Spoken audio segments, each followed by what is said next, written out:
familiar characters from Street Fighter and Night Warriors. Among the selectable... Hey everybody. No! That's not right at all. Hold on. That's fine. It just means you get to see the intro completely.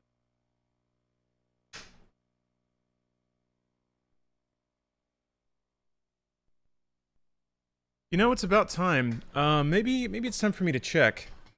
Maybe it's time for me to check the, make the rounds again. See if, a lot of squealing going on outside. See if there's now a 4K switcher that supports, over 60 hertz. That was always kind of the issue. So I have to, like, physically swap around HDMI cables. I bet there's probably some kind of, like, rack-mounted monstrosity. Takes 220 volts or something. Has a fan. It's loud. I bet that could do it. I bet.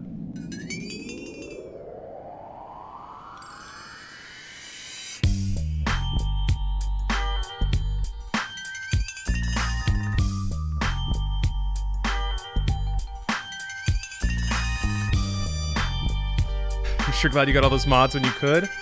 Yeah, I am. I'm glad that I still have access to this version of the game.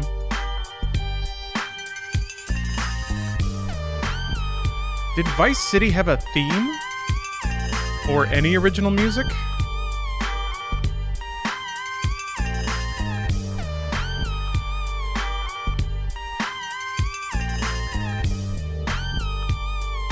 Better than the remaster? Honestly, yes. Yes, they're the same game, but in my opinion, all three remasters look horrible. Yeah, I wasn't too upset with the artistic sort of reinterpretation they threw on the remasters. It looked fine from the trailers, I thought, and I thought that, like, the original the PS2 Grand Theft Auto series definitely had, like, an art style. At least certainly by San Andreas, it was pretty pronounced. And I thought that what was shown in the trailer was a pretty good reinterpretation of that. But there were some rough patches. What I find is really interesting is, so for this I am using an AI up-res 4K remastered texture pack, and that's it. Well, no, I take that back. There's various other wrappers to, like, make the controller work, and to make it widescreen, and to make it above 60 FPS, which does break parts of the game. So all that said, I have messed around a little bit with AI up-res packs, and there's definitely, like... Jesus, so wide. There's definitely times where just letting a computer make everything crisp is not enough. A human still needs to do, like, needs to do a pass on it. Bikes, CJ, they go cross country. Bikes. Let's do it. I'm gonna see what I can dig up. As long as the light doesn't change. I had to owe you for the bike. Alright, we're good. Let's fucking do it. Let's go get some... So wait a minute. I'm about to ask the widest question that I might ask this stream. Is yay coke or weed? I think it's cocaine, right?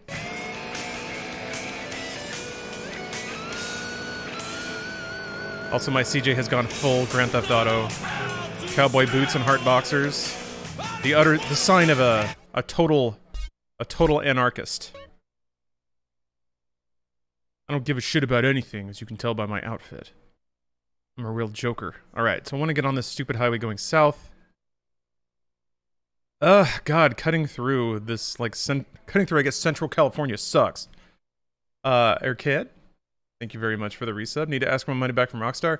Yeah, there's a lot of that going on Twitter, it seems. So feel free to wait in the queue. I don't know if they're actually honoring requests or anything, but certainly a fair amount of people seem to want their money back. I mean, I think it's pretty justifiable if you bought the game and it got delisted, like if you can't play it. So here's what I need. I need, like, a really efficient way to get into this overpass, and I think you have to go here to do it. You have to take that and then there. And then this seems like it's the most efficient way to cross this stupid... Because there's this, like, this huge switchback, which is annoying. If you get on here, you get this huge thing, which is also annoying. I guess I have a bike, so I could probably just drive straight up it. Or, I go around Mount Chiliad and come through Shady Creeks All right. Well, let's take the northernmost route next to the airport. Since this is not the remaster, it does not have a GPS. You got to drive like it's the 90s. Although I feel like, isn't it a little anachronistic? I understand it's a quality of life thing. Because people don't like looking at maps, but there were no GPSs in the 80s or the 90s. There were no GPSs in like modern day when Grand Theft Auto 3 was set. And I always kind of liked that was part of the experience. In GTA 4, it's like set in the mid-aughts, so there's a GPS finally, and it sucks.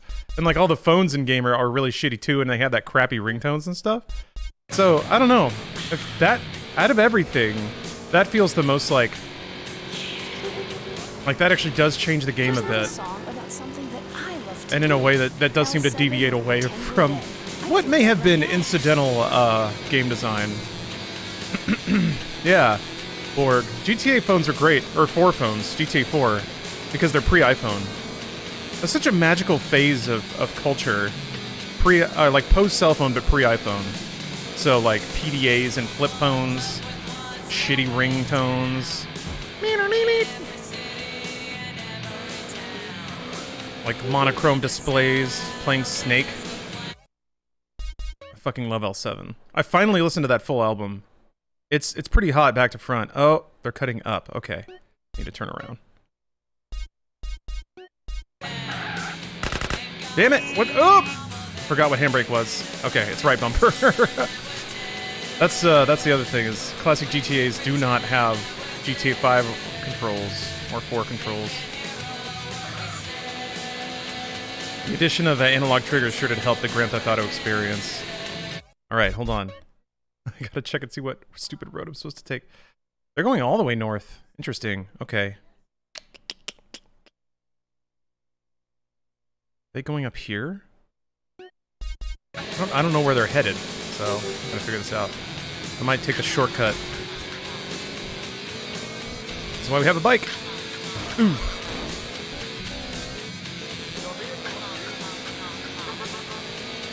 Is the world not ready for the N-Gage? I mean, clearly the gas was there for mobile gaming, but I think the assumption, like, I think the critical flaw was thinking that you had to make phones more like traditional game consoles to make people want to play games on them. Nah, you just needed a touchscreen. You needed a touchscreen and game design that matched the touchscreen. But then just the refinement of like casino level audio feedback cues. Visual and audio feedback. That's right, side talking. Hold on. Let me dismantle my phone so that I can put in a cartridge for Tomb Raider or whatever the heck. Ah, fuck you! Why is there... God... No, God, this menu sucks too, because like it keeps registering like the wiggle back on the stick. Alright.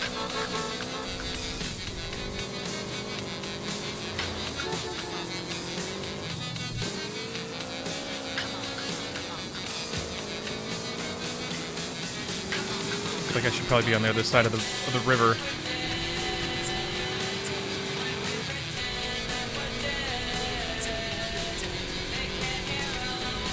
That's right. Lara Croft is worth the effort. She'll appreciate that. She'll appreciate that you look like a fool on the bus and dropped the backplate of your phone and it slid under the seat in front of you and you had to ask the guy to get up so that you could pick it back up. No! I want to look at the map! Okay, alright. Going into town.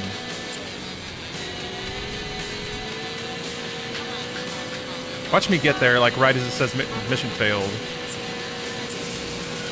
I need seed money!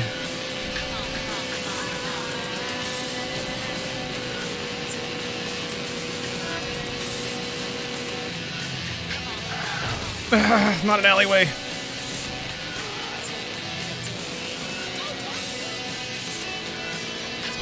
Speaking of seed money, today's stream is explicitly sponsored by Wealthfront.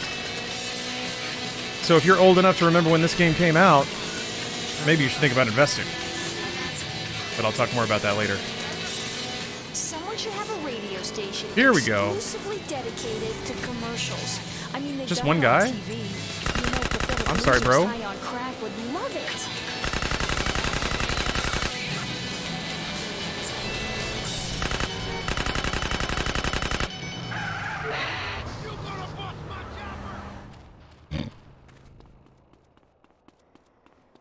Why is it rotating like that? 2,000 bucks? Jeez. Well, okay. That was an exciting adventure, I guess.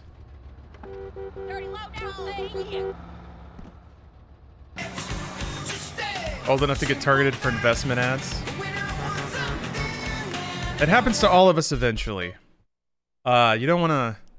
I think what I've found in myself is a definite and concerted, almost desperate attempt to ignore the like rolling up of me in like particular demographics. What's gonna really sting, and be ready for this because I'll probably be one of them, is that in like 50 years or so, old YouTubers are gonna be doing like ads for adjustable beds and like medication and health insurance, life insurance. I'm gonna be right there at like 2 p.m. whenever you're watching a holo vid or whatever the hell, trying to get you to buy supplemental health insurance. Quotes are free.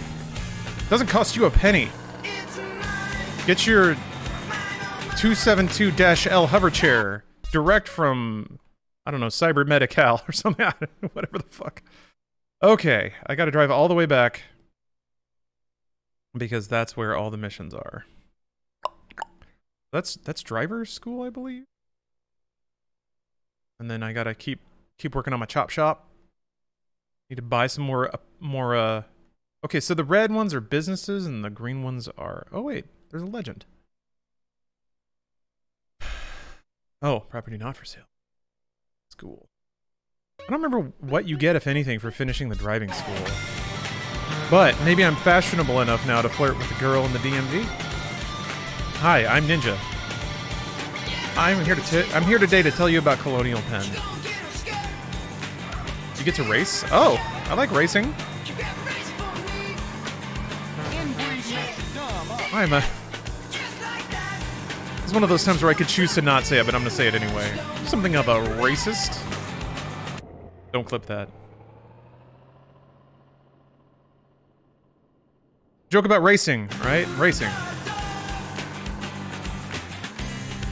And it's a joke in the internet way, where it's merely a reference to something taboo. Very intelligent.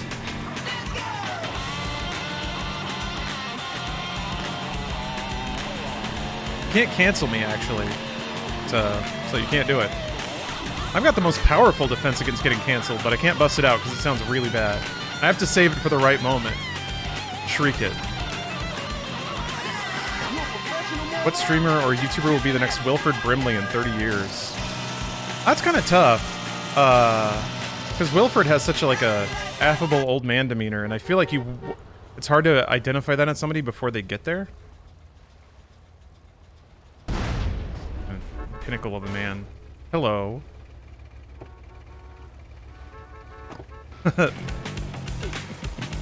Zaid, yeah, this is a...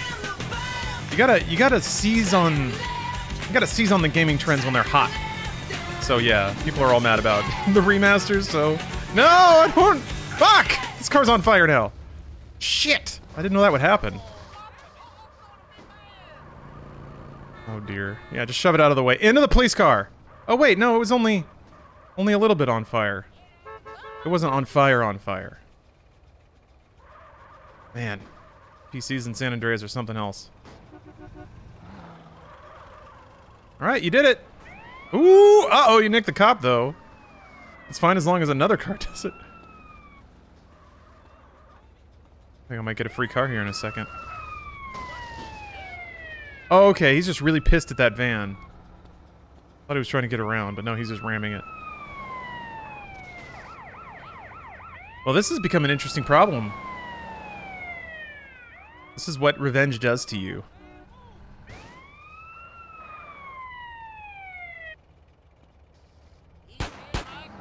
I I love watching NPCs in this game play out their little dramas.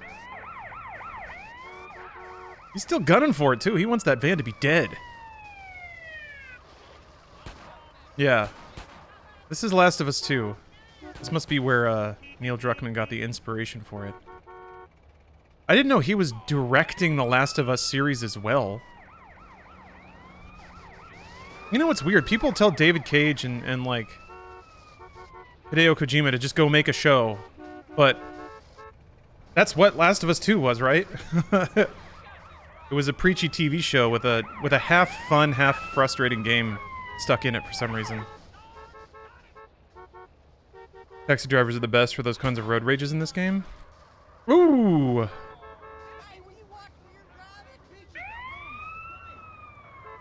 I really hope the person on the bike makes it out of here. Uh-oh. Oh no. And the cop's gone. Oh no, the person on the... Oh wait, bike is still fine. Oh! Nope, that's it. That's it, the second explosion got him. The cop fell off the cliff. I gotta go over there and check on him. Hold on. That it, fool? Excuse me, excuse me. Excuse me. Alright. Are you...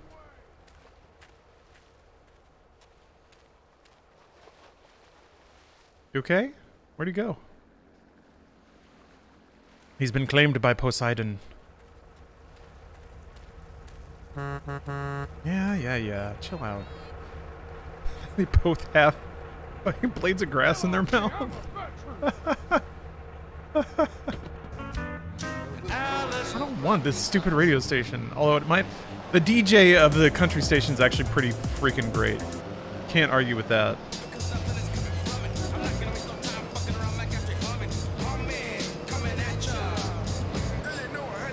Man, remember when the passenger door flopping around was like high-tech? The passenger didn't have time to latch the door, so it's just flopping around. Damn! We don't like your type around here. God damn it. That's on the sign. Who's shooting at me?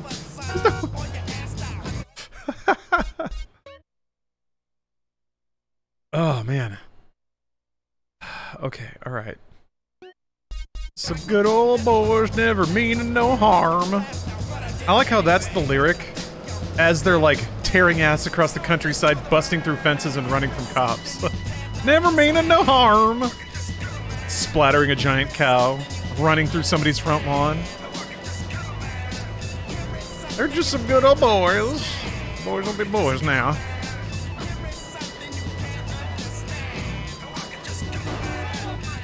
Can somebody, I think yaunt to is one of my favorite redneck vocab. Like, you all want to? Yaunt to? Steph was outright tickled at someone saying they're fixing to do something. I'm fixing to eat this burger. Or some, I can't remember what the phrasing was, but the fact that somebody said fixing to is about to. Just put her on the floor. And I'm like, I'm used to this. This is normal.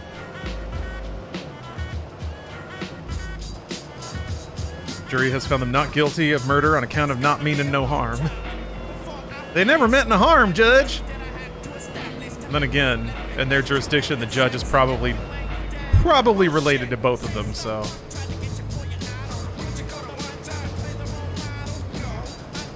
Ah! She heard Finna? Yeah, well... I assume so, actually. Actually, yeah, Finna is a hyper contraction of fixing to, isn't it? I'm finna, I'm fixing to. I never thought about what the F in that was from. About to hit him with a fitna. Do you like fitna? Guys, somebody dropped an atomic level D's nuts, and I wasn't ready for it. It was like a 1 second TikTok, somebody rolling up to a Wendy's and being like, "Hey, do you like Wendy's?" And we're like, "Yeah." Like, when these nuts hit you in the face? Like, damn it, they got me! I wasn't expecting it. I've been workshopping for like the last week to try to figure out a new path to get to D's nuts. Mom! Josh just broke the vodka bottle on your nightstand. Chris did it! You little shits! Raising a family in the suburbs is tough, especially when you used to be a hip single woman on her own in a cool enclave of town. With today's stresses, it's difficult to maintain a loving, exploratory sex relationship with your husband and counter the temptations to kill your own children. I love my family. What can I do? Sometimes you need a helping hand. Send the right message about values and character. With Grin, Grin readjusts your brain chemistry in a completely safe way. I hated my Blackburn, life. thank you for Now gifting I a love sub. My minivan. Instead let's of see spending here. time with friends, I work on the house. The Earth is bipolar. I Oh, am I see. too. Grin Yes, you haven't keeps me been, at the you haven't done this so equator. far, so let me chime in for a bit Permanent, and act as your sunny, producer and slash always backseat. feeling You can respond to It's pedestrians after they make scientifically comments formulated by towards science CJ to by pressing the help left or right cure the D-pad, one is anxiety, negative or depression, and lack positive. of self-confidence that Yeah, comes with I just, living I don't know. in I the remember suburbs. I remember being Something unimpressed with that non-addictive. After with all, that what could function. be habit forming about a pill that makes you feel better all With the the original time? game. I remember being like, oh, that's neat, and then using it a few times and being like, oh, nobody really says anything that means anything. Uh-oh, I'm gonna piss this person off. God damn it. Okay, fine. Guess what? You get it. You get to have it. Are you happy? Are you happy that you did this?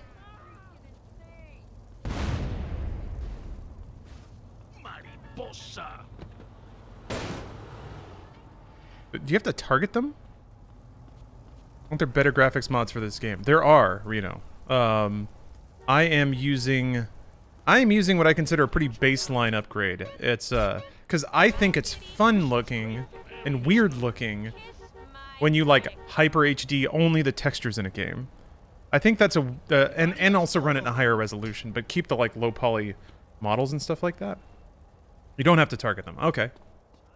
You have an aggro mod on. No, but I am running the God damn it. I am running the game at I think higher than 60 FPS, which does wonk out some of the AI and some of the graphical where effects. I put it? I think. Where the hell did I put it?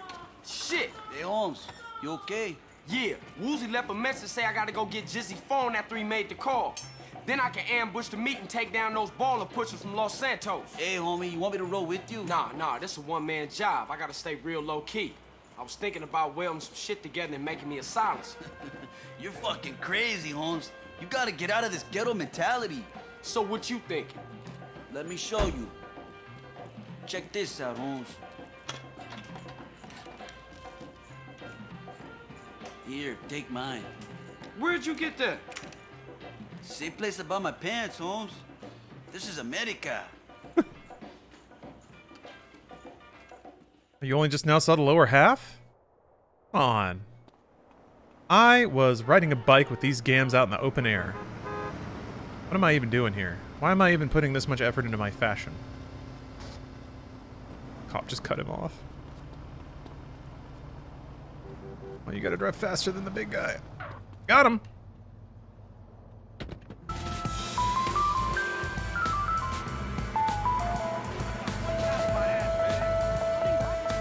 This car can't burn out. Lame. There we go. Now we're looking right.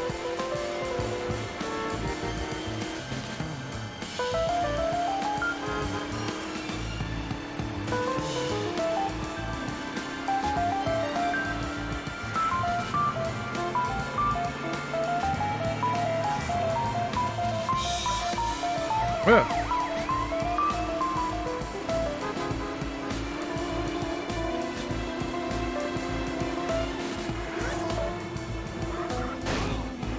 I was wondering, oh, because it's an underpass. That's why the map looks like that. Don't run too fast, so wind up losing weight. I mean, that is literally true. So I gotta watch out for that. Anytime my my mass goes down, I gotta stop in at the Cluckin' Bell.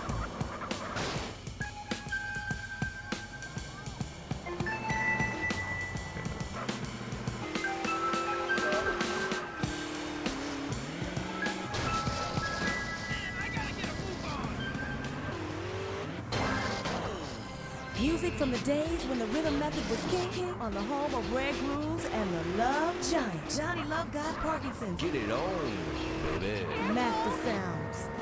Johnny Love got Parkinson's? Whoops! Hey, bro. What happens? Got that cheetah. Let's turn on some Master Sounds and hear how you sound. Music is spiritual. Hey, what's up, King Egg? What's the name of that one SUV made by GMC? I mean, I don't know specifically from GMC. Yukon? Armada. There's a Titan. There's some ridiculous. Sierra? Oh, okay. Yeah. Had to go back to his home planet. The Canyonero. I just don't understand how we could possibly have an environmental crisis. It doesn't make any sense. We made the cars as big as we absolutely could. Someone help me.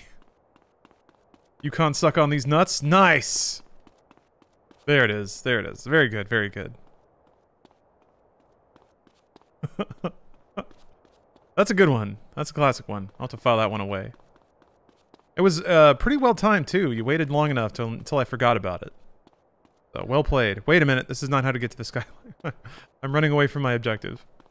What's up, Powdered Toast Man?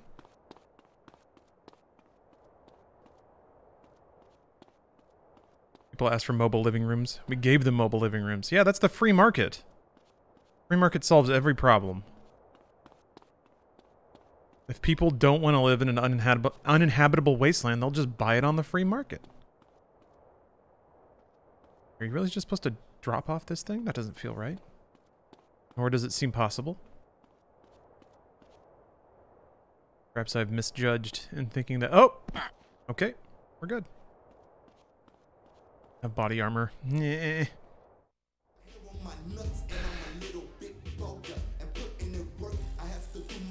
I'm gonna have to remember all the buttons again because they are whack.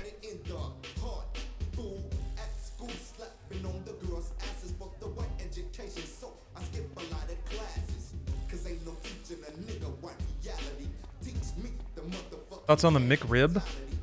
It's alright. Last time I had one, it was honestly like kind of dry. The like bun was kind of dry. The patty was a little like dry. It's supposed to be made with like pork, so you expect kind of a really fatty, oily, kind of like spongy texture. And the patty was a little paper towelish.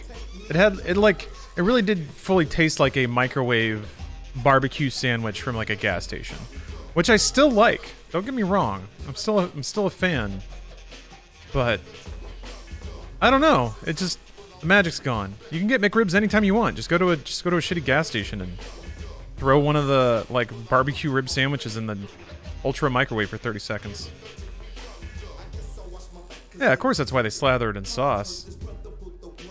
I have a theory too that like the rash of ultra spicy things on fast food menus is largely because spice means you don't have to flavor it. If you just drench it in chili powder, then like no one's gonna taste it because it'll just be hot. Give me some room. Give me some room, bitch. That's just me though. It's that time of the week again. Your provider is about to make that special call. If I think for a moment that one of you hoes is hustling me, you better make a bigger cut this week, Jizz. We running low, honey. Make your luck burn. Shut up, bitch. I'm handling business. Don't you even raise your voice at me, Nah, asshole. shut up, bitch. Ugh. You funky ass. What a dick. Hey, Jizzy, I need to holler at you. Well, talk then, friend. I mean, that's all we ever do. Kind word here, wise saying there. Shit, I'm a walking book of proverbs. No, you fucked up. Come on, man. Hey, I get it wrong, you know? I'm imperfect, you know, like, hey, not a kind man, not a wise man, you know, not a smart man, but dear Lord, I tried. No, you fucked up when you trusted me, player. Come on, baby. Ass selling, yay pushing, piece of shit trash. Oh, Lord. What y'all waiting on, huh? Somebody cap this nigga, man. Why did I wait?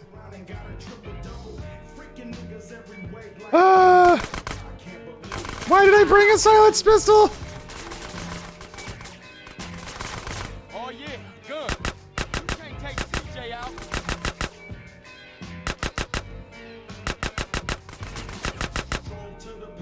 All right, no problem.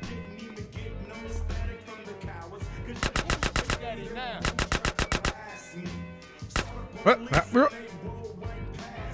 No, we're good. All right.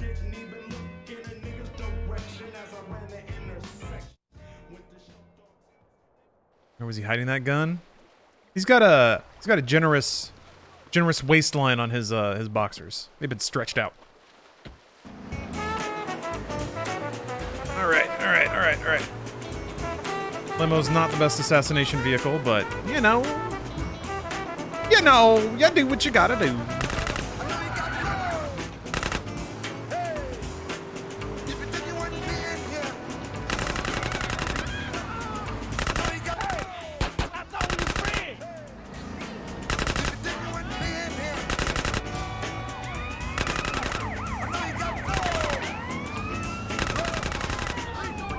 We really don't need cops interfering with this delicate procedure. Oh no! This car's too slow! Oh, woo!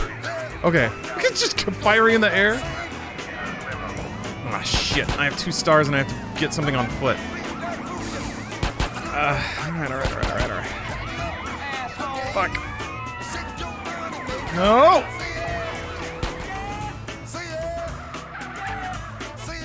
Get out. Grab phone. Gotta go. Go. Hey, Caesar. Hey, dude, what's up? I need you to meet me at Pier 69. We gonna take down the Loco Center. Oh, that reset my... You need some backup? I reset my wanted. I got it covered. Okay, alright, fine. Respect plus. Do. It's so weird, like, I remember grinding money when they first give you the option to, like, buy properties. But before long, missions are giving you 10 grand a pop, so it's really... At a certain point, grinding money in the game is just kind of an inefficient use of time. Him and his commemorative miniatures. My husband was getting so bored working, and he didn't have an interest to spend money on. But he's always loved history. Then I heard about grown men who like to play with toy soldiers. War is so interesting. With commemorative miniatures, I began by faithfully rebuilding the charge of the Light Brigade, and after that, the Trail of Tears. This is like I've built pre-Warhammer? recreations of 15 significant battles, as well as training camps, prisoner of war camps, and forced labor death camps. Now I spend all my time painting toy soldiers and attending conventions. Commemorative miniatures. Oh, Master Love 007, thank you for gifting a sub too. Sorry, I missed that a while ago. Hopefully you're still around. Starter pack allowing you to recreate the battle of your choice. Show your inability to deal with present-day problems by recreating scenes of mass slaughter from the past. Reenacting battles is great for your marriage, too. One night, my husband's General Custer. The next, Napoleon. On Saturdays, I'm a Cambodian villager. And he's a GI that has his way with me. Then I kill her. Commemorative miniatures. They're not toys. They're very valuable, collectible 2-inch pewter model armies. This is a hobby you can't afford to miss out on. You apologize about the Yukon joke? Definitely do not. You did the right thing. You did the right thing. And I'm proud of you. Hey, Holmes, I'm up here. Go around the back. Try my CJ's thick. Damn, boy. He's thick. Oh, yeah, there's a bit of a stretched texture there. Oh, Rockstar, how could you? Sorry, how could you? Pretty good profile pic there. Looks kind of like an NFT a little bit. He just needs to be like wearing an... Well, he's already got an eye patch. He just needs to have one tooth that's like growing way out. Or like... Oh, he's got the hat too. It's kind of perfect. Somebody needs to make NFTs of Rude Dog or Big Dog. One of the two. Why doesn't that happen yet? Hold on a second. So, let's take a look at this. Yeah. I am the Big Dog Daddy. And look at that cool big dog.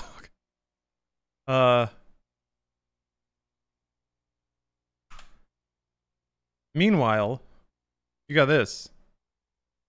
How is this not selling better than that? That's what I don't understand. Look at him. He's the Big Dog Daddy. Buying one of these... Buying one of these means that you're part of a... Like, sure, buying an ape NFT and putting it as your avatar on Twitter means that you have too much money and you hate the environment. But this also... Well, this means one of those things. You hate the environment. But I think it similarly, by showing it to the world, You proudly declare that you are part of a secret society of people who love big dogs. Big dog dad, he who must have remote. See, like, it's Saturday, and you could wake up and log onto your Twitter account and look fondly at your stupid ape with his dumb cyber face. Or you could put on your big dog dad shirt that has the neckline all stretched out and just, I don't know, watch football for 12 hours straight. Ignore the wife. Why not both? It's a good point. Good point. Imagine if you're in the big dog territory, though. Your investments are tied up elsewhere. Man, nice job getting that phone message. What's up with Jizzy? Dead. So what's the plan? T-Bone security got here real early. Swap to the mouse. That's the plan. They got men on the roofs watching over the pier. You can see the up-resing of text is a little chunky. Hey, okay. Yeah, I see you. That was Woozy's boys. They're in place. Look down by the side entrance. Shit, they heading up to the roof. Shit! Mina, we're gonna have to take out T-Bone's men on the rooftop before this whole gig blows wide open. Sure. Here we are. Okay.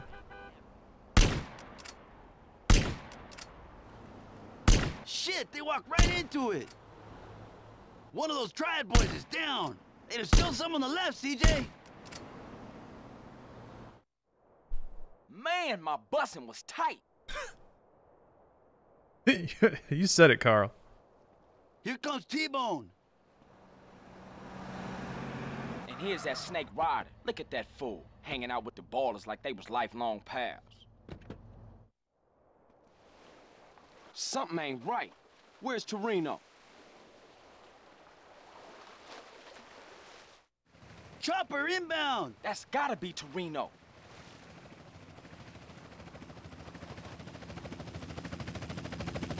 Oh shit, he'll see the bodies on the rooftops. It's too late, man. He's tripping out, Holmes. Smoke grenades? So much for a surprise. Come on, we gotta take these fools right now.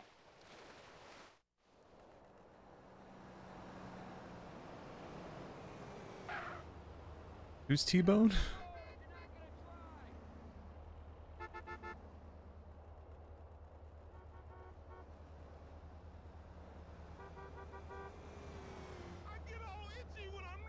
Can't shoot at the ballers. Maybe you?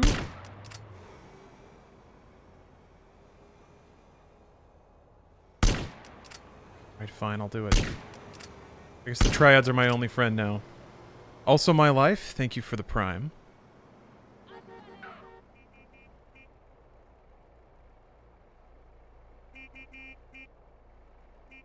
Oh, he's all the way at the end of the pier. Alright, I guess I gotta... Yeah, Pier 69, kek. Yeah, Rockstar got a lot more intellectual with GTA.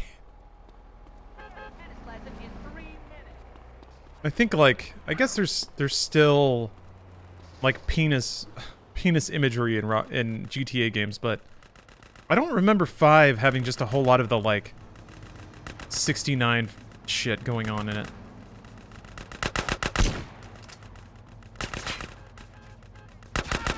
Yeah, you're mad at me.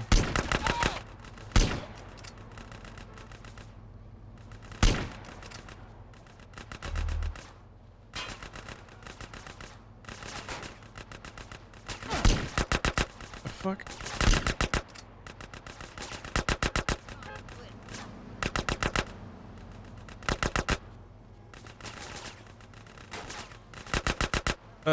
That's zoom for some reason.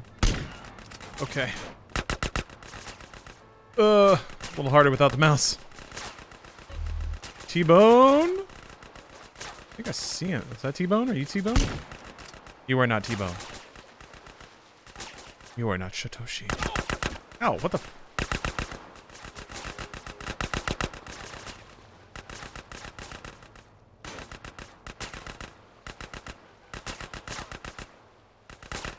Are you shooting at me too? Okay, I have to shoot everyone then. Alright. What the— oh, there you are. Jeez. Keep it normal. Who you calling back?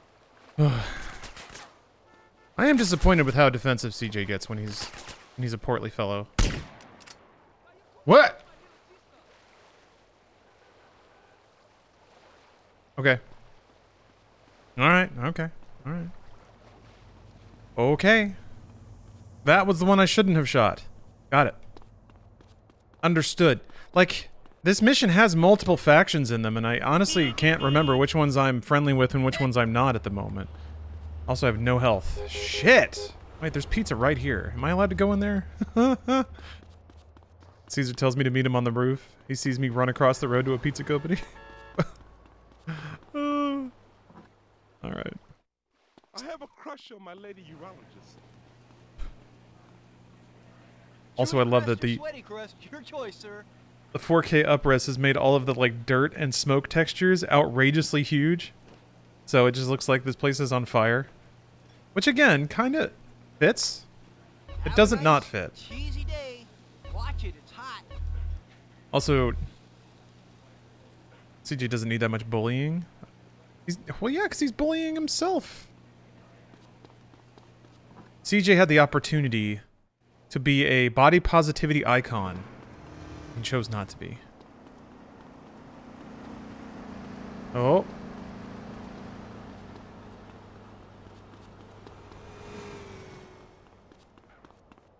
I'd sure pound up some stairs, though. Hey, man. Fitness pizza in my mouth. Shit, they walked right into it. One of those triad boys is down. There's still some on the left, CJ. Huh? Man. Find and kill T-Bone. Do not kill the triad leader.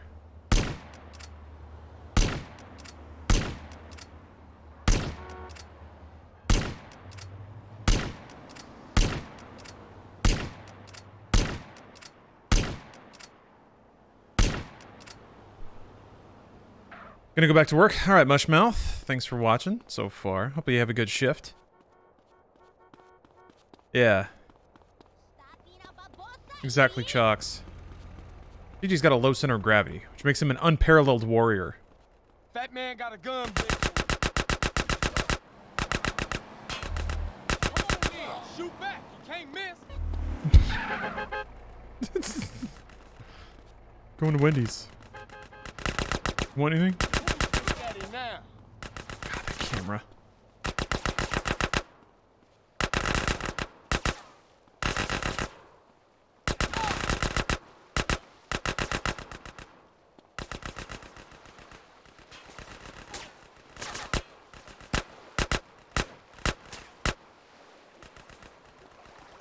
Okay, I see him. I see him now. I'm going to snipe him with a sniper rifle. He's gone. He has walked away. The middle of me trying to figure out which button to hit. He just strolled away. There you are, I think. I don't think that's him. It's not him.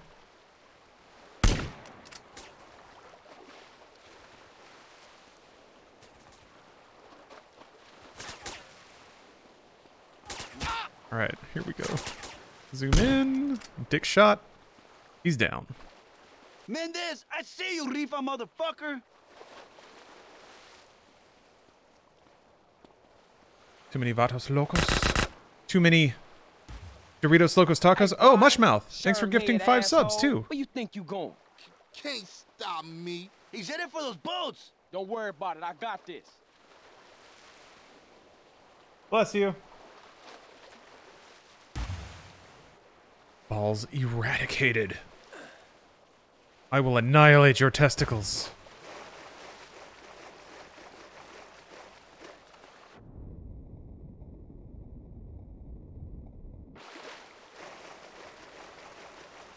I think there's another boat there. Look at these San Francisco hippies having a stupid camp out. Blech. I was sniping from the pier? God damn it, that's way smarter. Whatever, this is more cinematic.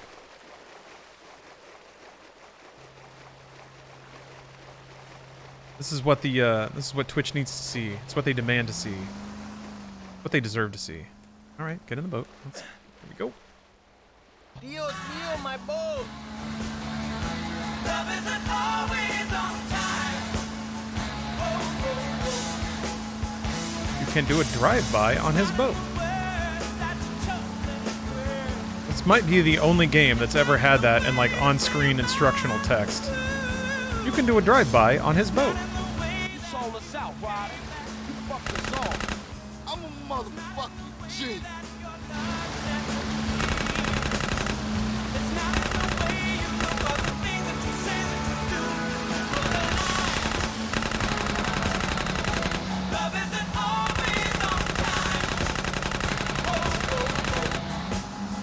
Peace, loser.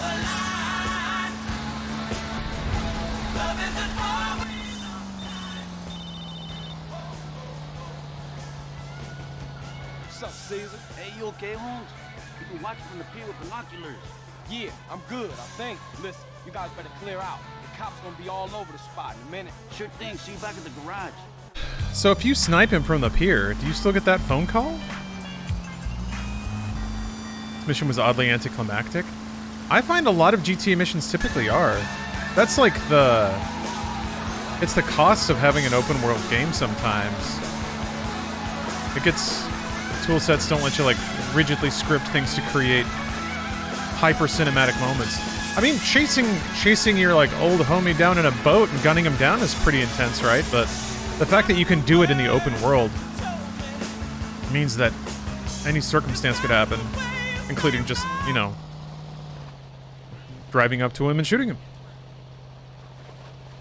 Are there many good GTA missions? I feel like most are forgettable. I remember a lot of the ones in 5. 5 got really good at like mixing in a lot of good narrative beats. But then again, I also played the campaign for 5 multiple times. So, well, I played the beginning of the campaign for 5 multiple times. I do feel like it loses a bit of focus, or rather just kind of it spreads out instead of developing a really strong linear narrative. So, there's all these wacky characters and shit you end up meeting. 4 has a few memorable ones as well. Yeah, I remember like the first one, the first mission where you kill somebody, you go hassle Roman, or the person who's basically shaking down Roman, and like kill him or shove him off that scaffolding or whatever. I remember that was pretty cool, because it was like, it's like right before the sunrise, and it's sort of like being like, okay, you're a murderer now, or whatever. This is what you're willing to do, and these are the rules you play by. It was a really cool narrative moment, I thought, and it was a lot more subtle than I was expecting from a GTA game. When like you kill that dude and like the music cuts out. Well, I guess there is no music in 4, but you just have to quietly walk back to your car, and it's like kind of twilight, and the sun's coming up, and you just hear the sound of the city, and it's like, yeah, this is it. Dusty. This is the life you have chosen. Stolen boat mission in 5 is pretty good. Interesting scripting and very cinematic action. Small stakes. Is that the one where like, yeah, that's the one where you're chasing him down the highway with your shit kid, right? That was actually one of the first ones I was thinking of like having to catch the person who's swinging off the boom. Because yeah, that is very cinematic and very memorable. Ones in 4 where you keep crossing paths with the pro tags of the DLCs is great. What's up? The cash is leaving Los Santos again. I'm gonna have to... Gonna have to let this one slide, this man. whole Got thing too much shit on my plate. has really reminded me that, yeah, 4 is a surprising game.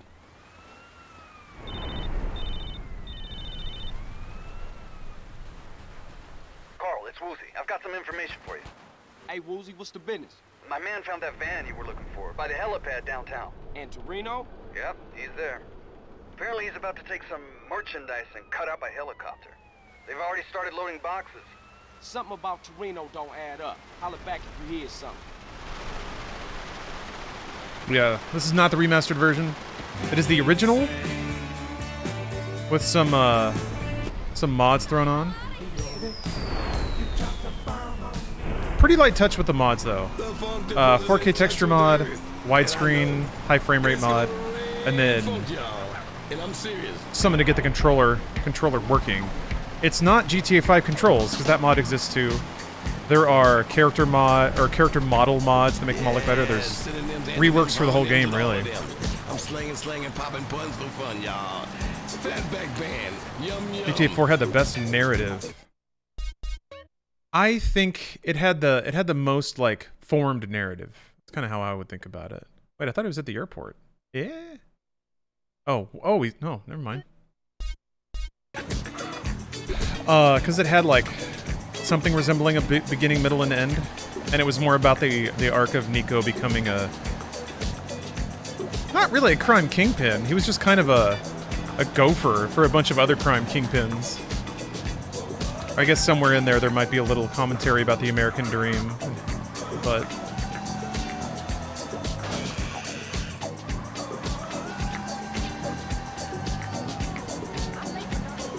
Grand Theft Auto has more and more become a satirical commentary on the lie of American culture, which I didn't expect, you know? GTA 3 certainly doesn't tee itself up like that. I guess maybe a little bit. Free flowers! Good parking brake on this car. I'd argue it's 80% of criticism of the American dream. I think that's true, yeah.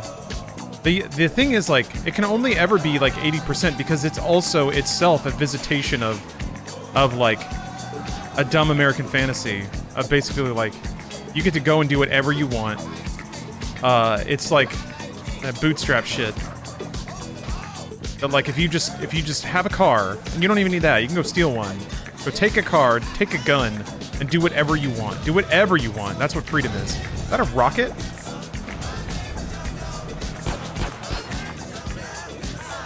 What the fuck? Somebody shoot a rocket launcher? What's going on?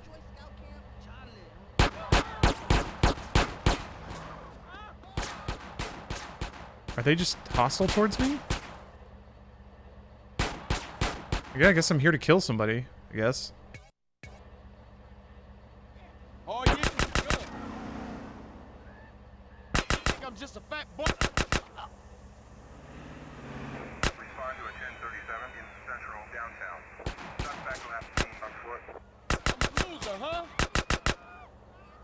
Weird.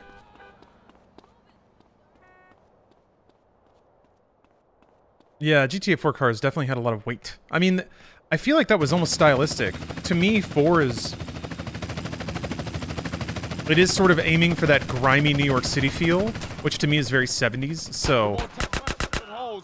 The way that I feel like they did it is they have these, like, 70s lead sleds, but you start in, like, the cheap tenement area of Manhattan, or like the Bronx or whatever.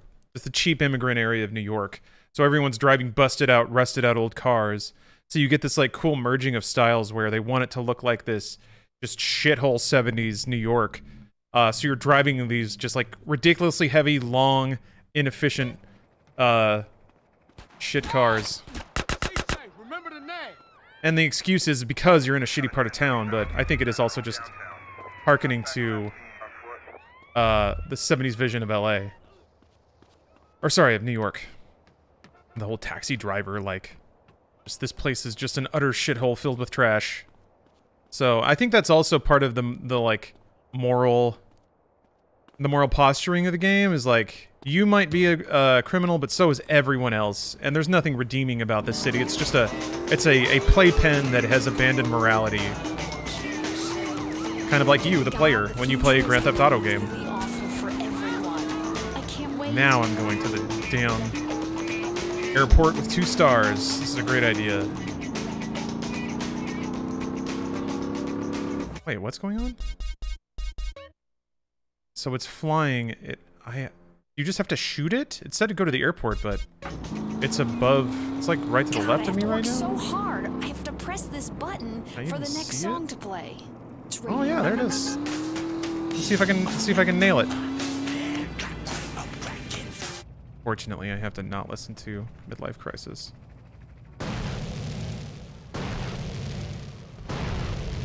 Oh, okay.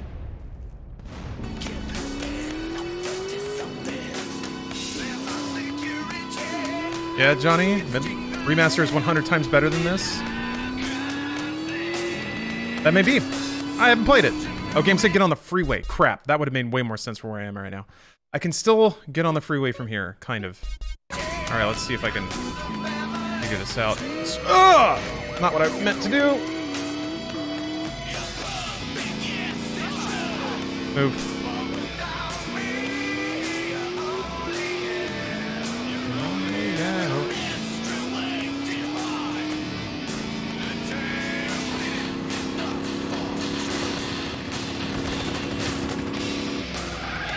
Fuck! Cops!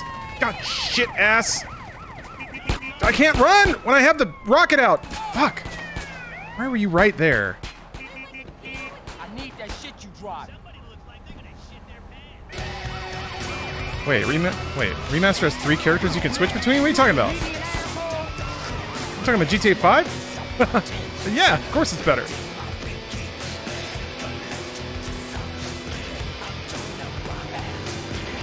God, more cops! I just need you to not be here for a fucking second. Fucking God, now the car's on fire!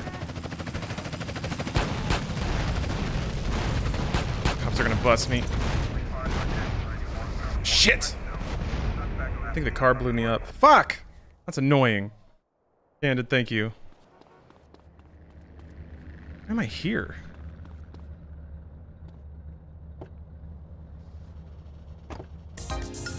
Yeah, too hype, too furious. That happens. I mean, I got the helicopter. If the cops weren't on me, it would have been fine. But I was randomly getting shot at by people. I guess I didn't quite grasp the narrative of where I was going. I was just going to pick up a rocket launcher somewhere, and they were already mad at me? Who knows? Speaking of not understanding why NPCs are mad at me, I gotta revisit Skyrim one of these days. Am I the only one having fun with the remasters? No, it's fine, Multi. You're allowed to enjoy things. Truth be told, I'm a little exhausted of the internet upsetness. Now, some of the things in the remaster look certainly less than optimal. I think if you got it on PC and they retracted it from release, the situation of paying $60 for a game you're not allowed to play is real bad. But if you're having a good time, you don't have to feel like it's not. They pulled the remasters from stores? Did they? I thought it was just digital they pulled. You ever finished Sonic Unleashed? Not yet, Joe. Not yet. Every Sonic game ever made exists in one of 2 statuses. Either I've beaten it or I haven't beaten it yet.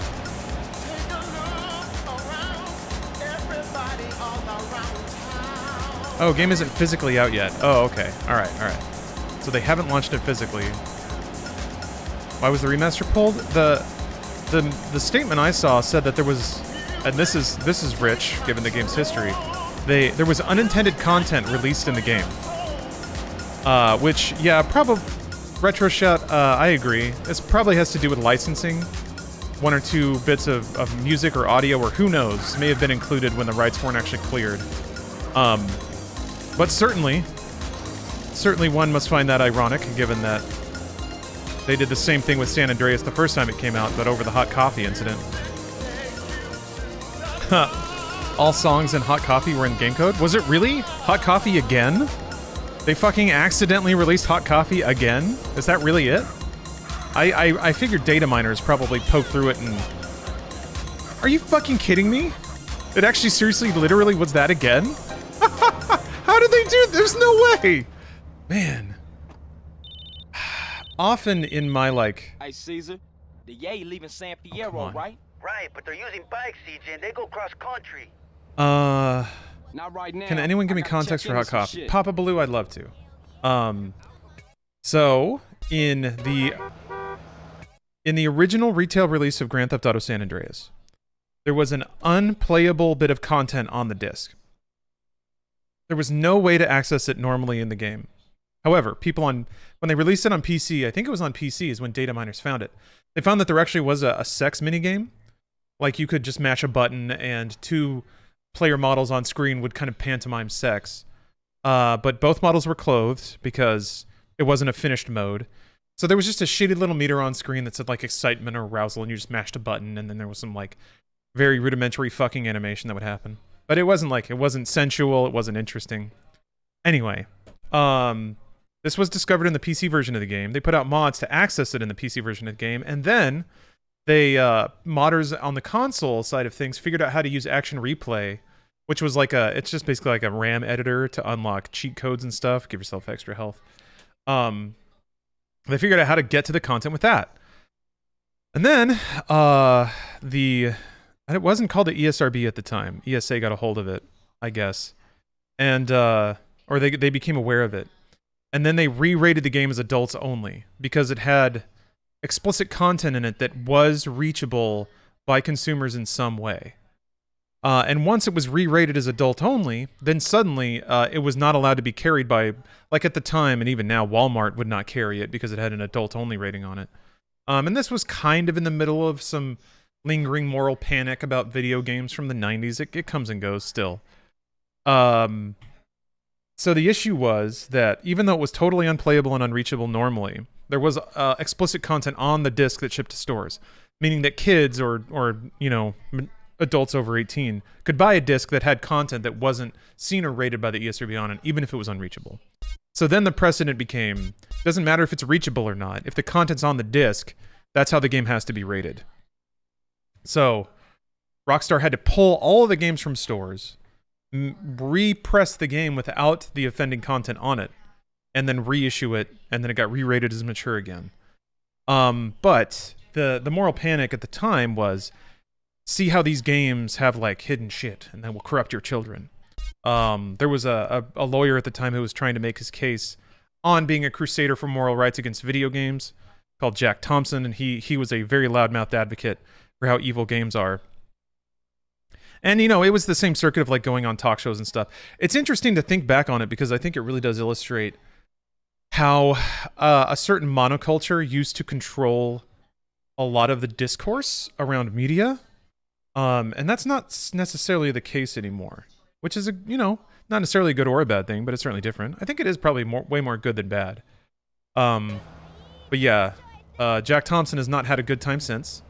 He tried to create a lot of noise around Grand Theft Auto 4, but he got disbarred for some other reasons and has since faded to his obscurity. Ideally, he's like... Hey, Woozy, what's the business? I always imagine that Don't Tell People How I Live vision of Lenny. Yep, What was his name? Jack Thompson. Apparently he's about to take some merchandise and cut up a helicopter. They've already started loading boxes. Cyberpunk, the first AAA game where you can hang dong willingly. Well, I do remember there was depiction of dick in Dante's Inferno. Grand Theft Auto 4 had dick. Ballad of Gay Tony had full cock.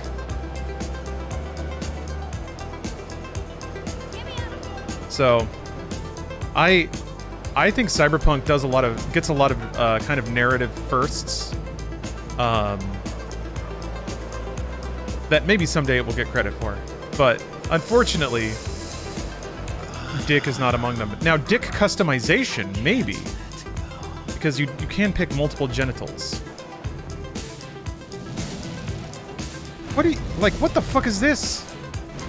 Can you just get them? Okay, can you get them on this helipad? Or do they have to take off? I bet they have to take off. I don't have any guns. I don't have any guns at all! Well, I have a car, though.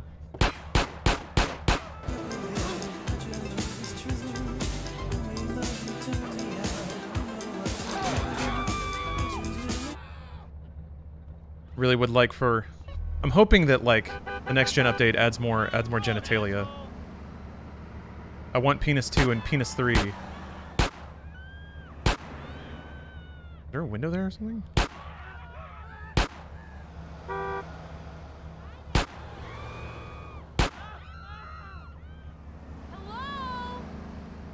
I don't think I can shoot through that.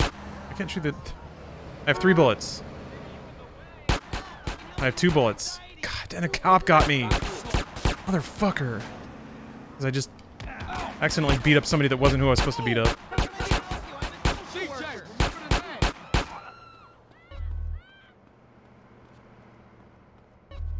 Stop, we can hold hands, you dickhead.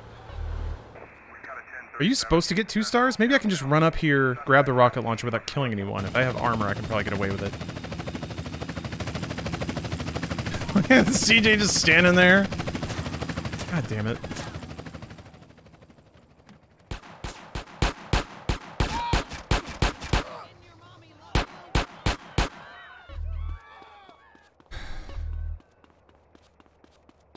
I really want to help you. Slow down. Fuck. Cops are on my ass again already. Alright, now let me see. Is there a faster way to get on the freeway? Okay, yeah, there's this right here.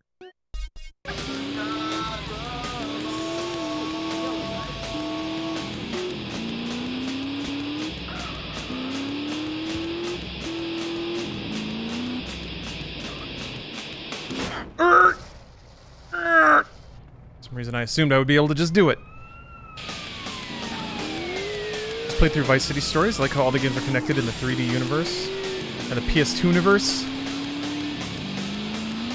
This cop is gonna make this such a pain in the ass. It has to be 2 stars too, doesn't it? There's a car just waiting for me on the freeway!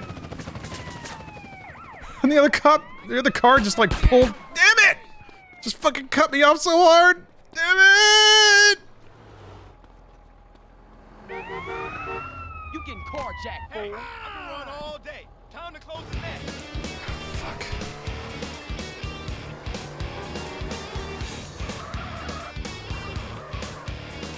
It's okay. I got rage to fuel me now. All you Radio X listeners who are proud to be the first in decades to actually stand up against authority, this one's for you. God, the Radio X DJ is so good. Just roasting Gen Xers left and right. Burning them up. Get out. You complete fucking moron. Fucking shit! CJ!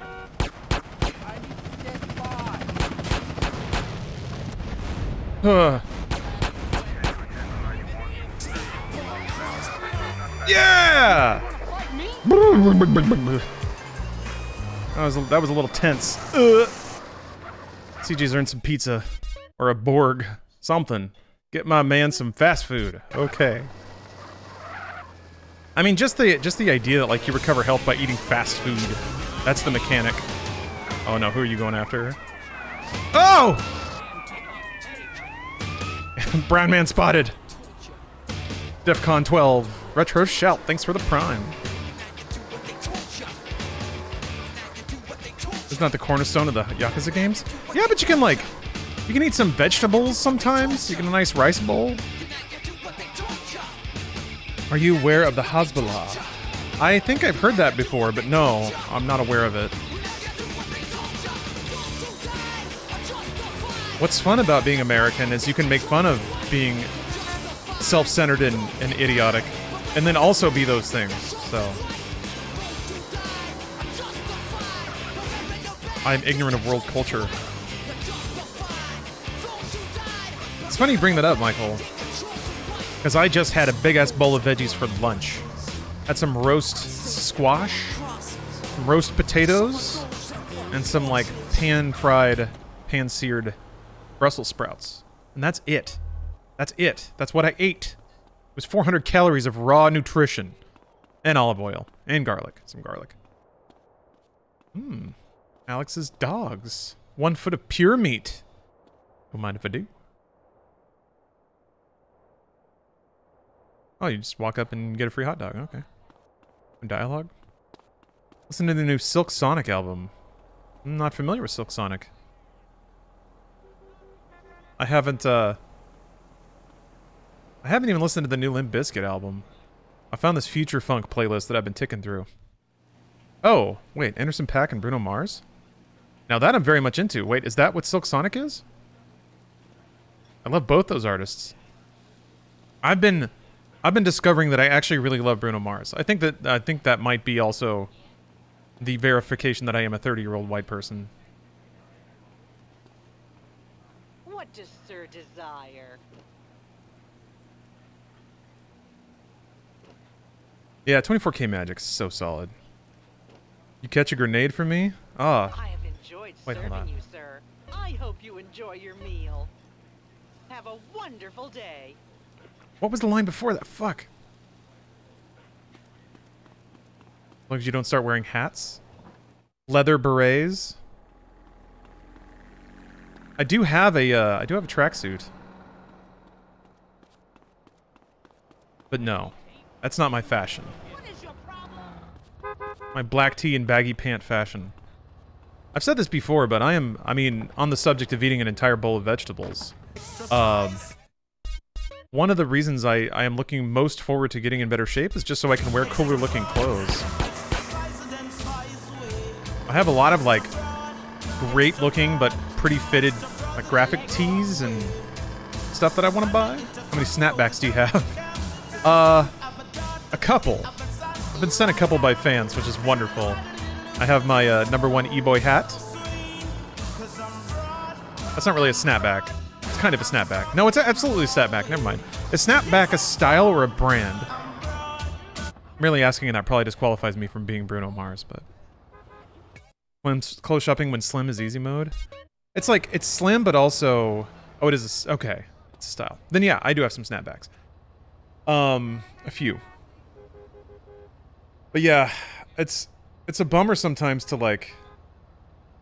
And I fully empathize with anyone who has a less than normal body shape, whether or not you're overweight or just really tall or have a long torso or big leg. Like, my thighs are giant. So buying pants is rough for me. Because if it fits around the leg, then it's huge everywhere else. Because I got thunder-ass thighs. But, you know, if I lose some body fat, that might slim that out a little bit. I got CJ legs. You're a fucking hero down in that list. I just spoke to my cousin. Not with my people, I ain't. Shit's still fucked up. Man, I got homies I used to run with. He looks like he's using the bathroom. Over this. Yeah, well, what are you gonna do, huh? Fucking Ryder, man. What are you gonna do? That was my homie. And I killed him. Fucking midget deserved it, eh? Little asshole tried to bang your sister, you know that? No. For real? Shit. Maybe you right then, man, but... Cheer the fuck up! You're going soft on me, man. You did something good, eh? Yes, you did. But this isn't over yet. What you mean? Well, your former friends have a factory. And the way I see it, if you take that out, you will have put them out of business for good.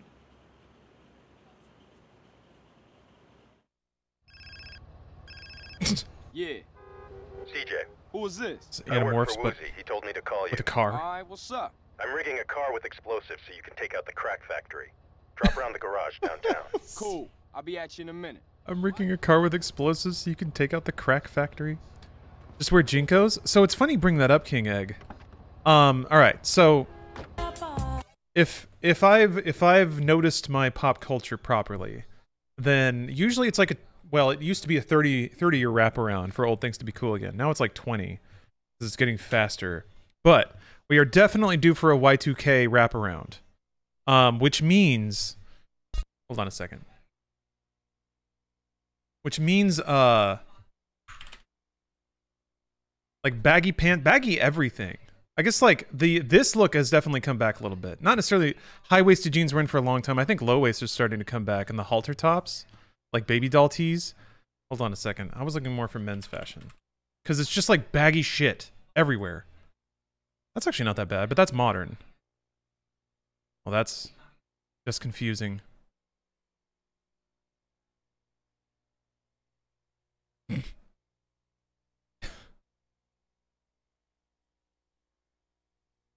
Here we go.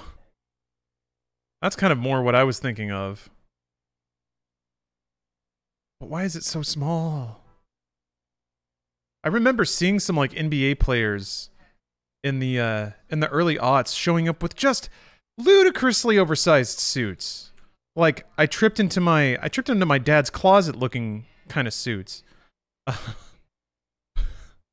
But what I was realizing is though, I think what might make that work the second time around, see look how baggy and billowy, what might make it work like when it comes back to Y2K wraparound is that it does sort of obscure body shape. Oh no, that rules. This dude is awesome. And that can wrap into like social progressivism, I guess. But yeah, just a bunch of layered drapes you put on top of yourself. What the fuck? There's a reggae Ring My Bell? But yeah, we need wireframe glasses to come back. Crunchy bleached tips, spiky hair. Ugh.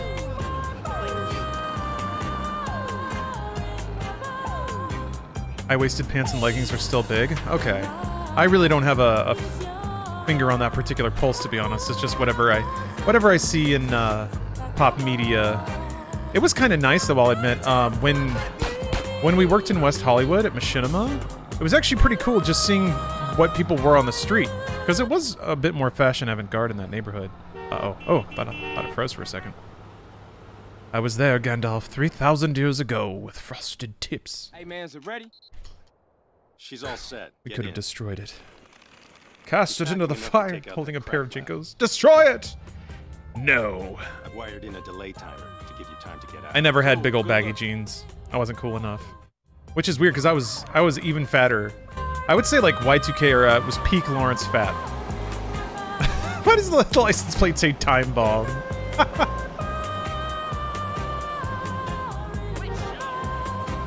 Yeah, being in college and working a job and being a gamer, nutrition wasn't necessarily something that was high on my list of priorities.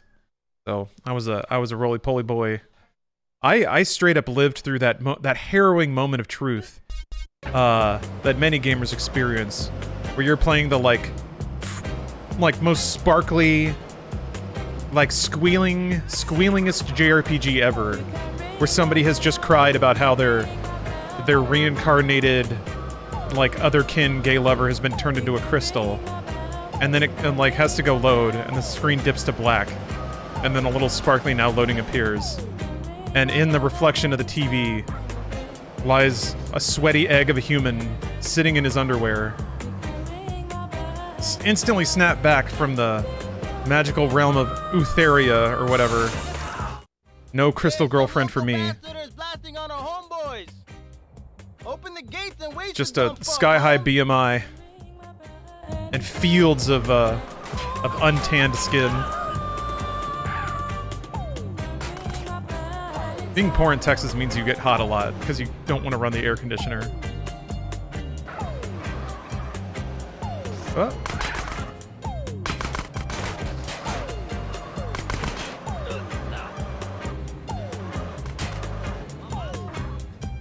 I just wonder how much different my college experience would have been if there were any lady. Oh wait, I have to. Shit, I can't destroy the car. I thought it was my personal weapon. If any lady felt like investing all the time and effort into the emotional rehabilitation I would have required. I'm fat, but I ain't useless. Being poor in Arizona means you don't have AC in your car? That was me for a long time. Get out of the car. There you go.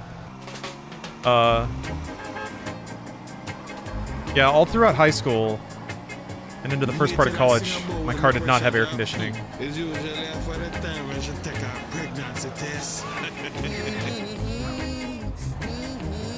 Oh, wait. I gotta start it again. AC broke every summer and it was so much to get it fixed.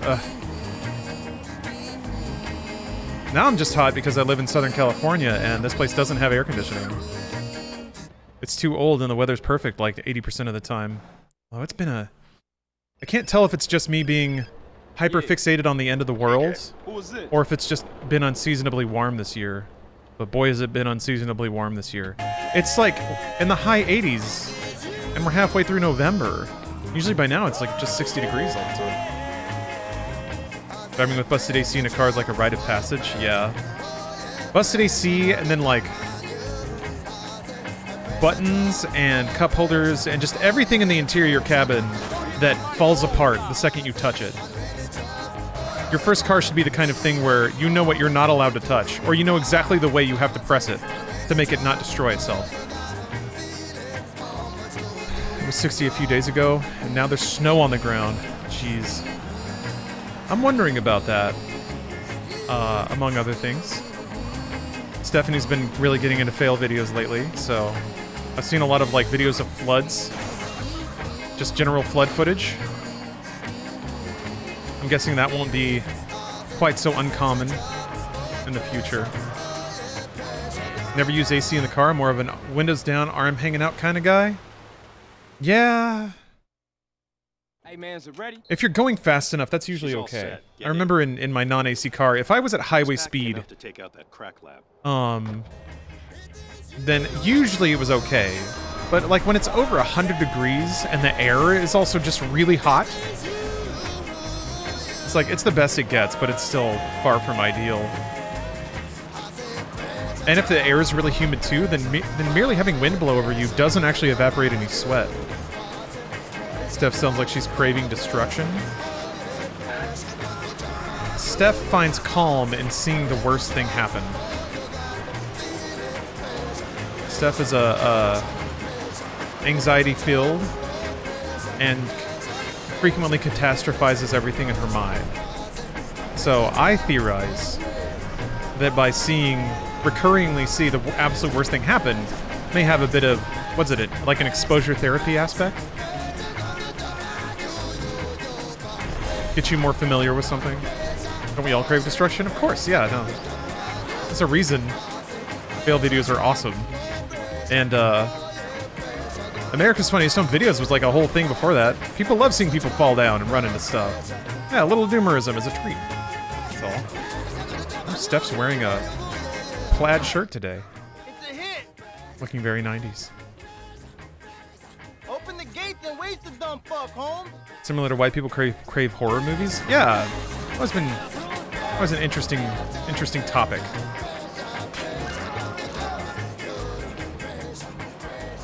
I don't know, I like horror because I think it's exempt from a lot of the expectations of a lot of other films.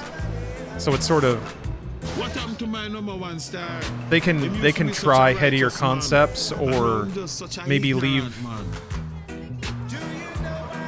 some aspects of a film incomplete on purpose, or be speculative or dreamlike. I feel like just the mere presence of horror invites the audience to sort of not be so rigid with their perception of a film. When the temp is hot enough, you actually pass over a threshold and end up pushing heat into the body instead of cooling down. It's like reverse wind chill. Ugh. I think I've felt that before.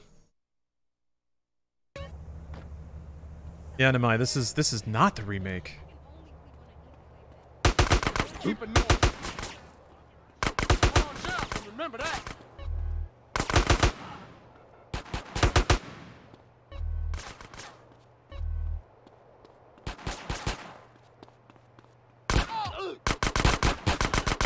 That was weird. What the? Okay.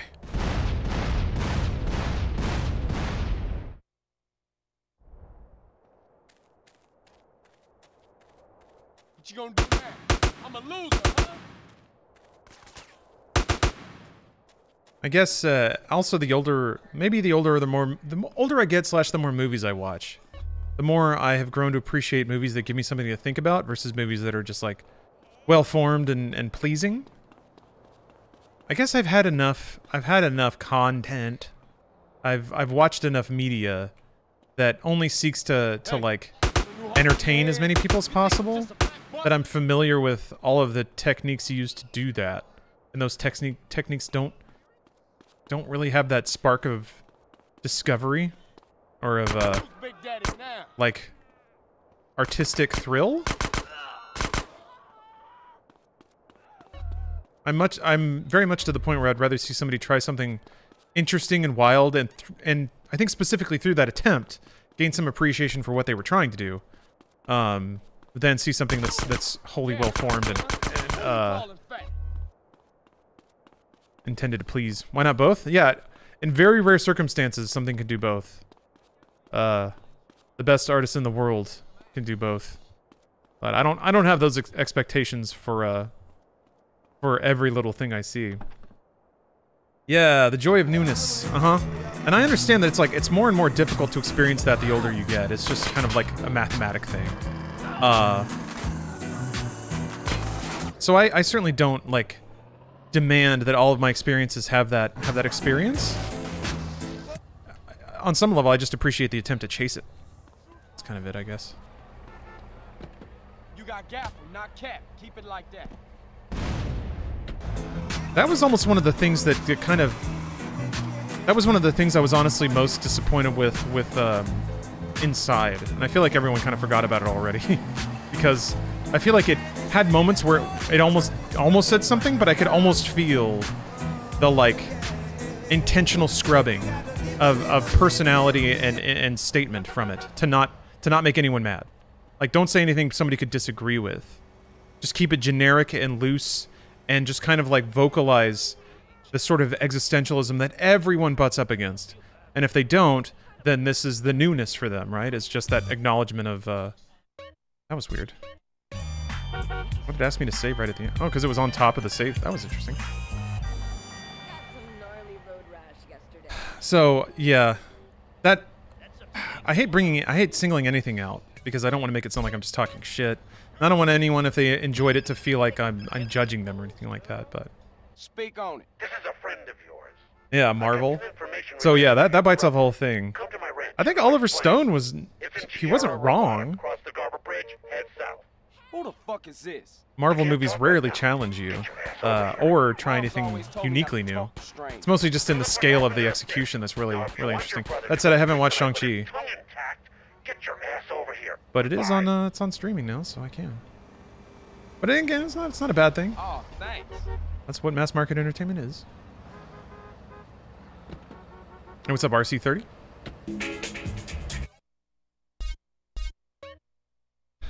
Let's see.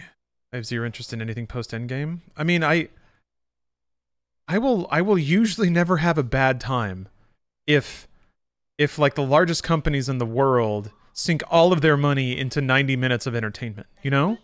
One way or the other, it's like, it's kind of hard to blow that much money and not have something worth looking at. Even if it's just for the popcorn thrill of it. Then again, I feel the same way about Transformers films. Some people actively resent the time they spent with those, but I'm just like, this is so dumb and so big that that's its value. And it's not shy about that, nor does it try to misdirect you about what it's for. So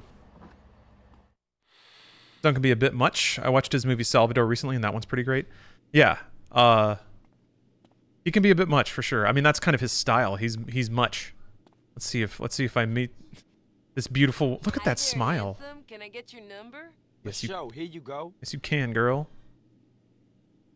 Cool, I'll call you. We should hang out sometime. Michelle is your girlfriend now. Michelle can fix your car at her place downtown for free? Uh-huh.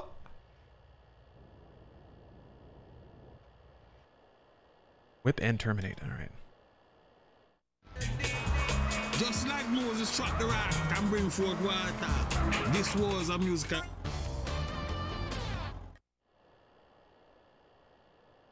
Pop and control. Oh, okay. All right. Oh.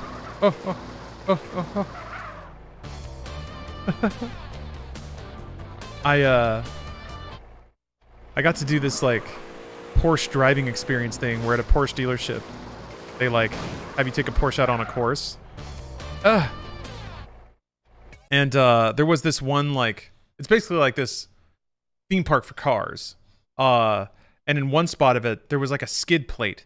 So it was this, like, wet metal plate that when you drove over it, it would, like, shoot to the left or the right under your rear tires to kind of kick the rear end of your car out.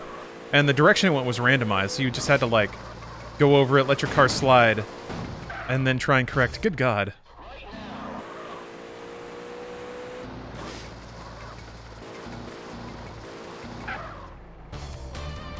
Oh, it didn't go fast enough.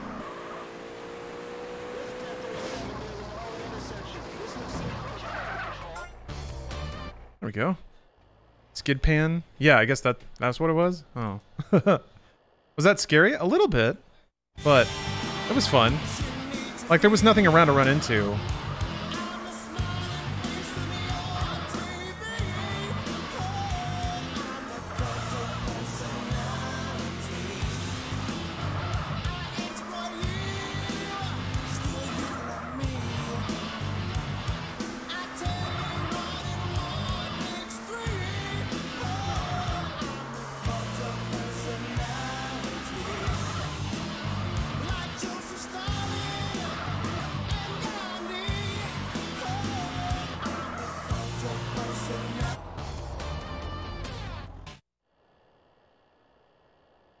Are you liking all the screenshots of the definitive edition of San Andreas? We want to see a chunky, goofy Carl. It's been interesting to see the machine turn on it. There is a whole, like... I'm trying to think of how to describe it.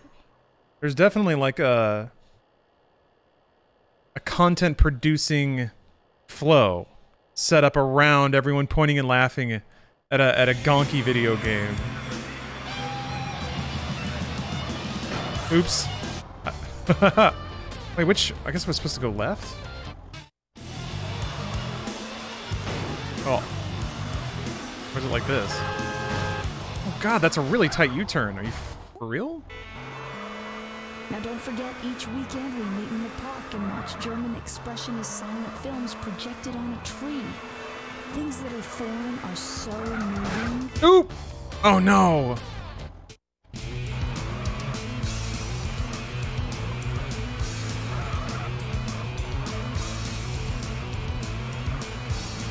God damn it. Alright, fine. Oh, I think this one took me forever. Holy cow. Got it. Shit.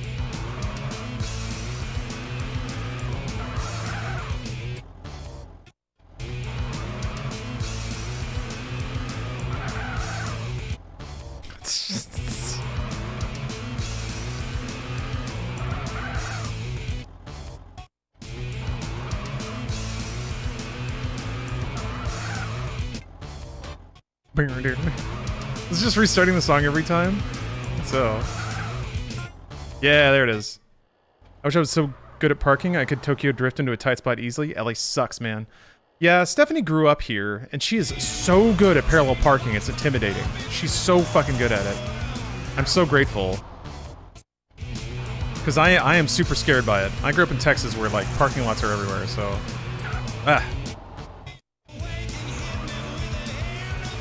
I can do it, but she's way better at it.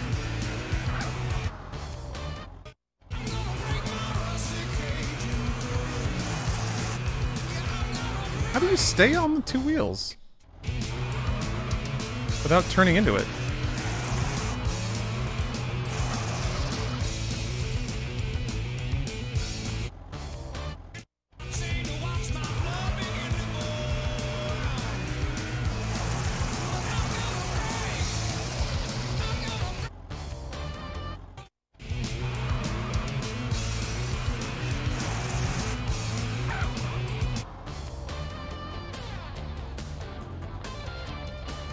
It's easier to flip on the FPS limit up for tests like these. Oh, because the FPS limiter, or the unlimited FPS wonks out the car physics a little bit.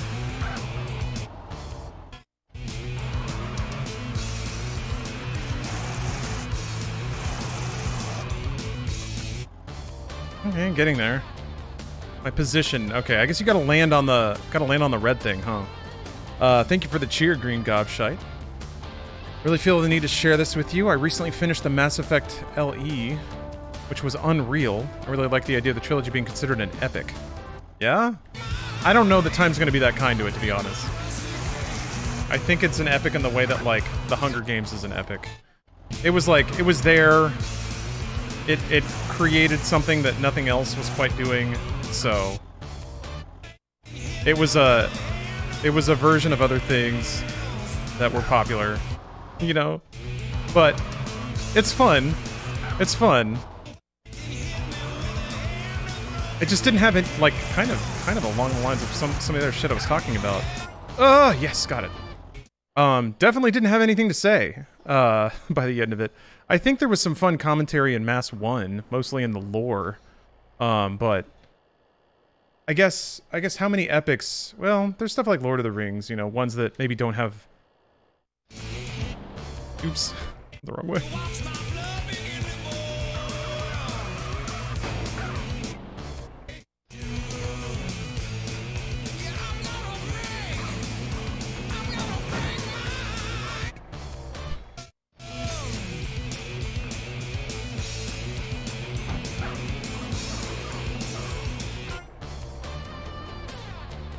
I feel like Mass Effect has a pretty devoted fan base. They do, yeah. But I hate to be so trivializing, but like, I feel like the Mass Effect fan base will age like people who were crazy into Ninja Turtles, you know? There will always be there.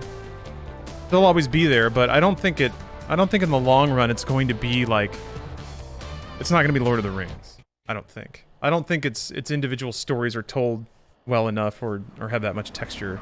I don't think the world, like, they didn't really invest a whole bunch into the world past Mass Effect 1. So there's, I don't know, maybe there's a lot for people to like bite off and think about and chew on. And certainly there's so much space in that setting and in that brand for other stories, you know, it's kind of what Andromeda is.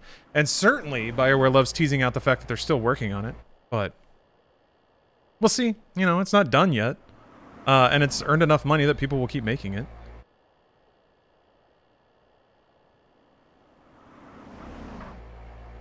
Would you do something similar to what Bruce does with playing Among Us or something like that with us? I've thought about it. It would probably be like, I mean, I played Final Fantasy XIV a little bit with chat sometimes. Once Endwalker comes out, I'm gonna play the hell out of that. So, but I understand that's not quite the same as like doing a Jackbox or something like that. So wait, what's the deal here? From pit maneuver to spin the other car with minimum damage. Finish as close to the other car as possible. Alright.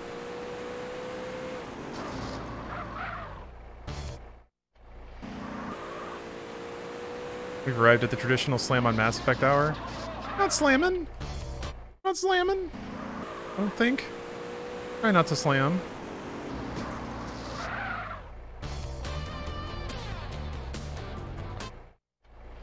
I love the world building that is there, an insane amount they could have been doing with it. I agree with that.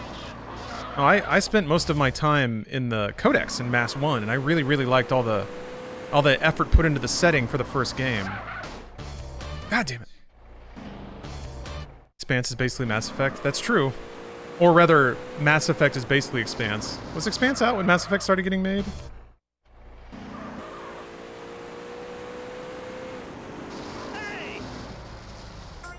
There we go. I need to watch the rest of Expanse. Wait, what was I supposed to do? I'm just jumping?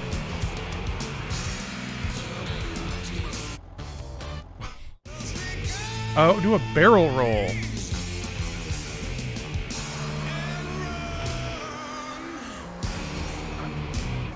Mikey, where are you? Hi, you can't see me. It's the fantasy game that's sweeping the country, The Cavern of Sorrow. Learn about our exciting history and have...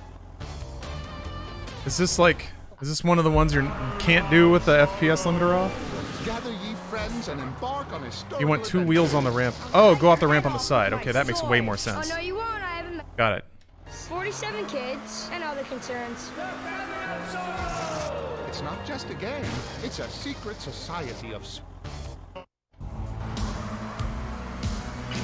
You know when music reaches down to your very soul, and it touches you so much? Boink. Almost. People, my life is that. I tried pressing the button harder. You know, it's funny you bring that up, Morgie. The PS2 had analog buttons, didn't it? I'm pretty sure in Grand Theft Auto, you would accelerate faster if you mashed the button harder. That was the case in Gran Turismo, at least. Yeah, I need... be a little more flippy. Hup, there we go. Stop it! Stop rolling! Ugh.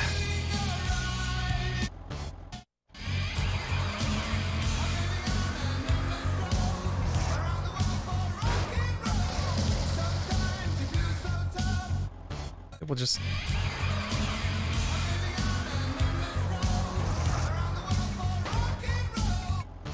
God damn!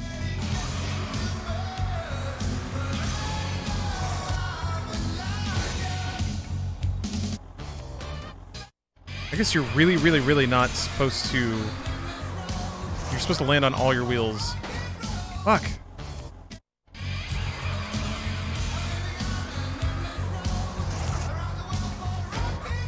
Okay, I'm not... I felt like if I twirl faster, then I have too much rotational energy. There. Yeah, that's right.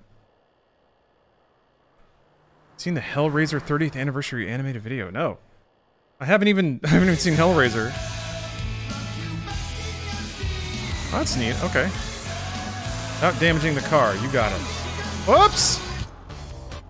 It spun out immediately. Alright, here we go. Here we go.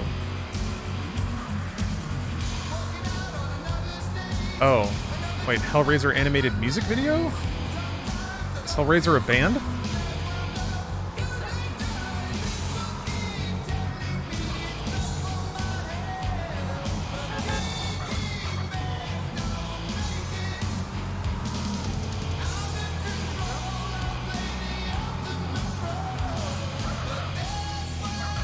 Where do you want me to go?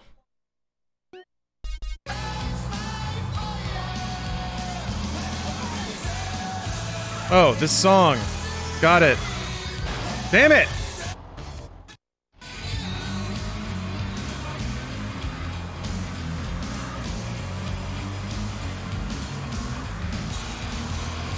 Song Hellraiser by Ozzy Osbourne and Lemmy. Alright, thank you. Thank you. Listen, you ask me about video games and I'll know what's going on. You ask me about very specific genres of music and I might know something. You ask me about action films. Maybe I got you covered. But there are severe and criminal gaps in my music knowledge. I haven't listened to nearly enough Ozzy. As evidenced.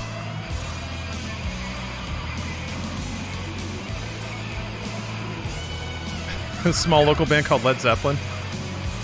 That's a stupid name. Ugh. I don't think I probably don't want to go back via the highway. Maybe I do. Maybe I do. Tiny, tiny band called Queen. You're listening to Radio X, the birthplace of modern rock. And fundamental social. Fuck you. Fuck you. No! Did that count? Mark time, one must always go forward. Fuck. Lenin said that. He's dead, and he knew what he was talking about. I'm not on the highway.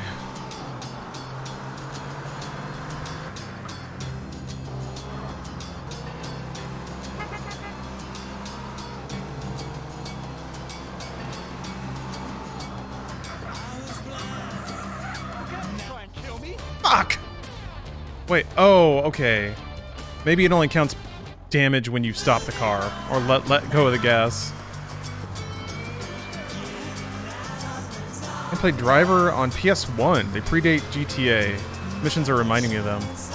No, I did not play the Driver series. I did play Stuntman, though, on PS2. And then Ignition. I liked those games a lot. That was a fun kind of game. That kind of reminds me... Like, that was a kind of game that they just didn't make for a while.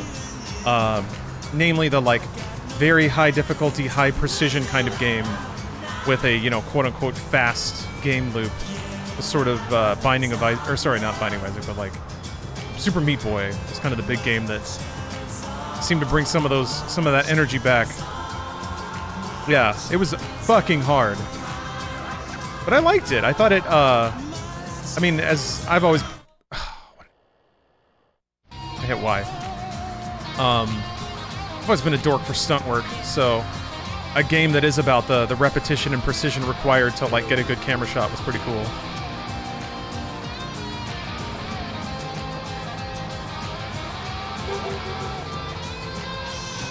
Now, reading about Thompson Dude and why I get this part, it's so funny. Yeah, it's great.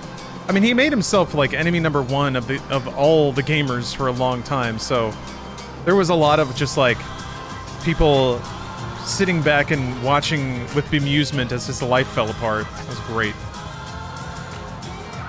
That was kind of before, that was before the gamers got really militaristic, too. Where they would wage entire disinformation campaigns and defamation campaigns against people they didn't like. I wonder if, like, if Jack Thompson tried to pull that shit in a post-Gamergate world, I wonder how that would have gone over. Probably not very well for him. Not agreeing with those tactics, just making observations, that's all. I remember Flat Out. Yeah, I do. Don't they still kind of make those?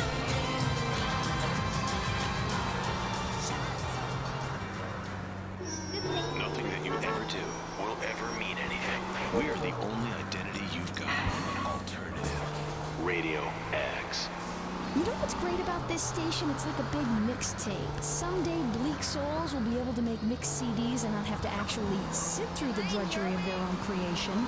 Pain is music. Music is about being an individual. So everyone, listen to this music.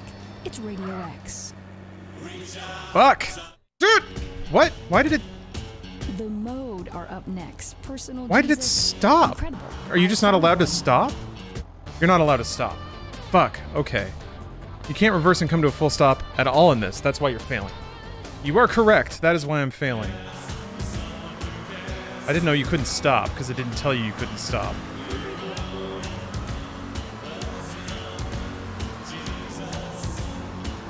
But now I know. Now I know. That's okay. The reward for doing this is more driving, so it's okay. Don't turn. Oh! Oh!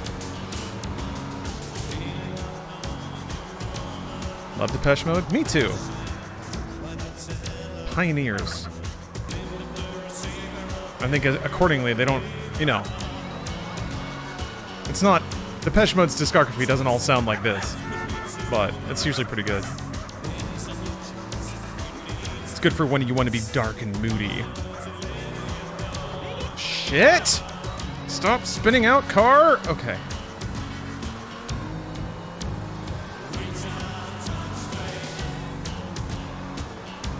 Also some like really early industrial sounding instrumentation in this track.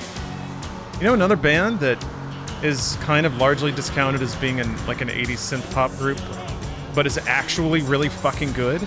Tears for Fears.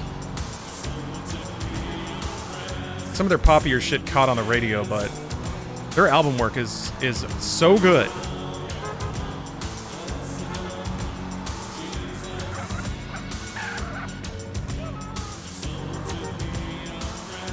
Knew you were gonna say them? Yeah. I think I brought them up before, but still.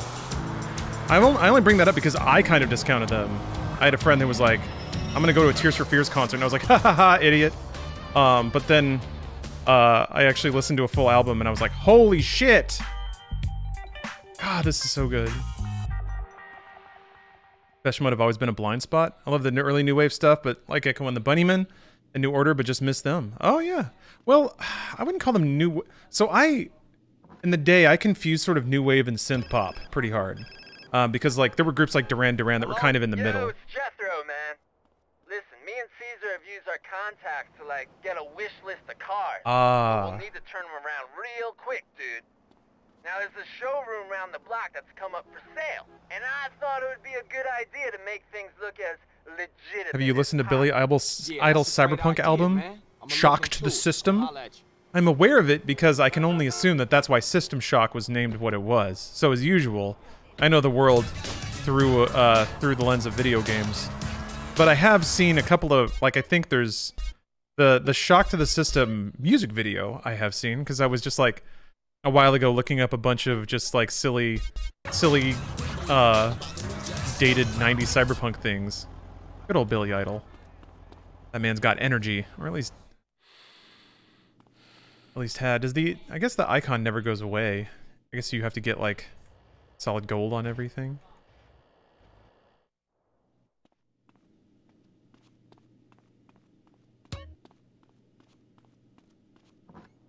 Isn't it remarkable how how casually they discuss illegal activity over the phone? Yeah? This was set in a pre-Patriot Act America, where the NSA wasn't listening to everything all the time. That tells an interesting story. These don't have a radio though, do they? I forgot about vigilante missions. Yeah, let's do some vigilante missions. Let's go murder some assholes and make some money. These... Yeah.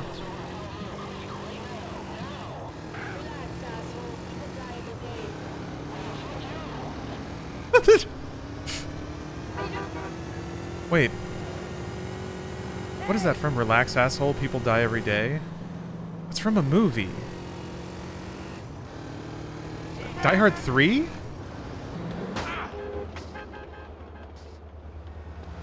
No?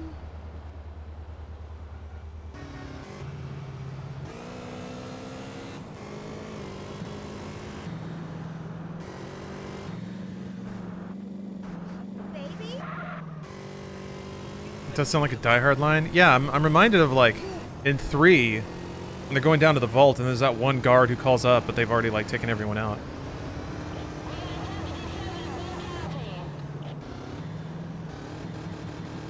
Oh, he's in a car? Oh, that makes it harder. And there's a cop right there. Can you get wanted stars if you're in vigilante mode? I'm gonna guess yes. I'm Batman.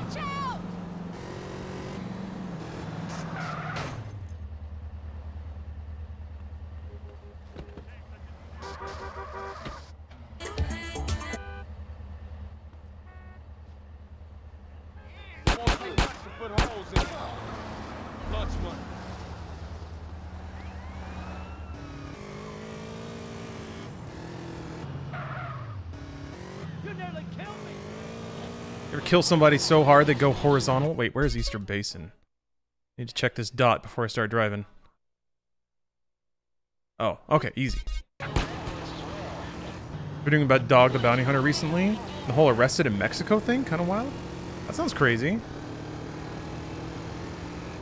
Don't tell me Dog the Bounty Hunter did something wrong. I depend on him to be my moral anchor.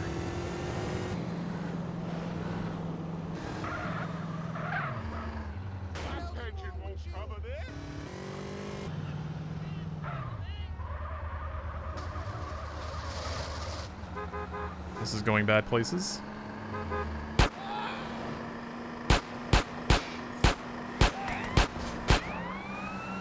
Hey! What the? Shit. Slow down! I need more exercise, but not like this. Alright, fine. Make it work.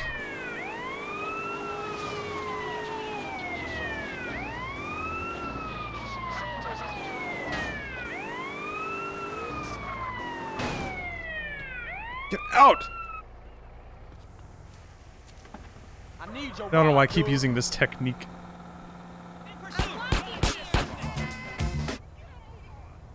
Oh! Nope! Shit. CJ, you've got to run, buddy!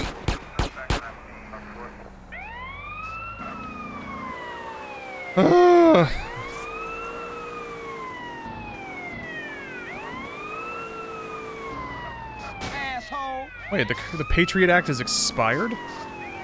What about all my illegal wiretaps?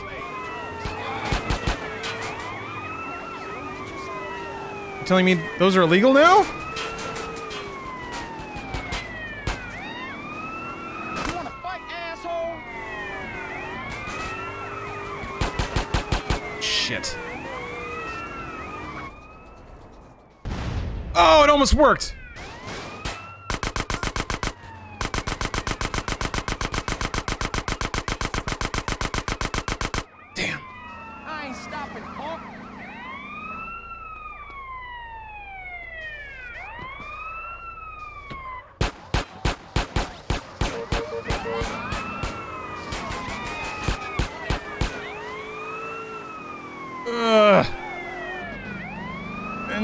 Engine can't keep up.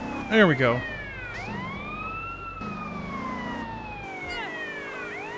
Don't even know if that San Andreas multiplayer thing is still going. Multi-theft auto. I remember having some friends noodling around with that when San Andreas came out on PC. I think they had that for Vice City too? I could be wrong. I'm probably wrong. Get out the wall! Fuck.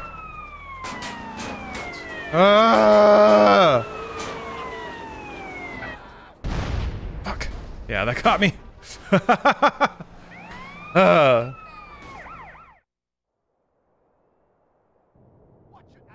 made like $150.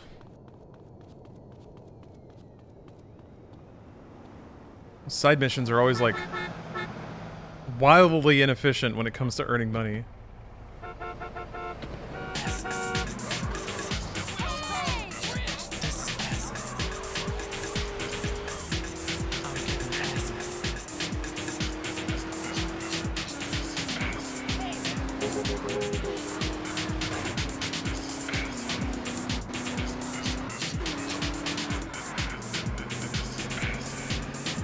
Vice City are really fun to 100%. I remember enjoying it in Vice City. I didn't really, like, try to get all the packages or anything. I think I did that in the original GTA. I followed a guide. But after that, I was just like, I can't be bothered.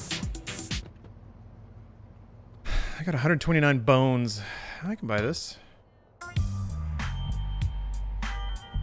And then, like, finding all the cars, that's kind of a pain. I think I did that in Vice City for sure. Because I remember learning about how, like, different parts of the city had different cars. You had to kind of drive around in different parts of the city based on the car you wanted to find. Like, games are back to having amazing radio stations. It hadn't been a minute, hadn't it? And largely only racing games. I remember the Dirt series always had a really good playlist, but yeah. Games just didn't feel like licensing music anymore for a while. Which I guess I get. Money you don't have to pay. You can just buy a score and then own it.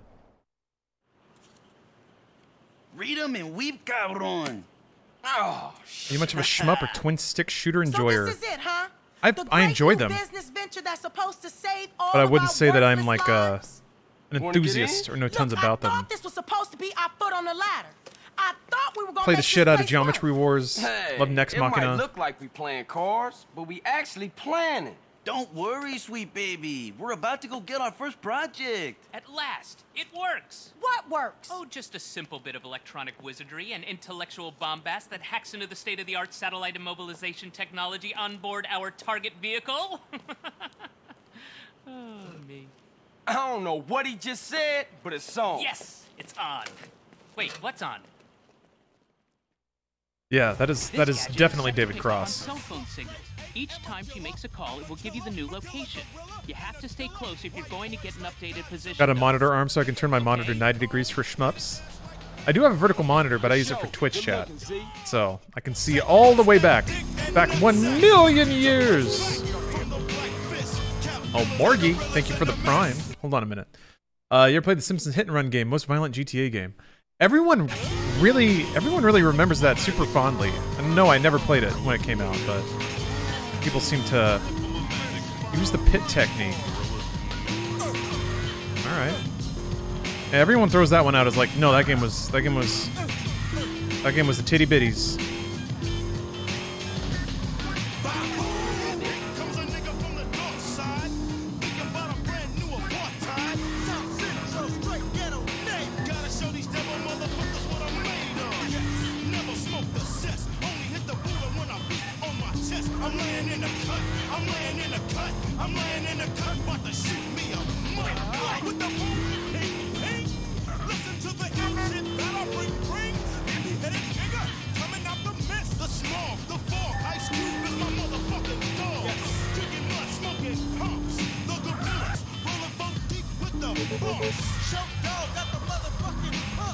How do I pit it if it...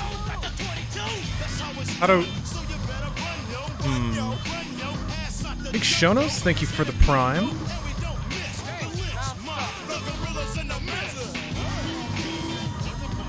I am glad you enjoy all the content. What do you think about the RPG elements in San Andreas?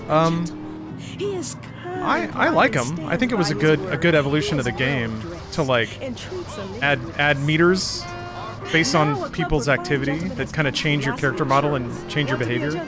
Pay a woman the ultimate compliment That's by just shoving 20s in her panties at the crazy car. That's just what gamers crave. Tonight and every night, your luck is in town at the crazy car. Am I trying to kill her? Instead of pit her. Do I need to pull her out? Put her back in to spin her out of control. That's All right. right. Candy wants to fake freak herself for money and make you feel exactly what you're not. A lady killer. It's the gentleman's choice. And a lady always loves to be noticed. You have to back up that way, my man. What could be more gentlemanly than staring at silicone breasts while my wife is playing slot machines? I'm here for a conference. What about my colleagues? I'll make you all feel special, one after the other. Just give me money. Yes, bring your clients. After all, Where are you going? once they see how drunk and horny you get over a pair of fake bazookas, they're sure to take your Play professional Manhunt. input No, seriously. What I didn't. gentleman wouldn't? Nothing about it really appeals to me, to be honest. Likes to be treated. Only at the crazy.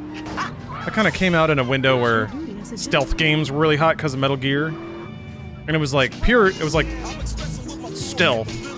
Stealth plus just like grungy, violent video game takedown shit.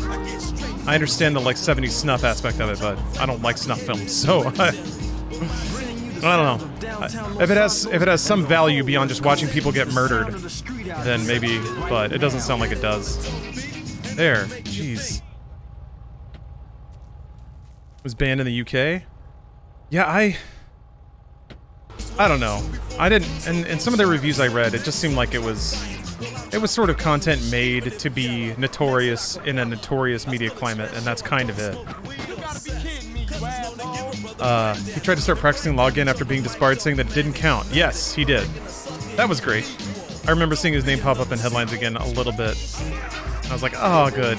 Thank you for surfacing just to fail again.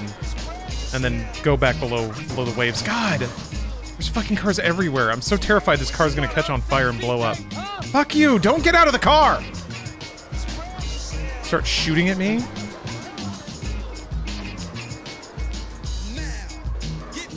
Those were like exploitation video games, kind of a niche genre. Yeah, you're right. Yeah. Postal. I don't mind it. Like, it doesn't bother me, but I've played enough, like, edgy games.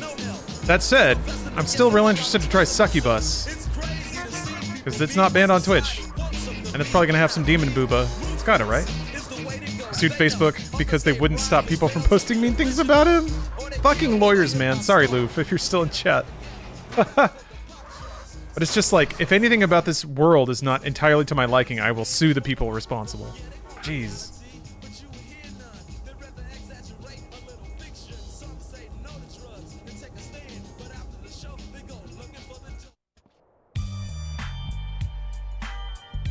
Fog equals smog. Lots of smog. I mean, it was the 90s in LA, so stylistically it adds up. I think that's okay. Anyone can file a suit? That's true. Yeah. It's like someone who was never licensed practicing law without a license is one thing. You're going to get in a lot of trouble, but not as much as if you got disbarred because you should know better. Is that accurate? Oh wait. Is the... I'm just so happy that there's like in this chat at least a really good diversity of like working professionals in different fields. So in situations like this, someone like Loofbox can come in and share some perspective. There's 2 cars on the list, they say, and they're in the showroom across town. Let's go get them. I always admired your direct approach, hombre. Is there a way your respect can go down? Yeah, I thought if you killed members of your own gang, right? If you just go around and shoot them. Okay, let's go get those wheels. Gonna play Shin Megami Tensei. Yeah, I guess 5 is out, huh? I gotta be honest, I don't know. I don't know if I'm going to. I like this place, you know? Where? San Fierro, man. My home will always be the Barrios and El Corona. But this city, it has something gentle about it. I don't think anyone has ever said that San Francisco is a gentle city. Isn't Succubus a sequel? Yes. Ow.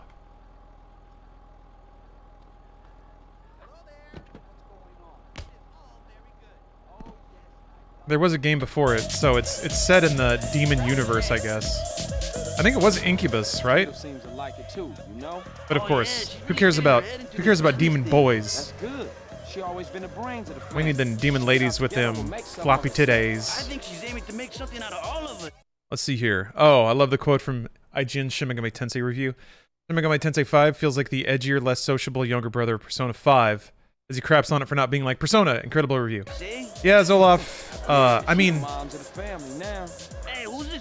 like, so to that reviewer's credit, where's the lie? Because that kind of is what the mainline Shin Megami Tensei series is thematically compared with Persona. And I'll go one step further. I'm gonna go ahead and say that Persona is a far more audience-friendly game than Shin Megami Tensei. So I'm gonna throw that out there. I don't think either of those statements are wrong. I do think what is missing is the sort of like clout-gaining acknowledgement that that there are fans of the mainline Mega 10 series and not necessarily just Persona. But let's be real, like Persona has become the mainline part of the series, right? So, but out of all of that, I think what you can rightfully understand. So here's what's always unsaid whenever anyone has an issue with any review that seems like it's lacking in critique depth. And this is not specifically for the Mega 10 review, but reviewers are young. Reviewers are young because game reviews don't need to be good. No offense to anyone who's reviewed games, but like there is such a mound of difference between a review written by somebody who's in their early 20s and they are just like deep into they are the consumer base for the product they're reviewing. And that creates a certain sort of perceptive cloud, I think, when you're right in the middle of it. When you're older and a better writer, you can get work that's way better paying than writing reviews for IGN. And IGN doesn't need to pay rates for professional writers because the audience isn't discerning enough to care. I mean, there's moments like this where somebody's like, "Can you get a load of that?" Okay, well, they still got their page hit. And to some degree, this is the issue with written journalism in the West in general. There are some outlets that still retain and pay like seasoned career writers, and to me at least, as someone who's a bit older, I appreciate that, and those are the outlets that I frequent. But I think largely when it comes to United States media outlets, a lot of the writers are going to be young because they're willing to endure the low pay and the crap working conditions that come along with reviewing games here. So I think that's kind of the nexus of it. I think that older writers don't have as much time to be playing every single new thing when it comes out and picks their projects accordingly. Yeah, Molecular, Lionel, that's a really good point too. And I think it's all kind of connected, right? So when you get older, your time is more valuable because your work product is better, theoretically. You're more experienced, you have more seasoned takes, things like that. So an older writer may be able to dedicate the time to reviewing a game, but it's going to cost more because their time is more valuable. They're not, they're not an early 20-something in a studio apartment with nothing to do than to grind out game reviews. So, it's all part of the same system, I think. And it's totally okay to kind of, I guess, to notice that in the writing and feel like it doesn't give you what you need as a reader. My advice would be to seek out the outlets that do pay their writers. For me, or that have a writing staff that does seem a little more seasoned. I shouldn't boil it down just to pay, but for me, when it comes to like covering like beat news for games, Eurogamer and PC Gamer are two of my favorite like more major outlets because their writers, this is the place. By and large, the cars are upstairs. What? Have a more nuanced take, have jokes that are a bit funnier, but all the other like major blogs, Kotaku, IGN, gentlemen? No shade on those writers, but I think I'm not in the audience they're targeting anymore. That sounds like a good idea. All right, CJ, it's time to roll. Let's follow the leader. You better keep up. You a maniac, say? Thank y'all, but I don't know. I've thought a lot about it, and I won't lie. Like, I was pretty resentful of how, especially United States games media, has treated certain games. And to put it all out there, of course, it's Cyberpunk. Like, not only did I think that game had a lot of artistic merit that was just completely ignored, but I am impossibly biased towards it. Not only because I am a Cyberpunk child, but my partner worked on it. But I think that was pretty symptomatic of like a younger audience base playing the game, only really interested in it for like the social issues that had been teed up in advance of the game's publication. And for a game that's about, like, a game that's about so many adult topics, it doesn't surprise me that it just it completely escaped the attention or desire. One thing that really pissed me off was that, like, NPR did a review of Cyberpunk that was just so fucking wrong that was insulting to me. Like, I don't really get worked up about 20-year-old writers bashing out game reviews. That doesn't bother me because, you know, I used to be one. So fucking get the money, get the free game. Hell yeah. But like NPR ought to be better or something. I think that was maybe a case of like a 40-year-old tech writer who was really out of the loop and didn't give a shit, got put on it. Ugh. Think about getting back before I end up in a car wreck barbecue. NPR is the 20-year-old's idea of sophistication. Yeah. I mean, NPR does a lot of good stuff. Don't get me wrong. I was just so like, that was the one outlet that I was like, maybe they will kind of have a headspace to approach this game on its own merits, and I appreciate the storytelling bravery that's going on here. But no. Just another review that couldn't wait to cash in on it. And also just say, like, the most vapid, one-dimensional, surface-level shit about... I don't know. That one actually did get under my skin a little bit. So I'm like, damn. Okay, well, good. See you back at the garage, DJ. I expect NBR to be so much worse because games are outside of their wheelhouse. Yeah, you might be right. There should be a pitchfork for games. Tons of people have tried it. Wasn't that what Polygon was supposed to be? They tried to be all, like, pinky out hyper-intellectualism about games, and then that didn't find any audience, so within 2 years they were running, like, Game of Thrones top 10 lists.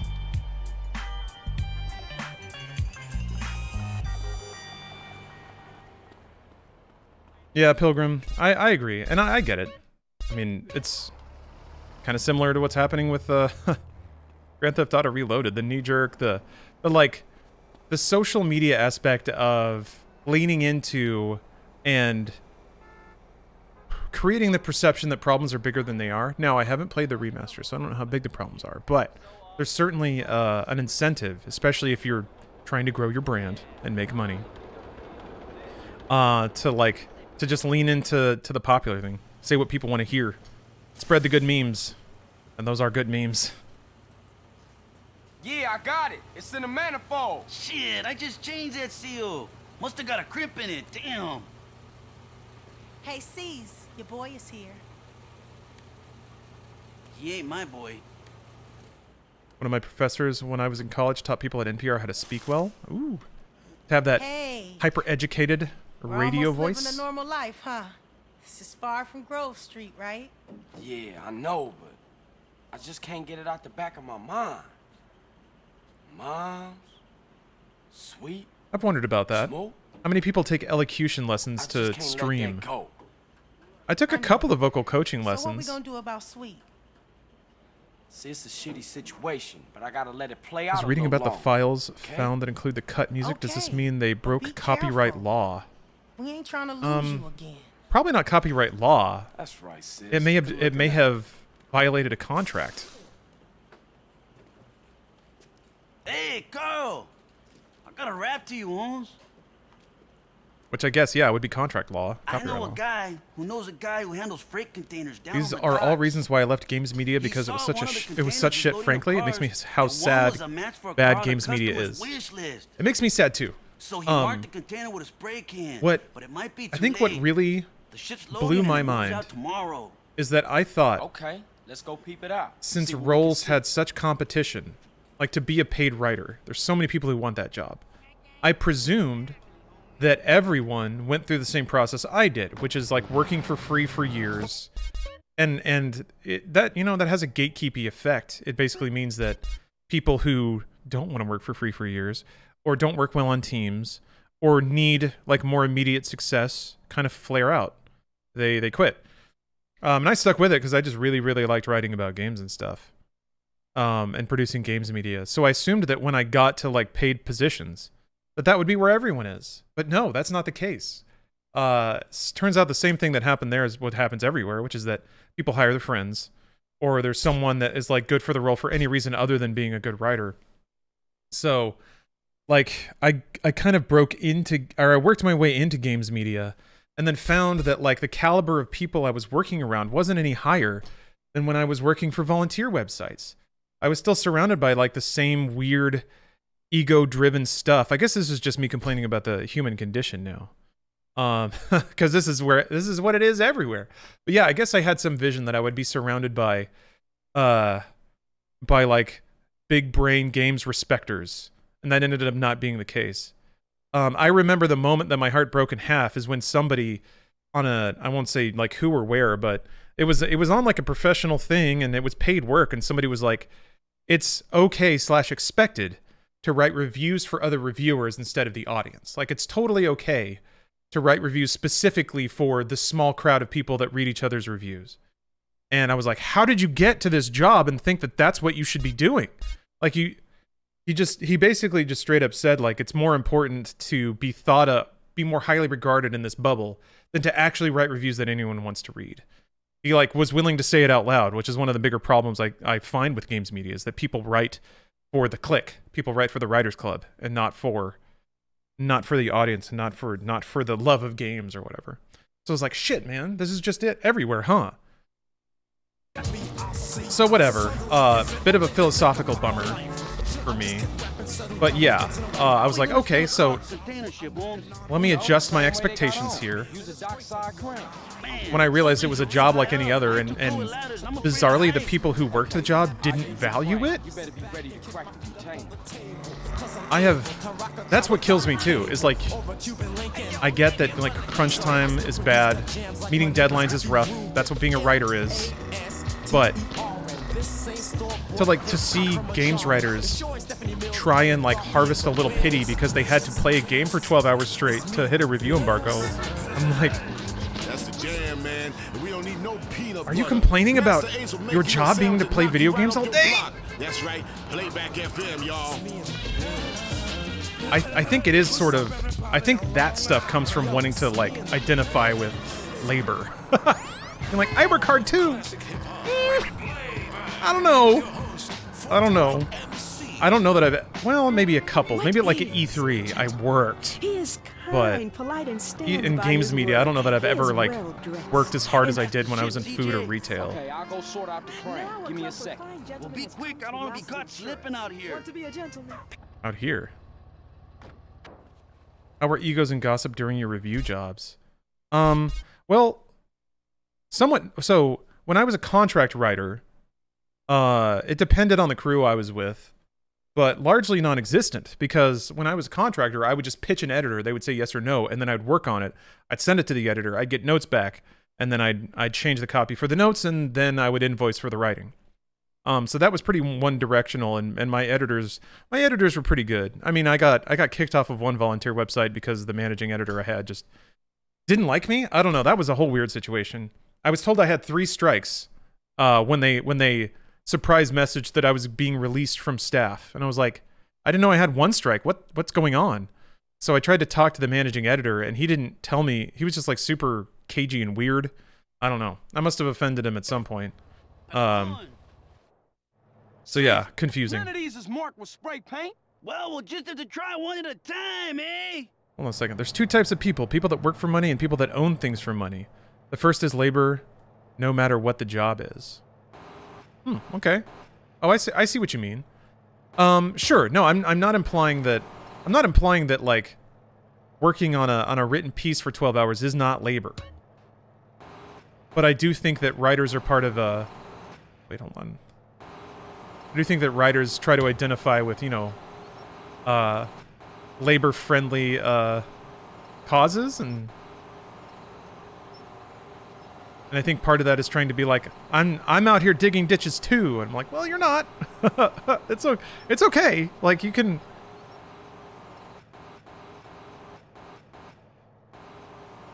Writers try to identify with a manual labor working class, yeah. But then again, that's fully me like psychoanalyzing somebody else, which is not typically not a good idea. One, CJ. Anyway, I don't know where I'm going with all that. And for all I know and care, that's just how it is now. That is what hard labor is now. I guess it's like, I'm thinking of like just crews of people that like were in it to make their own name or their own brand. People that like grew up in wealthy families, so they didn't have to spend 8 hours a day working a shit job. Like, I did that, and then I would come home and work on games writing stuff.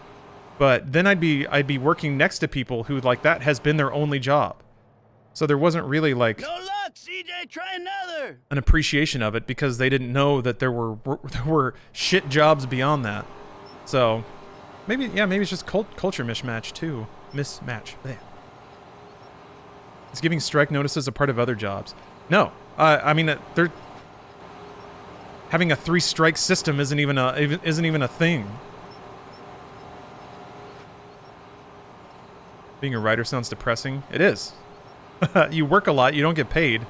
The best you've got, like the coolest self-image you can aspire to, is something like Hunter S. Thompson, which every writer likes to believe they are silently in the back of their head. But all that means is that somebody's like at home, drinking a lot, punching away at a keyboard, wondering why the world's not changing because of their inflammatory words. Yeah, Void. I lived in a right-to-work state. Right to work. I mean, somebody can just fire you for no reason at any time. I could do with some help.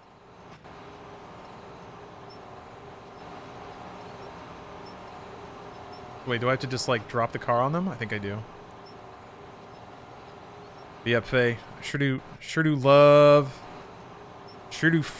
love video games. Come on. Oh yeah, that's true tough. I mean, you can identify it, but here's the thing, it worked, right? And that's why, like, that writer, that's why Schreier basically releases all of his leaks on his personal Twitter account first, and then drives attention to that. Hey, hold it right there. It's even in his writing, which is always a little tasteless. He always adds that little, like, and they sent a message exclusively to me. But I guess that's how it works. Theoretically, he did it. Theoretically, he's getting paid a decent wage to write for Bloomberg. But yeah, I find that pretty distasteful too.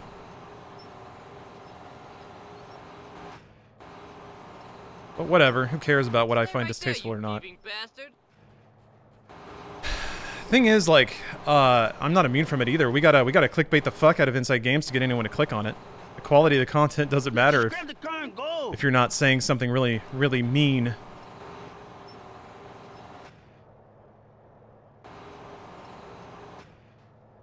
Okay. New strat for this mission?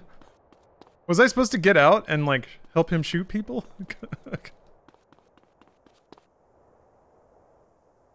Anyway, that's enough complaining. I don't like complaining. I don't like talking shit.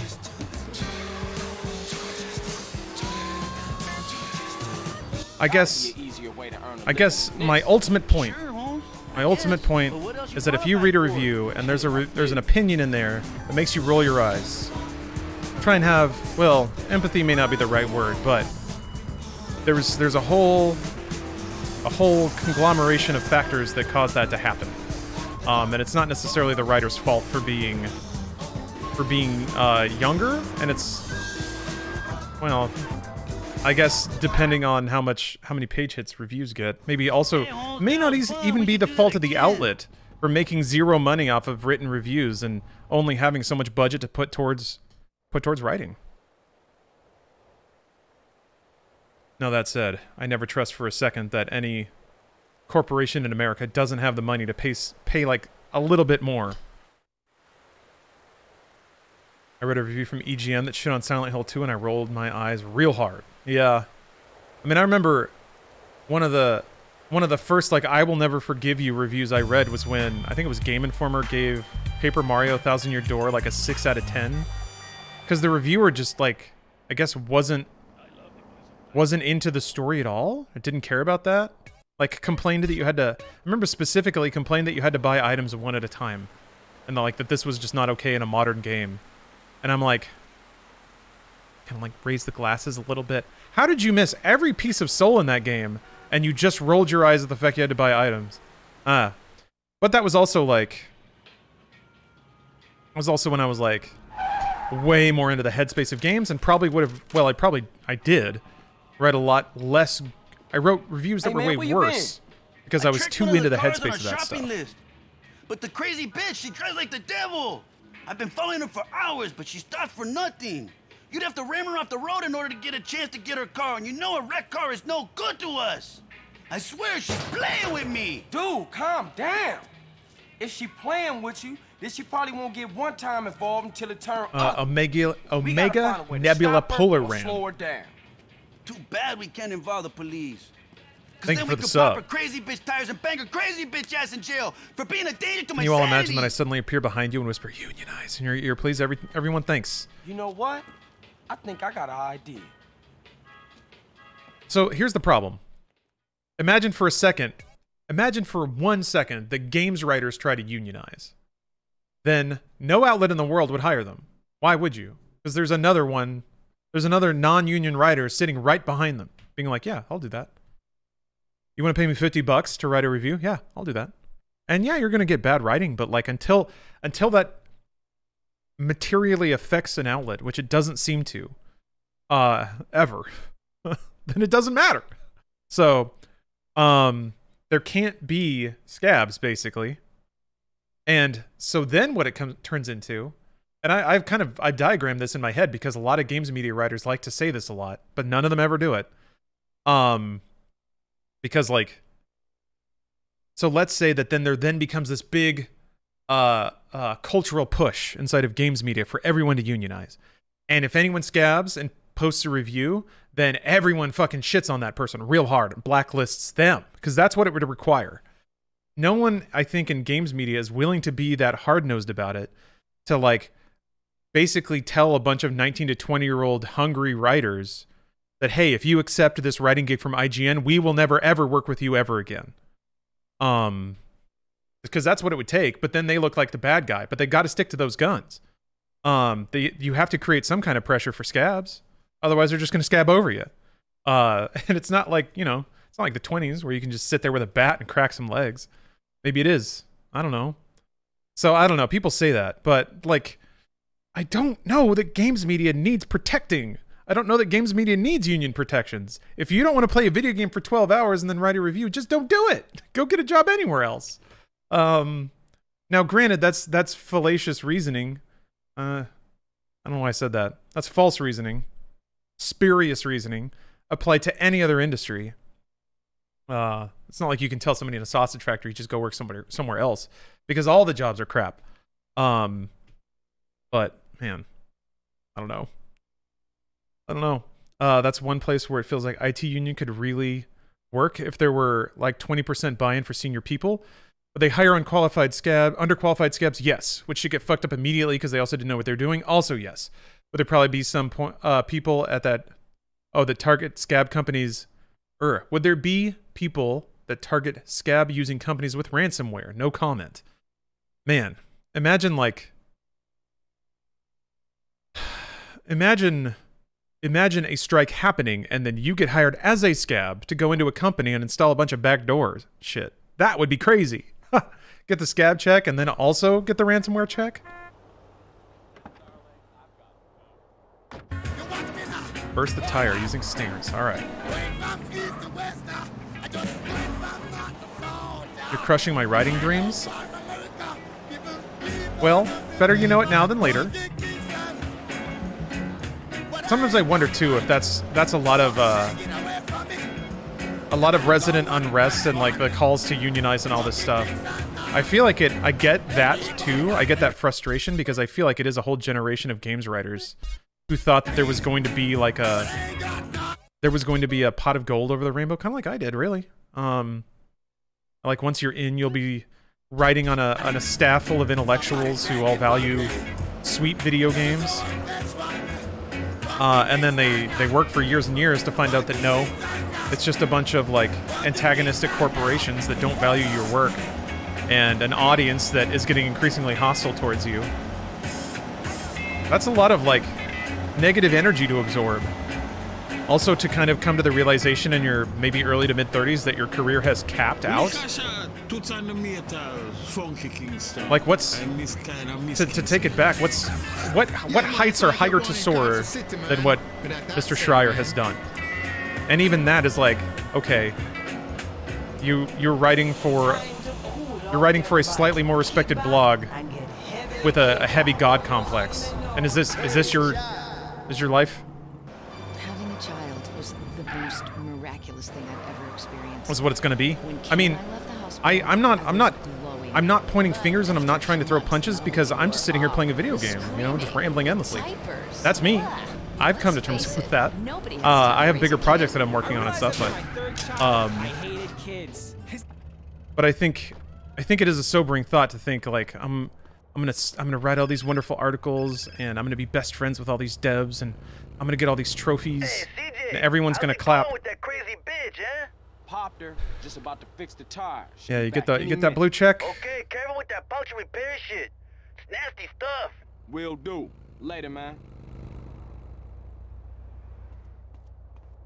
Man, stuff is disgusting. Oh shit. All over my clothes. Your children up in the classic English manner by making them learn Latin and beating them half to death. Oh, sympathy for game reviewers in the cycle with those rainbow dreams. I went and got a degree to be a novelist. 10 years later, went back to be a programmer. Now I can comfortably write in my free time and my life is a million times better. Lesson of capitalism, nobody gives a shit about you. Get yours however you can. Yeah, ideally with some consideration of the people you're living in the world with and the people directly around you. But yeah, more or less, there aren't a whole lot of rules to this world. A lot of the ones you kind of self-impose or absorb from somewhere else.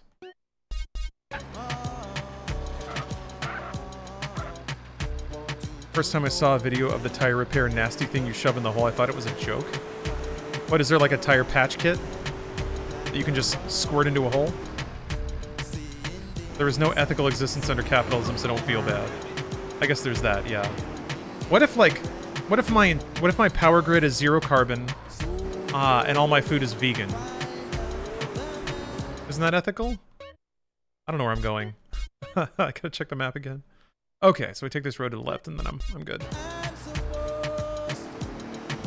Except I already missed it.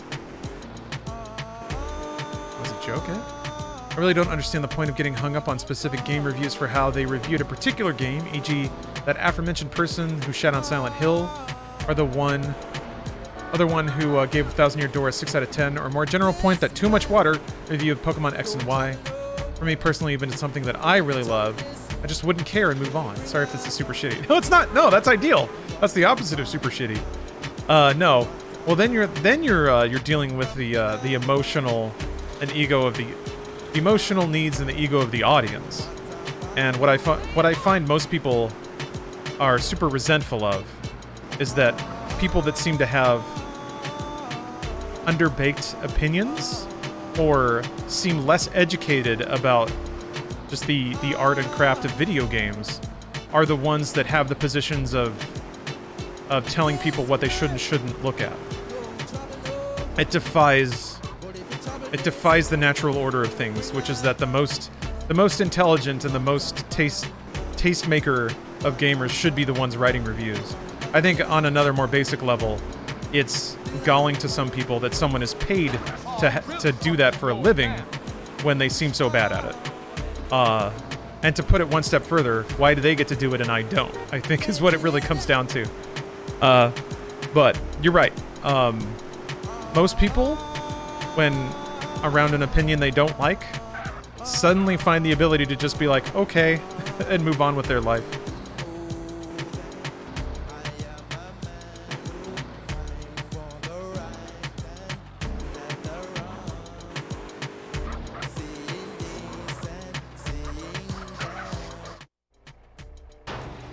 The best way to utilize reviews is to follow people whose opinions align with yours. Reading every review and getting pissy about random X reviewer is dumb. People get annoyed by bad reviews more than they follow reviewers that suit them for some reason. Yep, you've nailed it. Because getting mad about stuff is fun. Especially if you can, like, twist your head around to believe it's part of some grander narrative or grander conspiracy.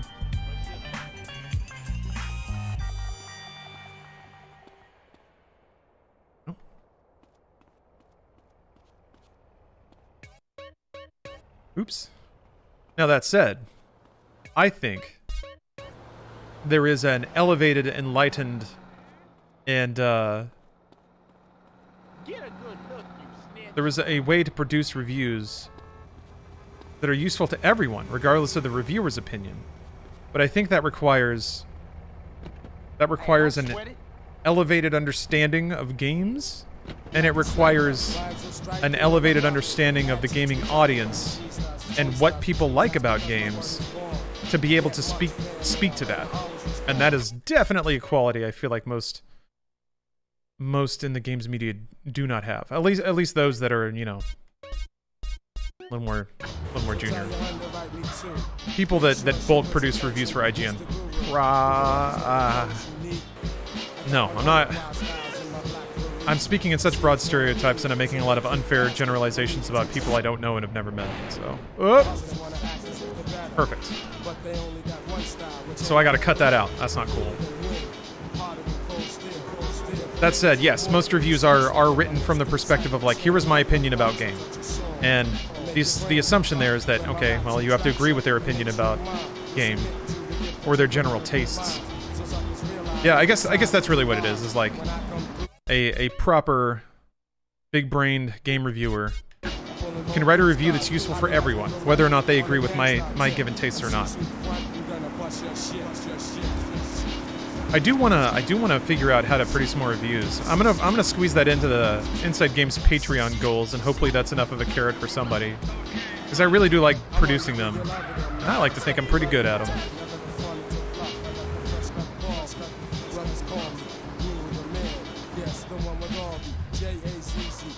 Is it that some reviews expect people to agree with them or tell them how to feel? No, not necessarily. I think it's more that a lot of reviews state opinion as fact because that's sort of the conceit of the review. The conceit, I think, of a bad review is that the whole thing is from one person's opinion. My reviews are more of an explicit mix. Here is what the game is, and I trust myself to be able to articulate that in an objective way that helps you, the viewer, understand what you'll be doing when you play the game. And then I say, okay, now here's my appraisal of it. And furthermore, here are the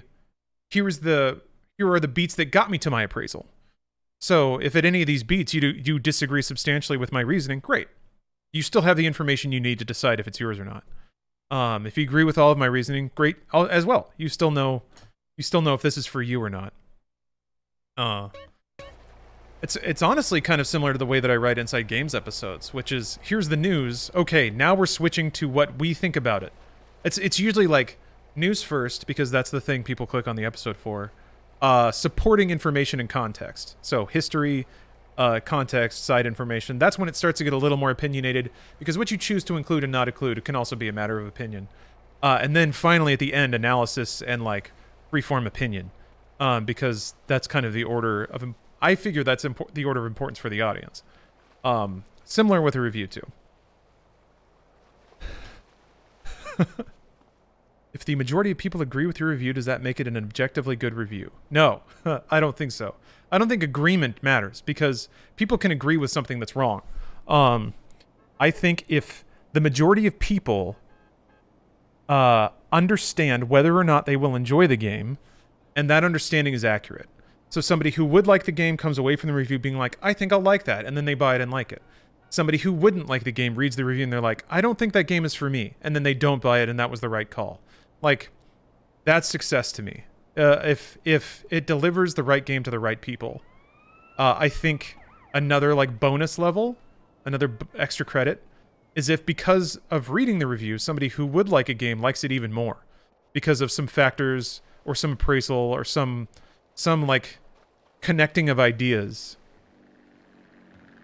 that made them appreciate it on a deeper level.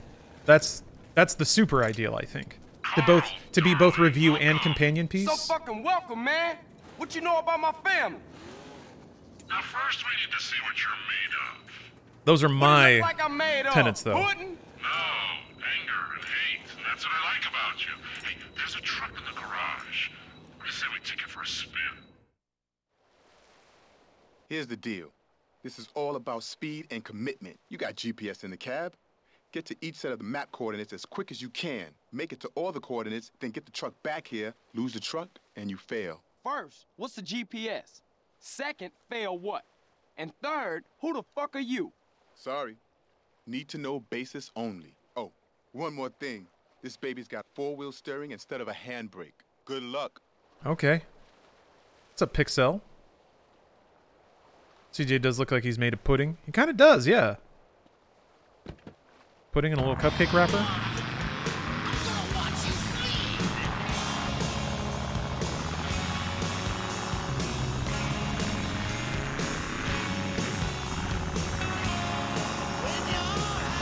Am I doing any podcasts? Bruce and I do the Talk to the Internet podcast semi-frequently. Basically whenever we can get a sponsor for it. That's something else that I was going to put in the Patreon rewards. It's like a tiered reward. I'm also like, do I come up with membership levels? I don't even know what, like...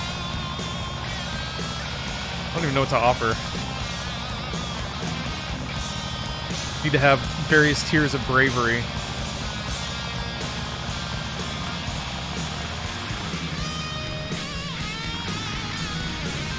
What the fuck? Alright. Nudes and tiers? These are all good ideas.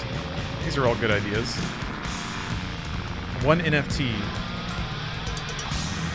I suggested to Bruce that we sell an NFT for the first Inside Games episode, but I don't know. I think it's not worth burning down the earth for. I'm the kind of guy that can answer this. Why would Rockstar upgrade something that clearly didn't need any upgrade? I mean, is it really that much of a mystery? They can sell something. Rockstar has GTA Online, and that's earning them a lot of money. But all this music. My father's rich, but that has infected my lazy outlook on life. I'm gonna guess Take-Two probably saw like the sales numbers for recent remasters, and we're like, wait, why aren't we doing that? And it is exactly what this was supposed to be, which is that you just farm it out to an outsourced company. It doesn't take any of your staff. It doesn't take any of your like overhead. You just have to like pay an outsourced company for like 6 months, and then you get a product to sell, nice little lift to your yearly revenues. Boom, CEO of the year.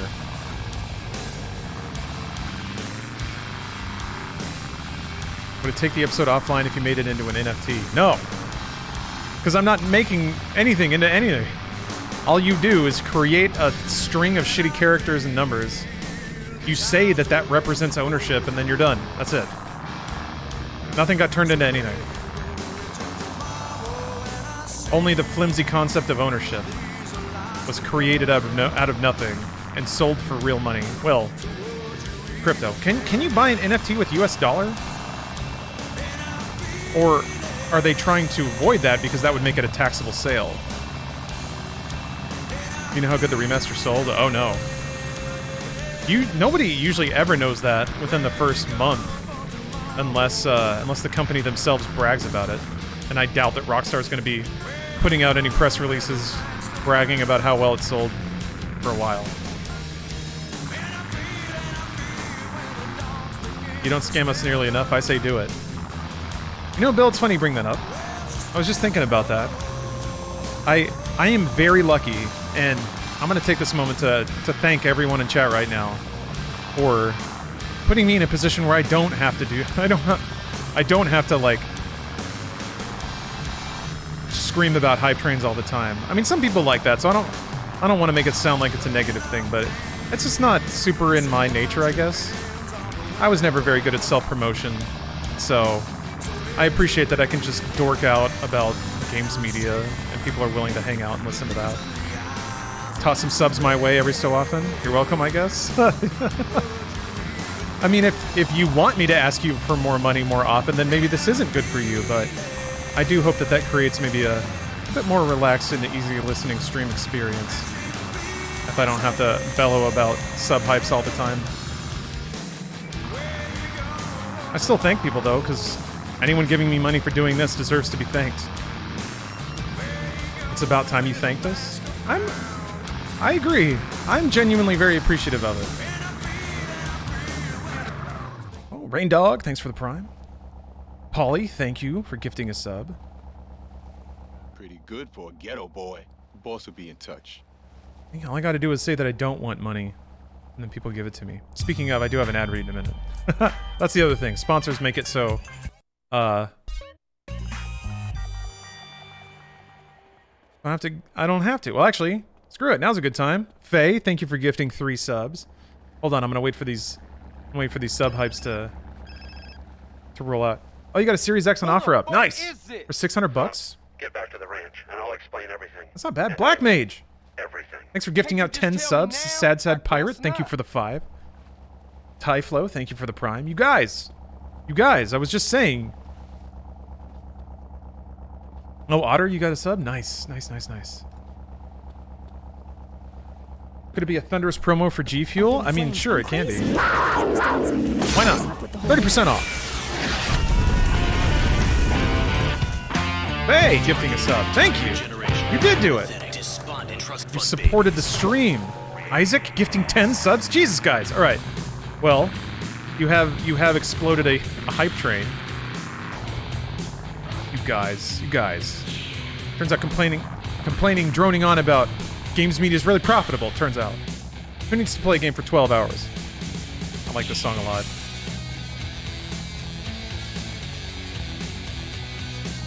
Dr. Scientist, thank you for the prime.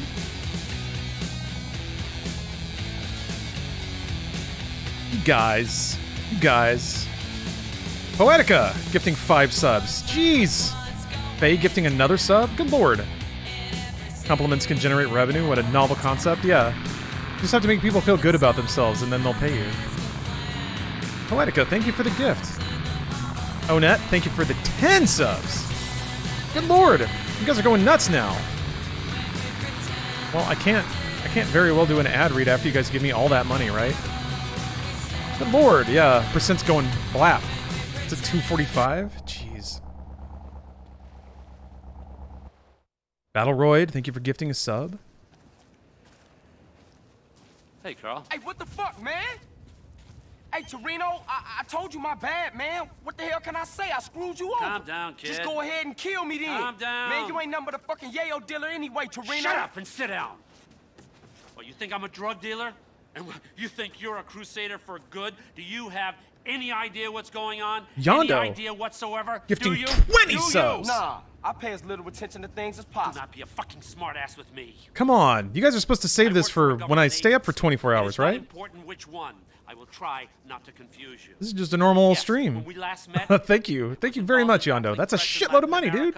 Thank you all. Means necessary. That does not make me a drug dealer. Yeah, chat's getting scammed. Now, the money that we raised, the friends that we won over, have helped us immeasurably in our overseas interests. Government agency. Kids like you. Oh. Supporting the artists I enjoy is what I wanted to do with my big boy dollars out of college, so happy to be able to. We're fighting a war out I understand that a lot. I spent a lot of years. I'll be a hero and I'll lose. And what do we have? Being broke as hell. Communism in Ohio. People sharing. Nobody buying stuff. That kind of bullshit. So relax and listen. All right. I'm listening. I know what kind of guy you are. I need a guy like you to do things I can't get caught doing. Like what? I need you to commandeer a truck. A rival agency with a confused social agenda. They got things that we need. Now, this is a two-man job. You'll need a friend. Most American character ever created. Boyfriend, but don't tell him a thing. Remember, I'll be watching you. Big capitalism believer.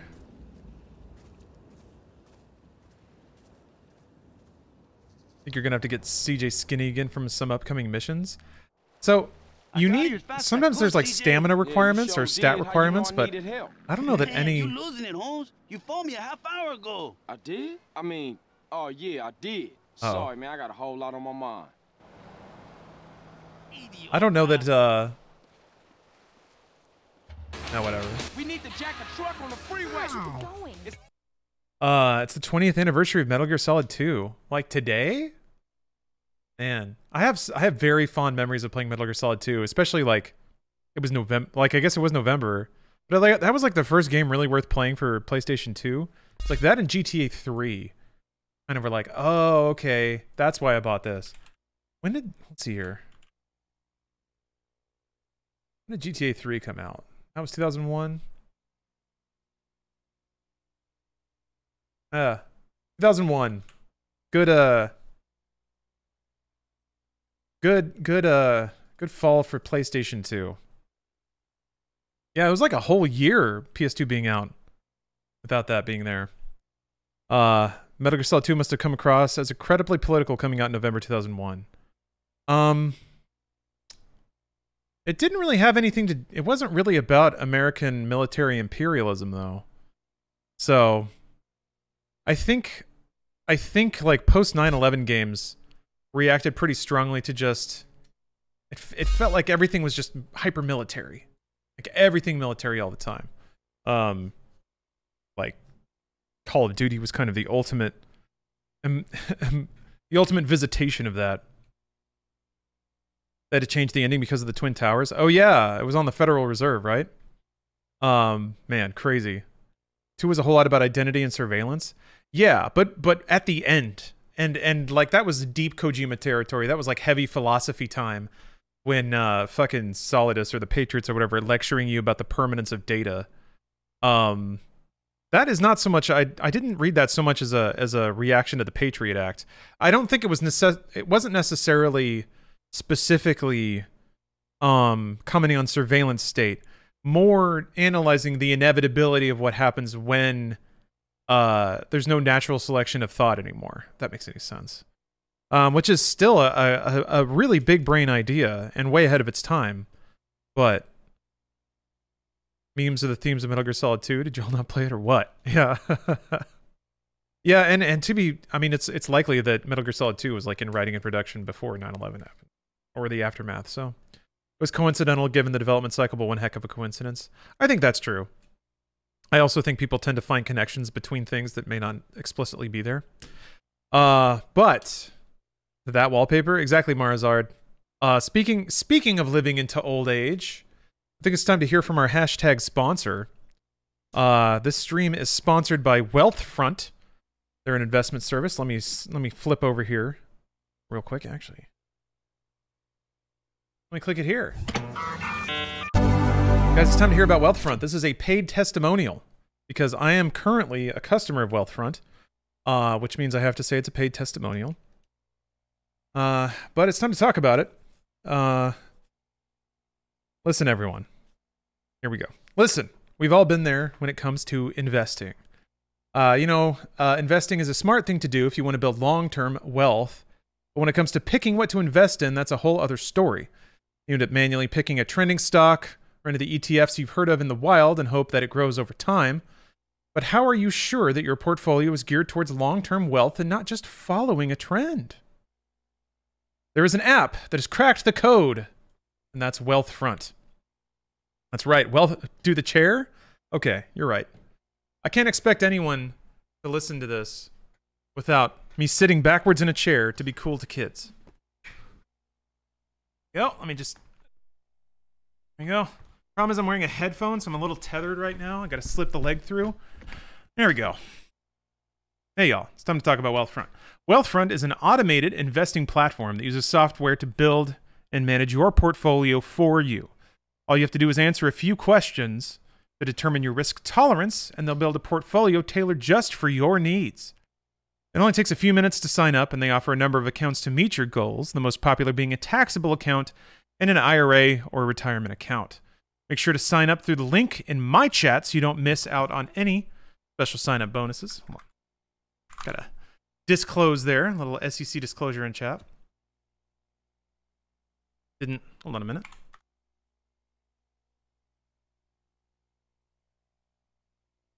That's odd.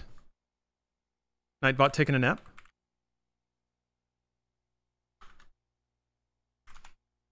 Is it like Riker? I mean, in this thing? You'd have to like really throw. You'd have to. I did stretch out my hips this morning, so I might be able to actually get it over there. But well, I'll try that after this. I'll try that at the end here. Yeah, make sure you sign up to the link in my chat so you don't miss any Sorry, make sure to sign up to the link in my chat so you don't miss out on my special sign-up bonus. Wealthfront's management fee. They do have a management fee. It's only 0.25%, which is a lot lower than other services that I've looked at.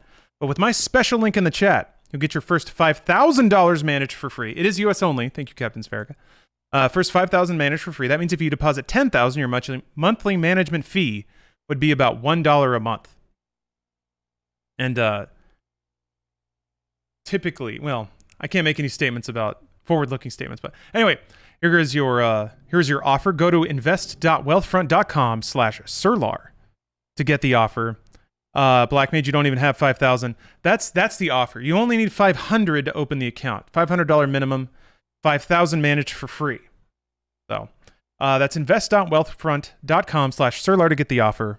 Thank you very much, Wealthfront, for sponsoring this stream and basically giving me the path to invest my money in the way that I needed to. All right. Thank you very much, Wealthfront. Are there fees for putting money in or taking out, or is it just management fees? Russ, I'm fairly certain it's just management fees. Wealthfront does have an FAQ, and actually they instructed me to tell you guys that I probably shouldn't be answering specific questions about the service. I'm not supposed to, because I'm not a financial advisor. So, like, this particular sponsorship it's a teensy bit tricky because it is a financial platform which has a lot more limitations than a normal sponsorship or normal ad read would. So I have to be a little careful about what I say.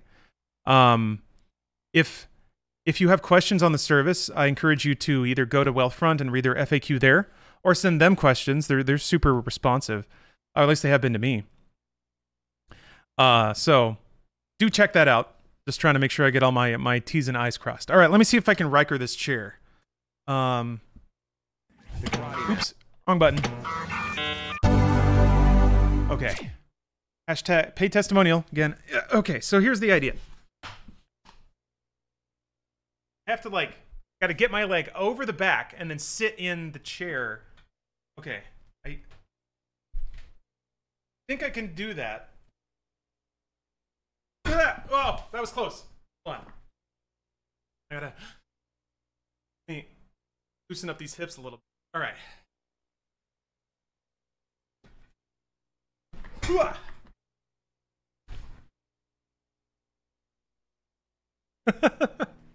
I'm not even wearing shoes right now. The problem is the armrests. The problem is the armrests. That's the coolest thing I've ever seen. Wait, hold on. Let me throw in one last disclosure here.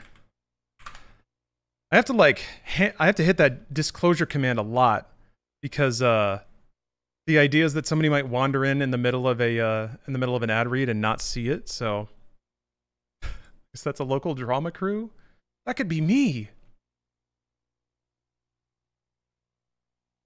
I've thought about trying to join like a local theater troupe. I don't know what that means in LA.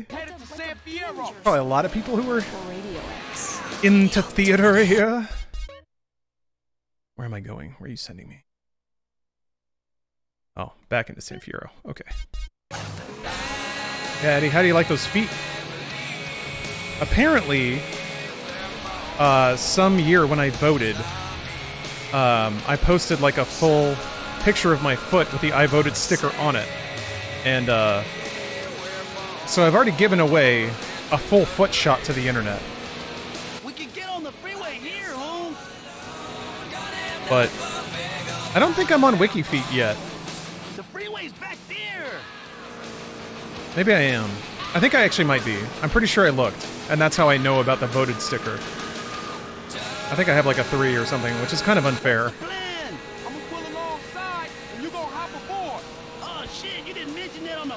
But I am a man, so. Tell Kendall I love her. That photo comes up, yeah, see? See? There's a rig up ahead. Jeff is on it? Yeah? What's Jeff's wiki rating? Is my wiki feet rating higher than Jeff's? Closer, CJ, closer!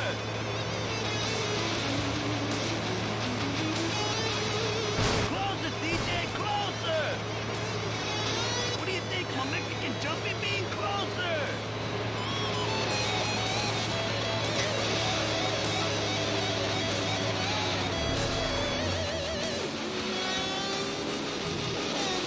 It is? Hell yeah. Jeff has a 3.86. Wow, that's embarrassing. That's really embarrassing. It's really embarrassing for Jeff Keighley, producer of the Game Awards.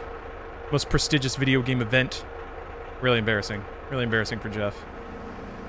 Are you gonna let me in the car? Where are you going, CJ?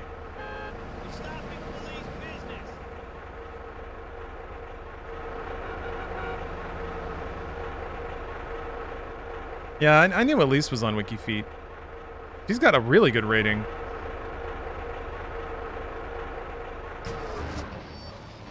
Oh no. Oh no. There's a cop stuck under my trailer. There we go. We're good. Okay, CJ, let's get this rig back to the garage.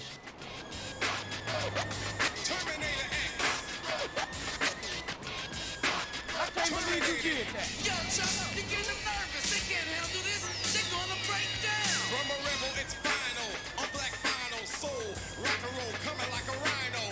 Tables turn, suckers burn to learn. They can't disable the power of my label. Def Jam tells you who I am. The enemy's public. They really give a damn. Strong Island, where I got them wildin'. That's the reason they claiming that I'm violent. Never silent. No, don't get dumb. No, claiming where we get our rhythm from. Number one, we hit you and we give you some. No gun, and still never on the run. You wanna be an S1 group until you win, and then you come again. You know what time it is. Impeach the president, pulling out my ray gun. Zap the next one, I can be your shogun. Don't last a minute, soft and smooth. I ain't with it. Manage a job requiring a 6 or higher on WikiFeet? I mean, I guess if you were like applying for some foot fetish content, pretty sure you could drop a hot link to your WikiFeet rating. That might help. Need petite women to step in pie. This is not a joke.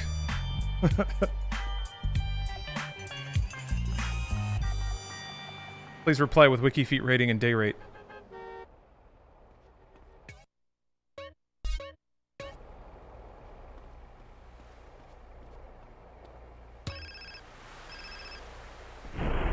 Here, now.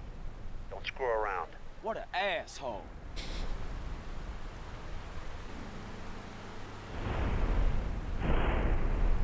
Like a waste of good pie? You're assuming you can't eat the pie.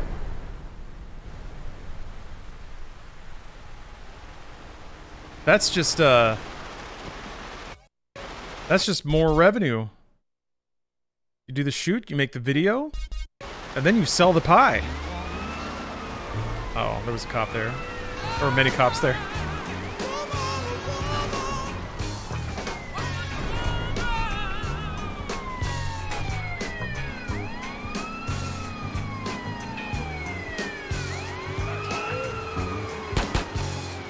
Is that the same hook that's in California Knows How to Party? California knows how to party.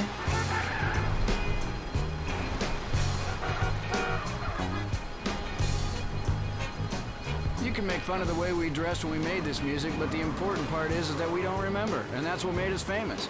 I'm the patron saint of treason. That's the reason. Honey, don't let it break so fast. Why are people's eyes so tiny in this game? I'm gonna guess because, like, eyes are one of the hardest things to do right.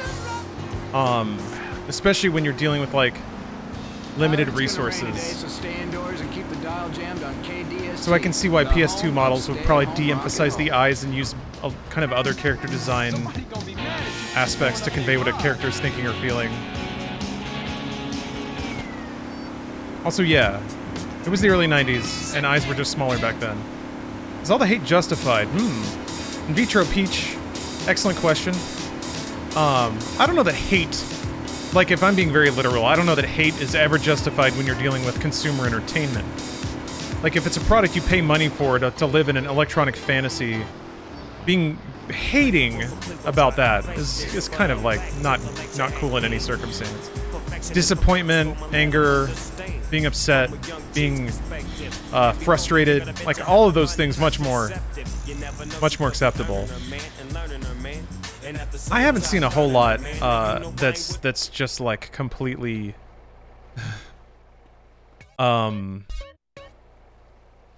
that's just unreasonable, really. It just seems like people are like, wow, that's shit. That's real shit.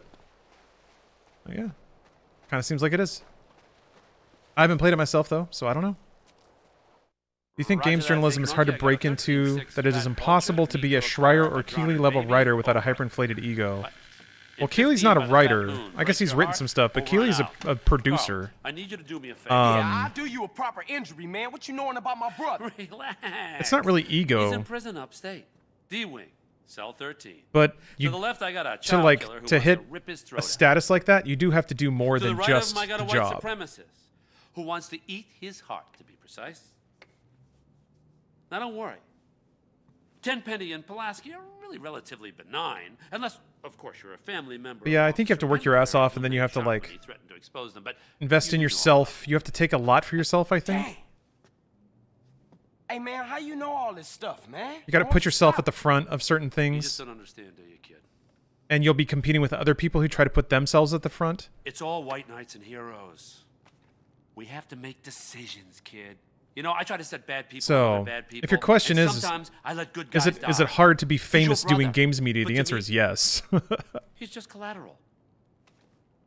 It's a very delicate decision. But it's hard to get famous doing anything because you're competing with other people who want to be famous. You got all the scumbags. I got real tired of that. And over here you got got real all the tired of it. scumbags outside. I didn't have a desire to be a household name.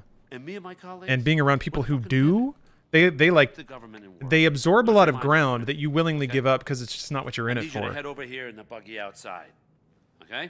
Okay, let off a flare. We got some precious cargo needs collecting. Hey, hold up. What about my brother and The all problem that then shit you becomes talk- when don't people who worry. do try to develop their Sweet's own name or just their own fine. fame spend time doing things that aren't work. The prison guard goes home and finds that his wife and kid have been murdered. Everything's under control. We'll talk later. No. Also, the reward is not so great. The reward isn't the best. Like, fame doesn't always mean money. I don't know that Schreier is necessarily swimming in cash. I don't know that any writer is.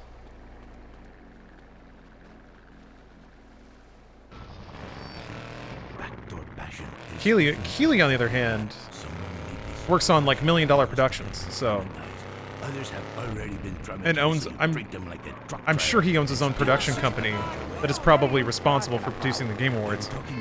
The Game Awards carry some pretty big sponsors. It is also a very expensive show to produce, so I have no idea.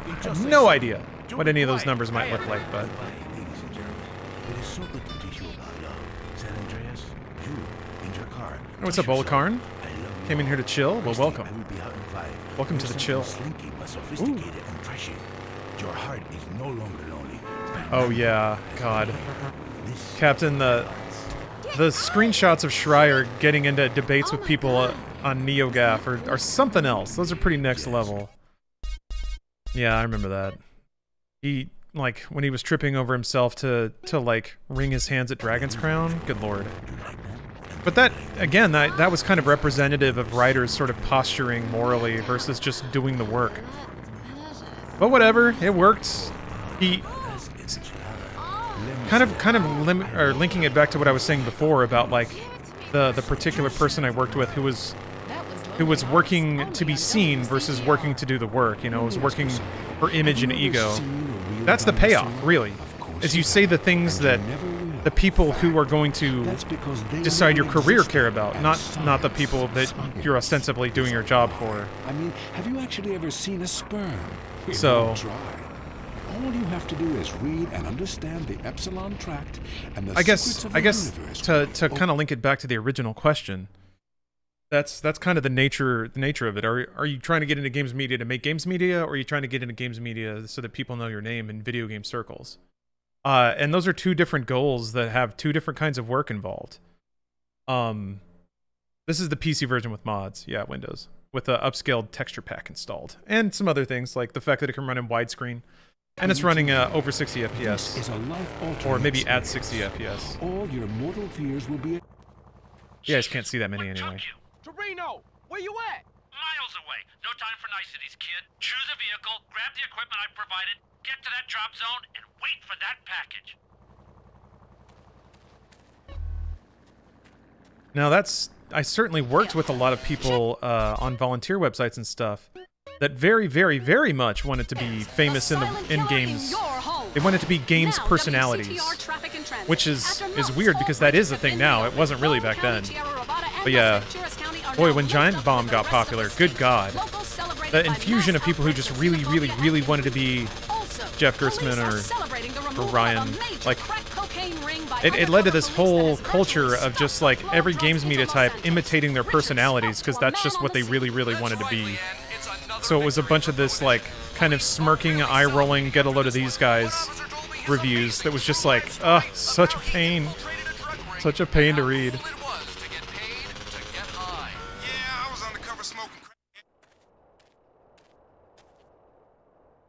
But you know what? I'm gonna guess that exists in any. That's our cargo arriving now. Any group of humans are gonna get like that. They're always gonna invent their own little like circles. Then people are gonna want to be big deals in that little circle.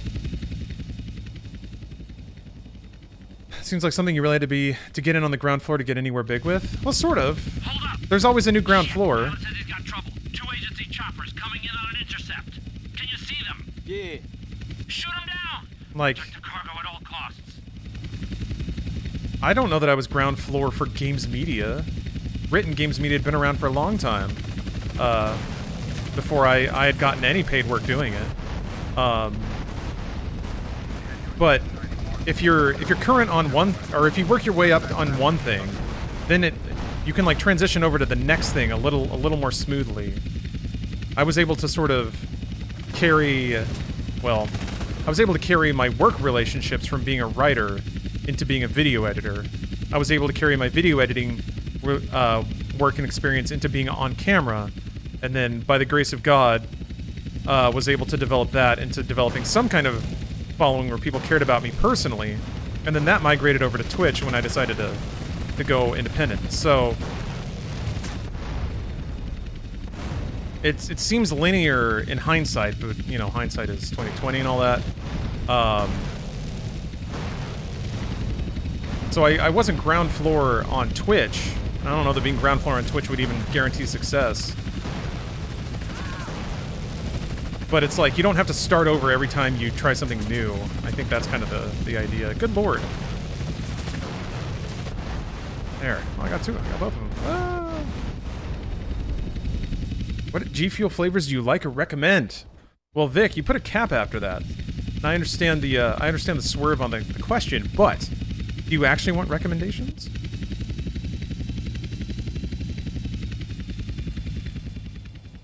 Or is that Kappa? Is that Kappa indicating that it was just said for comedic effect?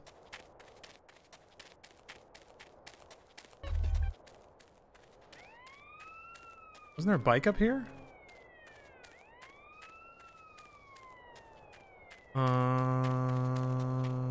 Oh.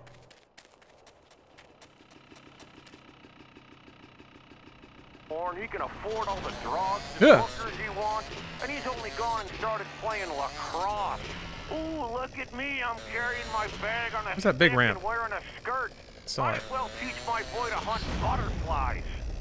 I was also doing the plug too, but I'm on the site looking at all the flavors. Oh! Depends how you look at things. Any race fans out there? Hey, any football fans? Soccer fans? Go home! We don't want you here! Your game is terrible, and we don't win at it. Next caller. Hi, Derek. My name's Cole, and I'm a big racing fan. I tell you that where I'm from, Anyway, there's nothing worse than getting alright, flavors, yeah.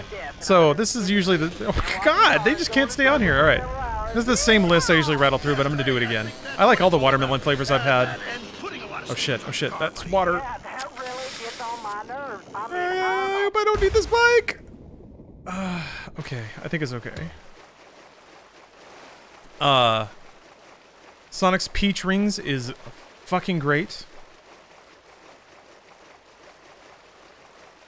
Miss the old fun house, but I'm happy where it's taking you all, except for, you know, yeah, me too. I'm way happier doing this now. I'm finally getting to the point where, like, certain other opportunities are opening up. Quarantine really did put everything back, but starting to do cooler stuff with some partners. Peach flavored anything? Yeah, that's correct. Peach flavored anything, watermelon flavored anything. Those are the big ones I like so far. I did see, what was it? There was a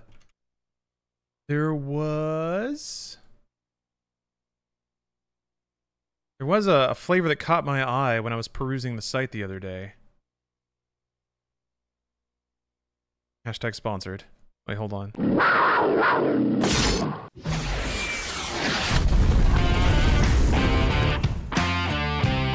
There we go.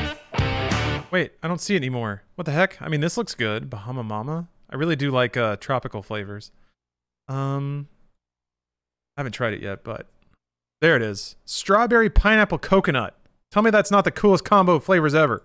And all those flavors are pretty good in like mixes and stuff. So, geez, that with some like rum or something. Also, of course, it's Outrun. It's got to have grids. So yeah, I think I'm gonna get that tub next and try it out.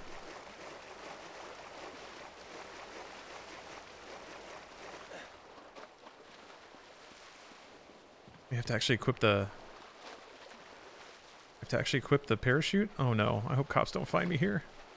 I'm out here in my wet undies, all alone in a ghost town.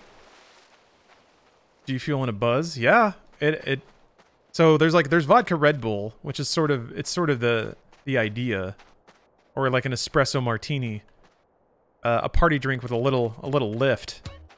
But nah, man, G Fuel and booze, that's the real combo right there. I'm sad the flavors I wanted don't ship to Australia for some reason. I'm sorry. Yeah, I'm not quite sure how that works out, the availability of particular flavors and where they can ship to.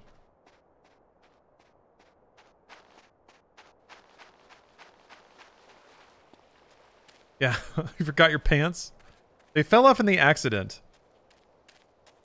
Man, is it really GTA unless you're waddling back to a street so you can steal a car? Got some bathtub gin? Wait, what? It's good? I thought the whole thing about bathtub gin was that it tasted terrible. That's why they had to mix it with stuff. Yes. Ashley, this is a modified version of the original release. Because yeah, the new release has got some issues, it seems. The meme photos certainly don't make it look very good. But memes tend to do that. Memes typically go for comedic value over accuracy. This is certainly the right call. I'm having a bike, okay, fool?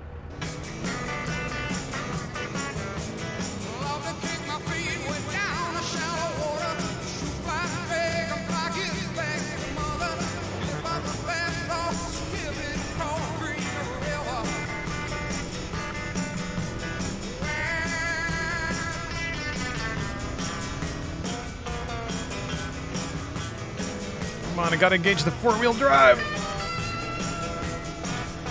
You ever seen Crobecat videos? Yeah. Yep. Now, Crobecat is probably the king of, like, making something look as bad as possible for comedic value. Okay,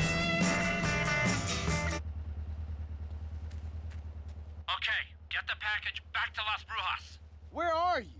You giving me the heebie-jeebies, man. Carl, I will always be watching, or listening, or both. Can I take the helicopter? I want the helicopter. Just got the Tetris G Fuel bundle, and the tea Tetraminal flavor is just Peepo Cheer. I haven't tried all the pieces yet. I got the Tetris bundle too. I actually bought it because so whenever they do like branded deals and stuff, typically they don't make those super available for influencers like me. But that one is just like, well, it's Tetris, so I need it. I did the same thing with the Sanic. But my girlfriend told me she thought it was a little creepy. If only there was someone in here for me to hug. I love you, mother. Forgot about I'm a lonely DJ. Ich liebe dich munter. Fucking forgot about that guy. Anyway, Oh my god, just the total vision of like 90s techno. Some German dude in a mesh shirt. God, where was I going with that? Oh yeah. So, I got that in the Sonic Shaker. I got the Tetris pack, because I wanted the Tetris Shaker too. I am kind of getting into like... G Fuel's been making a lot of like ridiculously branded and just kind of like meme-tastic shaker cups. I'm getting weirdly into collecting them. Little nick on the blades there.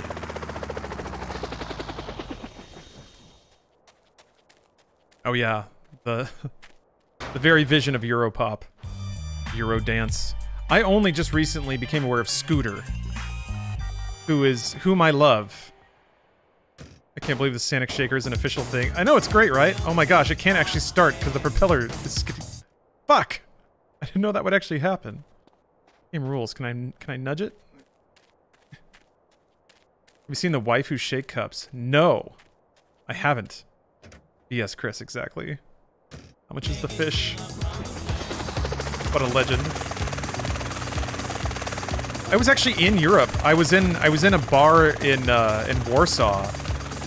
And I went to the bathroom, and they were playing like the dankest Eurodance in there, and I was like, what the fuck is this? So I Shazammed it, and it was Scooter, and dude came up wearing like a BMX jacket, having like shock white hair. I was like, what the hell? This guy's my hero. And actually, the day after that, I was talking with someone from Germany, and she was like, I have to tell you about Scooter. And I was like, please! I discovered him last night and I'm in love. Eurodance is a beautiful gift. I feel like Scooter should check out Noisia. I love Noisia. So, I got introduced to Noisia because of the DMC soundtrack. And ever since have been following them pretty closely. But yeah, big fan.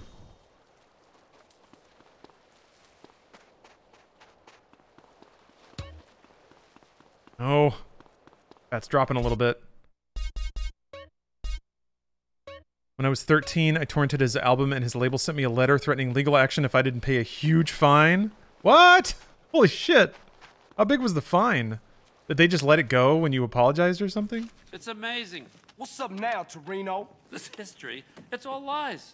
It says Hitler killed himself. Oh yeah, Comic Christ. Japan. DMC Devil May Cry had a baller-ass soundtrack. Holy cow. Loved it so much. Hey, man, what did you want? Is you gonna free my brother? No, not now. Yeah, Trash Daddy, I agree. DMC was overhated. Get you to do something for me. Man, you real fucked up. But the shocker is, we are gonna look after him. Because I need him alive as much as you do. Oh, thanks. That was like, to me, DMC was the ultimate of like, I got double agents in Panama. a game audience feeling insulted that they weren't pandered to properly. Guy, he's asking for clearance to interrogate you. Russian style. Calipers on the genitals. Feels good. You'd like it. They seemed to take such offense to how their concerns were responded to. Don't worry about it. And then it just kind of like escalated. Genitals, believe me. The whole country went to shit. You know, we tried hard to put a lid on it, but that idiot Gorbachev with his little strawberry in his forehead, he gave away the crown jewels. Still, they got their, you know, their boy in the White House. That was nice. Scooter is so embedded into European culture that you can find him at trashy Eastern European festivals, no matter what the musical theme is. Shouldn't cost that much. You offer them $1. If they give you a hard time, kill them. I'm gonna need you to start doing some real wet work. So he works, huh? Right? Scooter's like touring nonstop. Come on, beat it.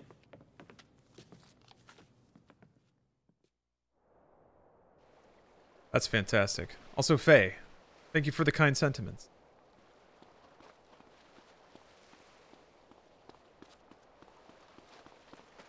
But Scooter's still getting his bag? Yeah. Scooter's got a scoot. I don't know what it is, but I do respect, like, actors, performers, whatever, that just say yes to everything. Just like, work? Yes. Will I do it? Yes, I will. And I'm going to bring a lot of energy to it, too. Like Nick Cage energy. So, like, musical performers who are, like, playing festivals and stuff 40 years on. I carry some of that energy with me. That would be an interesting experiment. Do a stream where you, like, say yes to every single sponsorship offer possible. Oh, one would say Prodigy is an American scooter.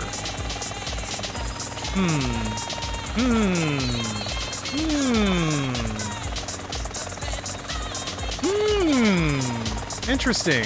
Interesting. Yeah, also Prodigy is British. Sorry. I was merely just thinking about them comparatively musically, like, oh, that's a missile. Because Prodigy is pretty edgy, and it's danceable.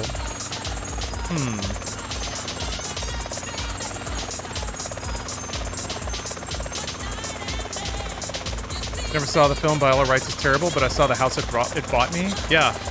Michael Caine is also a I'll do whatever. I'll do whatever. Show up and read the lines. You got it. Yo, CJ. It's like Jethro, dude. Hey, Jethro, how is it? Yo, dude. The garage is coming along nicely, man. But I rang about something else. There's an unofficial street racing club in San Fierro. Unofficial as in illegal, right? I don't know what you're talking about, dude. Anywho, they meet up around the driving school someplace. Thought you might, you know, like to know. Thanks, Jethro. I'ma think about it, and I'll holler at you. Later, man. Oh yeah, Jamiroquai? Solid. Real solid. It's like early kind of acid jazz. When jazz started hybridizing with electronic music? Yeah.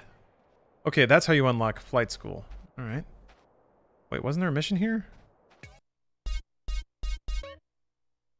Or was it just the plane icon that I was... Do you have to do flight school? Oh, flight school is the mission. Alright, alright, alright. This Jin hit hard. Pace yourself. Although I think you're in a later time zone, so... Probably not in Pacific Standard Time, huh?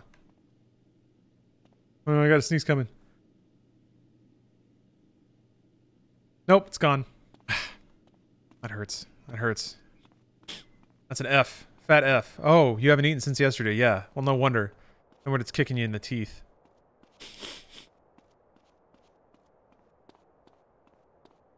Hey, when sneezes vanish? Yeah, now my nose is all, like, closed up. That stance. Now, Carl, so what do you think of our new base of operations? It's missing something. Maybe a tennis court and a pool will help motivate me better. Very nice, Carl. Very cute. Reach that far. Thanks for the prime. Listen, now, you're gonna have to learn how to fly. No, I ain't. Yes, actually you are. I set out a series of tests for you. You can access them on that TV. You're gonna have to prove to me that you can fly if you're gonna continue working towards your brother's freedom. Shit. Whatever, man. Very nice. Omnipotent Jellyfish. Thanks for the prime. I know all this shit. I know all this shit already. I'm a pro flyist. Uh-oh. I failed. I pulled up too hard. There we go. Have I missed you stream GTA 3 or Vice City modded previously, or did you start with San Andreas? I started with San Andreas. I was most curious about that. I did finish 5. I finally finished the goddamn GTA 5 campaign.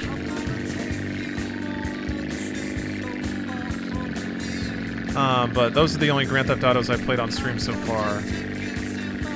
Although this has basically convinced me to do Grand Theft Auto 4 next. I feel like, I mean, this game's pretty nostalgic, but I feel like GTA 4 is going to be a different kind of nostalgia.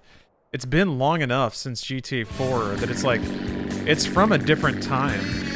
Specifically that, like, I have such a growing fondness for that, like, post-cell phone, pre-iPhone, environment.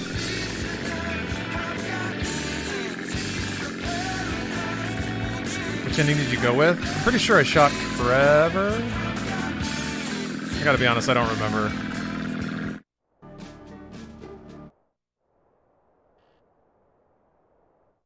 Whatever. You were listening to The Dust. You did them all? Oh yeah, I did. That's right. I can't remember which one was like the first one, but yeah. On the home of rock and roll, the home of the only music that matters. I was watching Game Attack play GTA 4 Lost and Damned. That game looks like cheeks. I was not a fan of Lost and Damned. Because they like... Oops. They just put this, like, filter on the game to make everything desaturated, and just, yeah, it really didn't look very good. I guess it was supposed to look, like, grittier, and I guess it was when, Sons of Anarchy was big, so maybe that was the idea. I don't know. Lost and Damned didn't appeal to me much at all. I didn't like the characters. I didn't really care for, like, the story. I mean, you never play, like, good people in Grand Theft Auto, but they weren't even that charming? I kind of didn't want good things to happen to them. But yeah, and then everyone said Ballad of Gay Tony was great, but after Lost and Damned, I was like, I'm good. That's fine.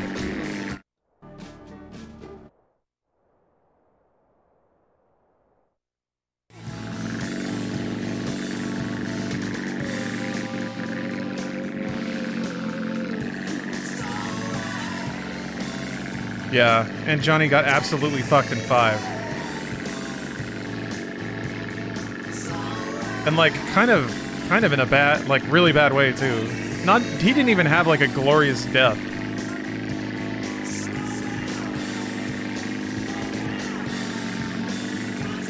I guess he was there to just kind of prove how batshit insane Trevor was, so that's good. You gonna play GTA 4? I think so, yeah. Feels right. Also, I'm pretty sure 4 probably doesn't require a whole lot of, doesn't require too much tinkering to get running somewhat modern on somewhat modern systems. Usually with older games, like 4x3 games, the trick is making it widescreen, making it high-res, getting the controller working. But maybe with 4, that won't be such a problem.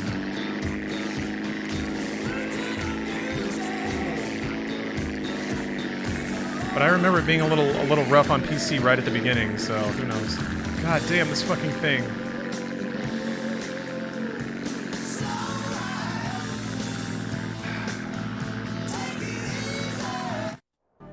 $69. Nice.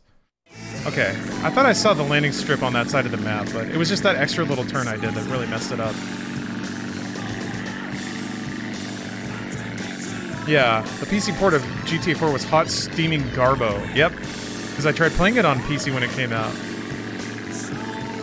That was back when no one gave a flying fuck about the PC versions of anything. I tell you what, life is divided into two kinds of people. Those who like me, and those who can go to hell. Music is like a drug, but listen to the same thing for a couple of days, and you're on the dust. How does one play this version of San Andreas? I don't... Can you buy the original GTA San Andreas anymore on PC? It might be, that might be the sticking issue here, because I had the original Grand Theft Auto San Andreas bought through Steam. You can't. Okay, shit. Yeah, that's another reason to be really upset at Rockstar, because that's a fucked move. I don't know, I think like you might have to resort to some inventive methods. Fucking Christ, how do you bleed off speed? Whatever. Like, maybe just like cut the engine really? I don't know. Either physical or G2A. Yeah, I can't remember what game it was. It was a game that was delisted from sale for PC, but G2A had keys of it still.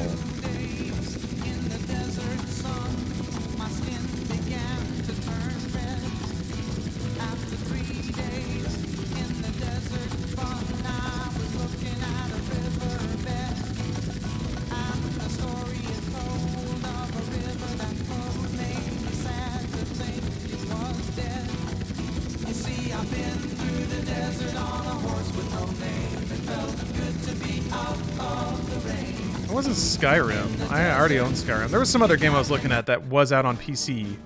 Or they released a PC port of it and then it stopped getting sold. Huh. It wasn't Dead Island. I can't remember. It was some old ass game that I was trying to figure out how to play.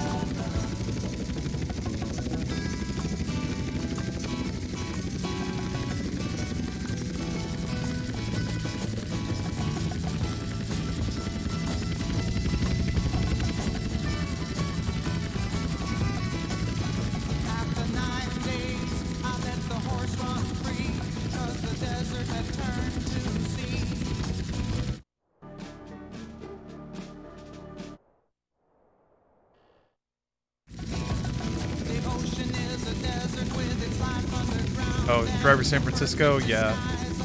I mean, it makes sense if you have a license or a licenseship for a particular amount of time. That when that license runs out, it's just you're gonna lose money by paying to renew. No one's buying the game anymore.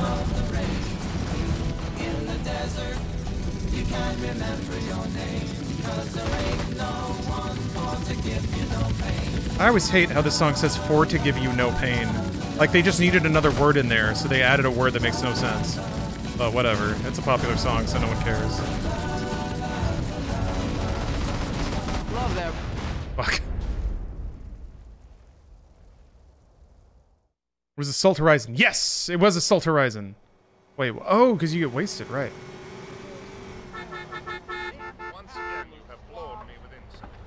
It was absolutely Ace Combat Assault Horizon. Thank you. That's the one I was looking for. Oh, they spawned me in a town I haven't been to yet.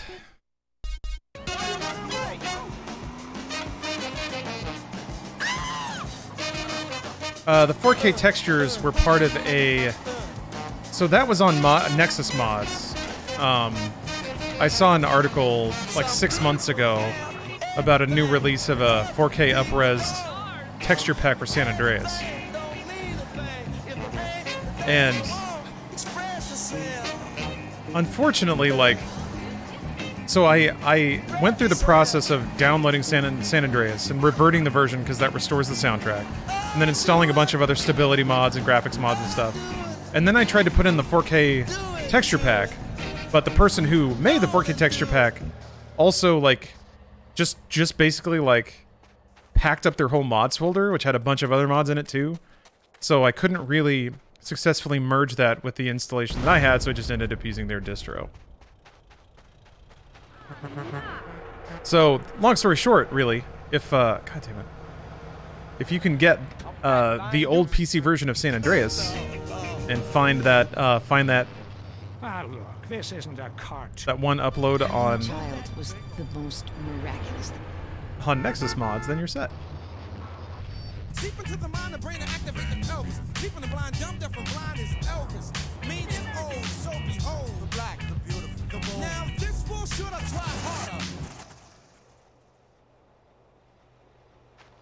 That's bad form in the mod community. It is. I was confused by it. Hey, what's up? Hey, how's the flying coming along? Yeah, well, shit, man. I was gonna holler at you about that, cause, you know, I'm...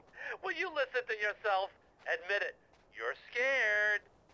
Maybe just a little. Until you've walked right into the middle of a Bedouin armed dealer's camp with nothing but a briefcase full of cash, you don't know the meaning of fear. Oh, yeah? Try going to the swap meet in Idlewood sometime. Learn to fly, Carl.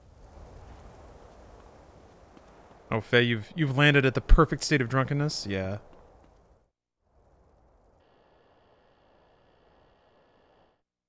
I'm not internationally known, but I'm known to rock the microphone because I get stupid. I mean outrageous. Stay away from me if you're contagious, 'cause I'm This is why we do it.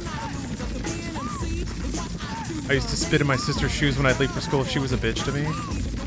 I'm always fascinated, and I'm gonna be a little gender stereotypical here.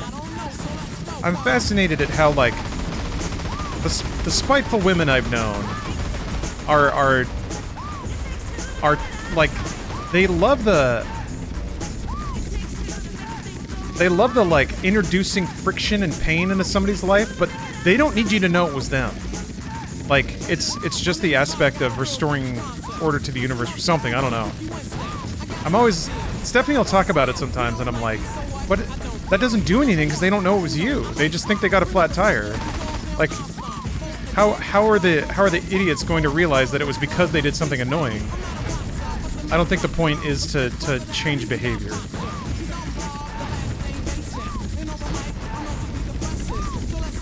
I need to not blow myself up again.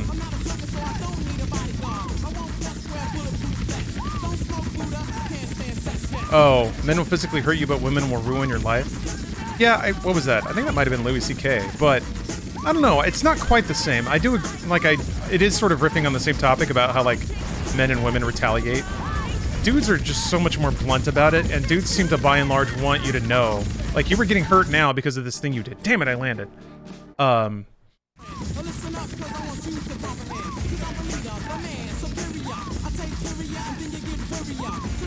But it makes me paranoid because I'm like, now I have to second guess anytime something randomly bad happens to me. Is it because I made Stephanie mad?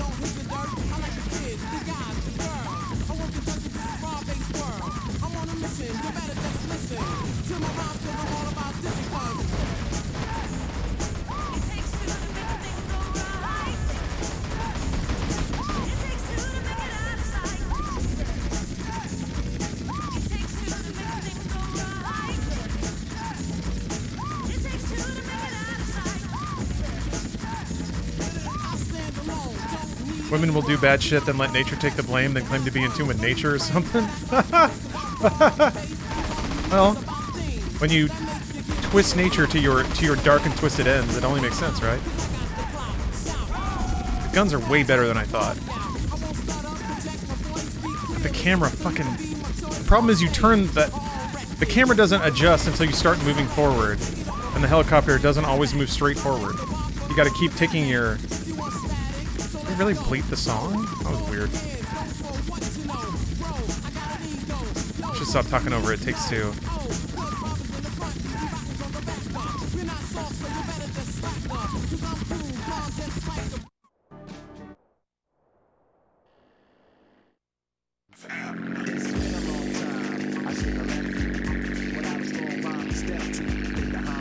Some of you think you know the origins of hip-hop hundreds of years ago. But I'm gonna tell you the real. This one going after all the ladies at the Starfish Casino, waiting for forthright MC to come flow. You know? Word up.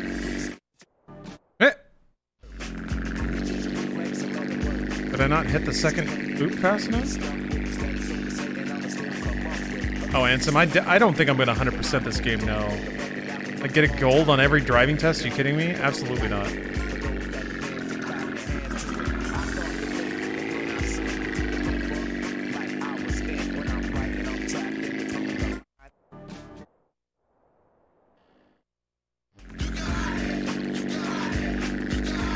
Yeah. Collectibles?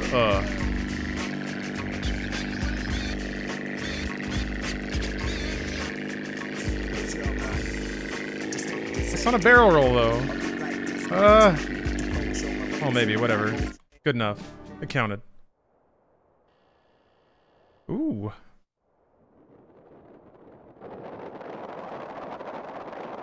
A Pilot Wings episode? What I did was a barrel roll. But just holding left on the stick, I don't think... Anyway, it doesn't matter.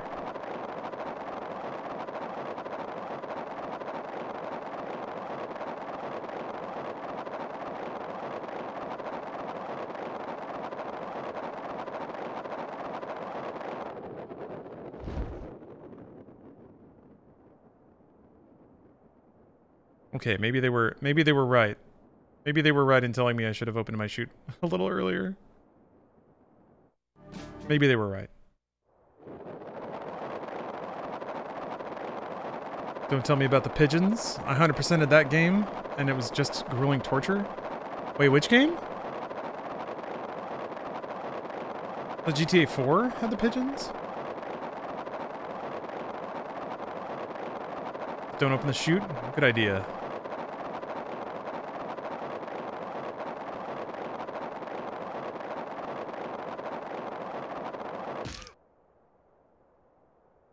Wait, no, fuck. I'm gonna have to drive back now.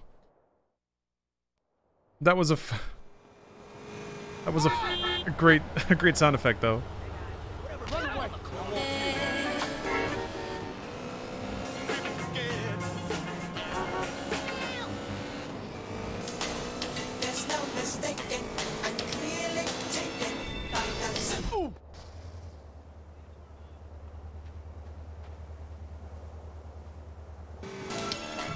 The content gotta go soon. Gotta play my Star Wars TTRPG.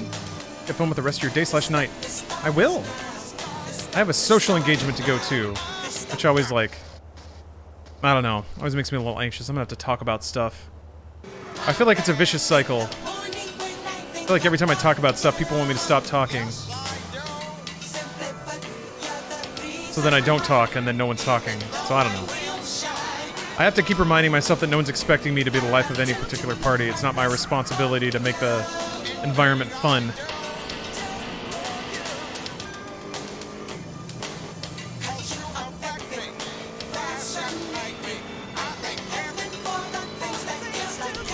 I force myself to go out with friends. It's healthy. It is healthy. It is healthy. And it's the exact presence of anxiety like that that means I need to go do it more.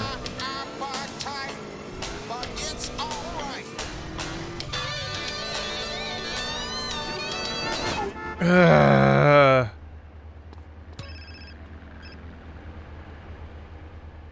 win a triple triad match and don't get the card. So like 95% of triple triad matches. Good God, stay on the bike. I made you bottom heavy for a reason, CJ. Jesus.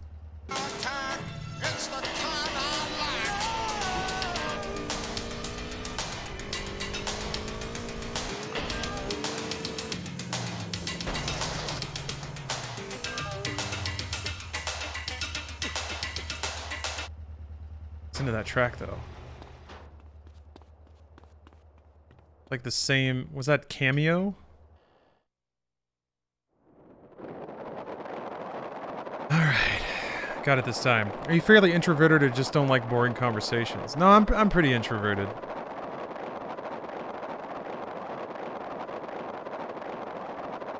And I'm a weird dude.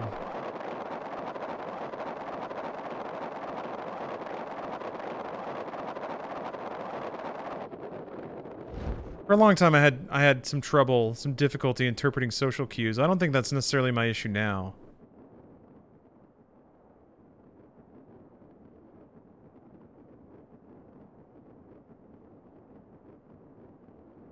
It feels good to listen to people talk. I normally don't speak unless I have to. I'm never the center of a conversation, nor do I start conversations. People think I'm weird for that. That's delicious. That's delightful. I love that. I think for me the most nourishing and rewarding social experience is where I can be in the room with a bunch of people who are having fun and talking and joking, but I just get to silently listen to everybody. That's the ideal.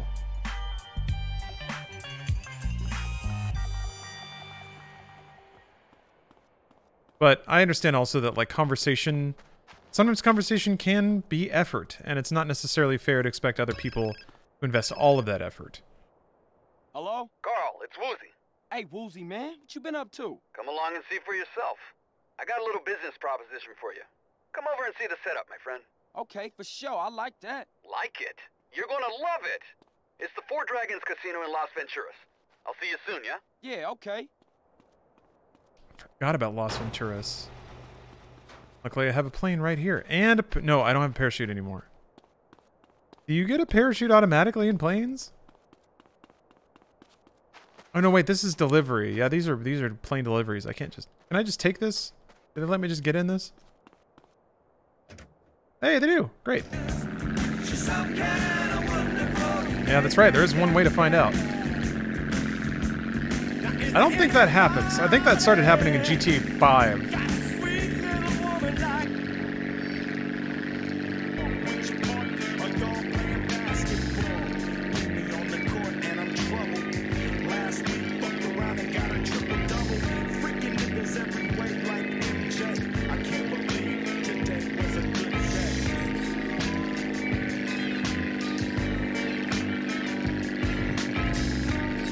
Flight school unlocks parachutes automatically? Like just on your character all the time, or just when you're in a plane? Are you fibbing to me right now? Am I getting fibbed? Guess I could land here. That's not as fun though. I totally forgot. There's straight up a Las Vegas in this game. And it's weird because I've actually been to Vegas now. When I first played this, I'd never been to Las Vegas. Camelot and the Luxor. The Bellagio? I can't remember the big Tri-Wing building.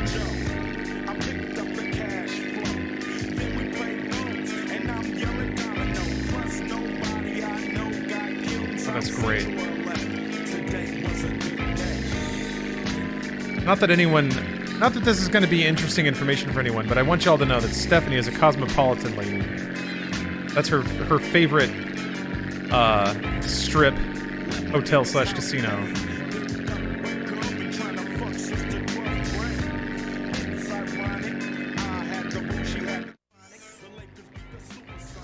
I hear the plane. Oh, wow, okay. Whoop whoop. Oh, you meant the cocktail? No. She's not a Cosmo drinker. She is a Cosmo enjoyer. One time I went to Vegas, I stayed at Bellagio. It was real nice. Nice. Yeah, last time I went, I stayed at Luxor, and that was a little grimier. Oh God, there's little Elvises. Oh, there's little Elvises. That's a ripped Elvis. Holy shit. Okay, you have to go inside, I bet. Steph has great taste. I completely agree. Steph is the only reason that I am aware of or enjoy some of the finer things in this life. I'm too dopey and I guess complacent. In a rush.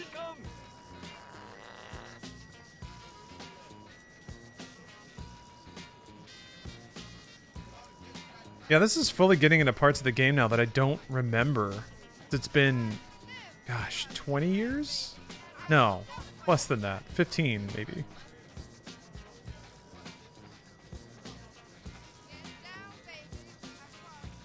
I broke even in Vegas, which I count as a win. Of course, yeah. You got to be entertained for several days. And cost? We're supposed to be didn't cost you anything. What the fuck was that? Hello? Hello? What the fuck is wrong with you people? Boss, CJ's here. Carl, glad you can make it. So, that's what you've been doing? Yeah, it's been a complete nightmare. You want a stomach ulcer? Try opening a triad casino in a mafia-run town. The mob trying to squeeze you? Yeah, the corporations are moving in and everybody's feeling the squeeze. I've had slot machines busted up, workmen being scared off. So who behind this? Huh? Well, there are these 3 mob families operating here, and each of them has a stake in Caligula's casino. And some whacked-out lawyers running it for them. That's the last quarter of the game? Could All be right. any one of them. Or all of them. Can't you just give them a little something? No. In addition to the usual authorities that need bribing, each one would want a slice. And I'm not about to hand over all our profits to some wise guy Italians. Our profit? That's right, you heard me. I want to offer you a share in our casino. In exchange for some help setting it up. Don't remember CJ being How's this that thick sound, when partner? I played it. Well, you didn't eat enough burgers. Sound like we got a deal then. Boss, the boys found some thugs trying to smash one of the deliveries. We caught one of them. Get rid of him. Hey, wait, hold up, come here. Whoever's behind this, we need to let them know that they dealing with full-fledged psychos. Tie him to the front of the car, let him sweat it out a little, and I'll be out there in a little while.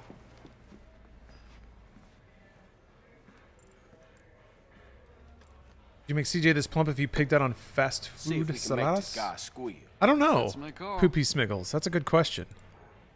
I'm not sure exactly how in-depth this game is when it comes to its stat tracking. So it may just be that, like, every food adds like X fat to you, but the salad doesn't. Oh. Is there any lore behind the eye patch? You know what? Diabetes. I think we're gonna take a little drive. What are you, fucking stupid? I'm not joking here. Untie me, motherfucker. Nah, I think I'm gonna leave you right where you are. You got any idea in that pea brain head of yours who the fuck I am? Nah, but I think I'm gonna find out. Whoa, get down! Hey, I'm not cranky. How's it going? I mean, just all the hubbub about the remaster. It seems like people forgot these games were always a bit wonky. I think there might be a factor. That might be a factor. Ugh. It's been a long time since the PS2 GTAs, and I think people got pretty used to GTA 5 and how civilized it can be. But yeah, GTA has always been pretty wonky, especially the PS2 ones. I mean, GTA 3, like because of the remasters, I'm kind of perversely curious to go back and play original GTA 3. I have a fat PS3, so I could probably just buy a copy of PS2 GTA 3 and try and play it. Because I remember that game being jank. Like, even back in 2001 or whatever, fuck, I murdered him. Even back in like, when the game came out, and there was all the novelty of just being able to drive a car around in a virtual city, which was, oh, I can export this car, you say. Wow, it finally locked up.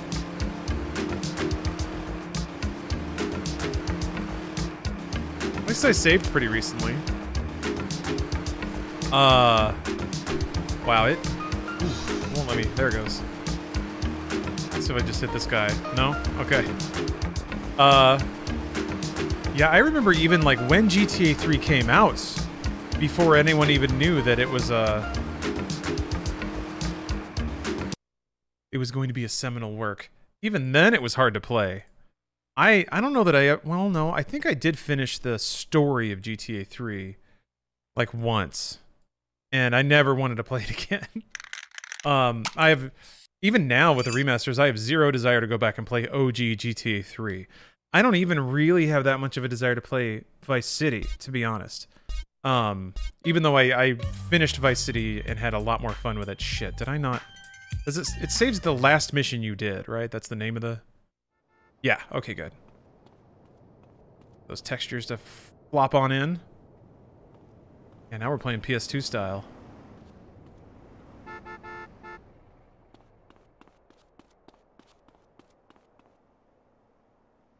Play Vice City? Should I? I remember the story just being kind of... just a collection of movie tropes, really, and references. The soundtrack, though, phenomenal. Like, that was kind of what it got. GTA 3 didn't have an original... Did GTA have licensed GTA 3, did it have licensed music on the radio? Idiot. Yeah, it's Scarface. It's like Scarface and Miami Vice. Who are you? Which is fine. I mean, that was still more than GTA 3 was. Who the fuck I am? Are you trying to annoy me? But I think I'm gonna find out. GTA is brutal. The gangs never stop trying to kill you. You get blown up for just walking down the street. Let's see here. Somebody cares about story. Vice City is not it. I feel like people remember Vice City fondly because of the aesthetic and the soundtrack. Yeah, which is fine. That's enough reason to play a game. But yeah, I remember like GTA 3 was just a bunch of really crass, childish references and jokes. It didn't even really have a story. It was just a bunch of just like bad jokes and kind of childish writing. But whatever. It was PlayStation 2, and it was like fucking I can't turn. It was early 2000s. Vice City at least had a narrative, and at least it was referential of media. So that's cool. And then San Andreas, like, it was referential of media, it had its own story, and also it was more than just a grip of like references and stuff.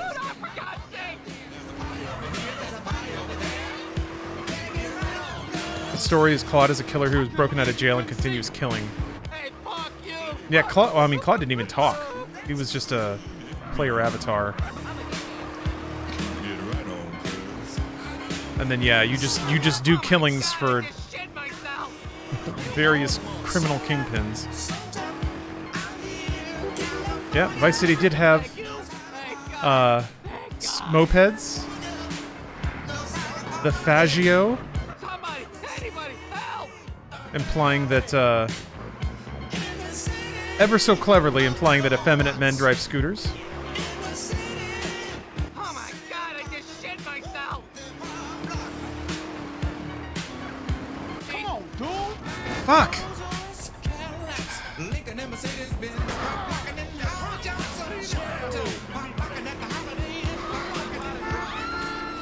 Vice City and San Andreas started the trend of celebrities voicing characters in games. I don't know that I'd call it a trend. I mean, do you think... Was there a rash of celebrities in voice roles after that? I think it was... I think GTA 3 and Vice City were kind of the advent of games having big enough budgets to afford the names. Oh god, this is not good. This is not good. And before that, there were actors that were in, like, capital A actors in FMV games in the 90s, you know? Like the seminal hit Ripper. Wing Commander 3 had Mark Hamill, John Rhys Davies, Malcolm McDowell.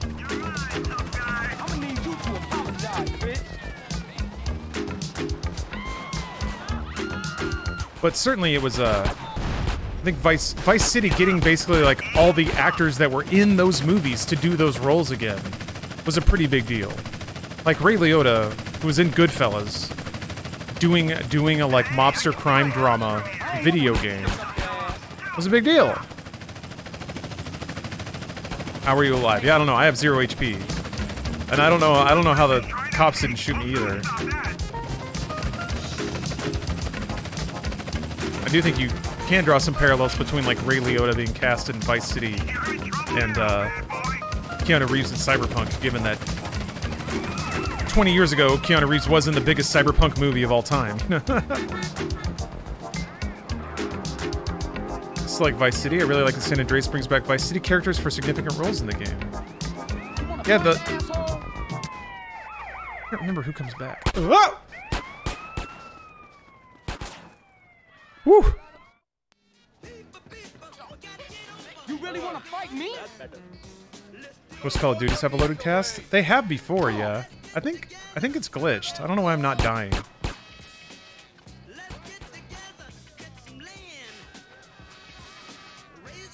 Yeah, Johnny Mnemonic. We got him. We got Johnny Mnemonic himself. Hey, who the fuck? Who are you? Untie me, huh? You think this is scaring me, huh? I need to do that. I was just smashing buttons. Okay. It's just again. Ray Liotta wasn't getting big roles when he did Vice City. I mean, that's true. I think. Dead. D-E-A-D, pal. Oh, slow down, for God's sake. Sometimes using that as like a metric of an actor's success is a little flawed, though. Sometimes performers don't want those like roles anymore. They'd rather do like art projects, and they've made their money, you know. Jesus! Oh man, this is too bad. Frostbite, 1288. Thank you for the raid. Oh, slow down, for God's sake. Welcome everyone. Oops. Oh, Nikki, hey, how you doing? Never stops. This game looks like a Roblox mod. Oh my God! It's the party. The party on Rents. Oh man, this is too bad. Oh, slow down, for God's sake. Why do you get 3 stars out of nowhere? Oh my God! Oh my God! I am playing with a controller, yeah. Man, this is too bad. Oh, slow down, for God's sake. Oh man, this is too bad. Oh, slow down, for God's sake. The family will make you pay for this. Which family? The Sindaco family, you idiot. That's all I wanted to hear. What? Oh shit. Okay. That's what we needed. Is that why you get 3 stars? Because like he's connected and the cops work with the mob in Las Venturas? Jesus. Light rendering.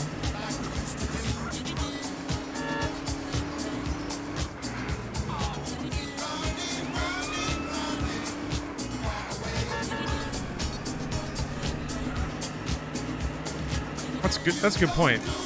Having a guy tied to your hood is probably not legal. It's kind of a visual indicator that an illegal activity is going on. God, if I manage to turn this in without getting myself killed, it'll be a goddamn Grand Theft Auto miracle. Or a random car turning into me and T-boning me.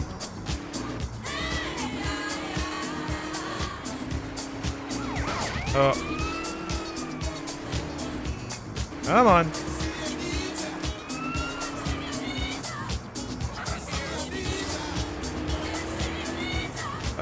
These streets are so narrow. Damn it! Are you in the crosswalk? Making me run over all these people. I didn't choose this.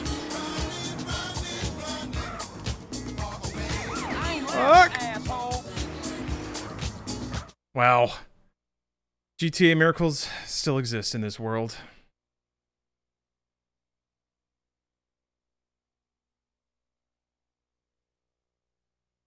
Oh, Eve K, thank you for the resub. And Coco Joe, thank you.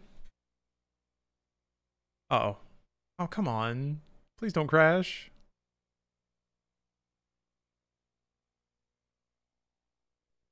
It's a long black window. Well, it doesn't say that it's not responding. Huh?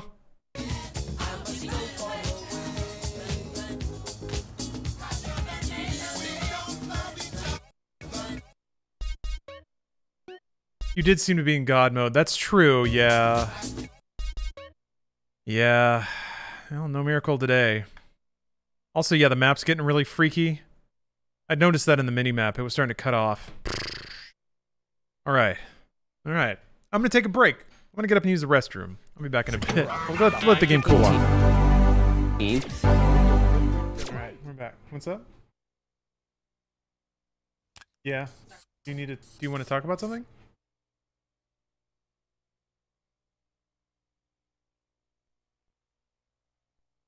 I mean, I can step away again.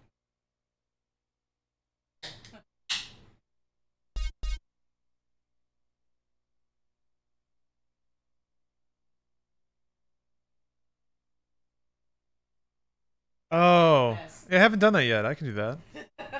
Yeah. Cinematic mode driving is the best. Fate, something like that. No, the yeah, I can do that. You can figure it out. Need to figure out how to. I wonder if yeah, the way these textures freak me out. I wonder if if in this area of the game there's some texture overflow problem. As connoisseur of cheesy cinema, have you seen any film by James Nguyen? Or wait, is it Nguyen? Anyway, I've seen Miami Connection and Samurai Cop. I didn't know, were those both made by the same person?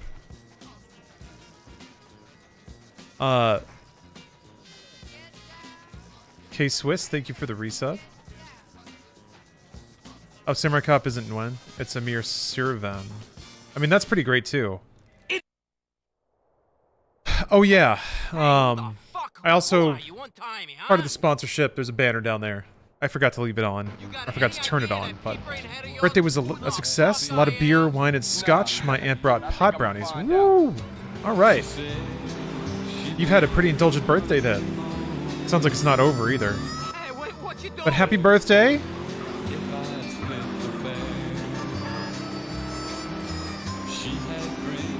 Oh man, this is too bad!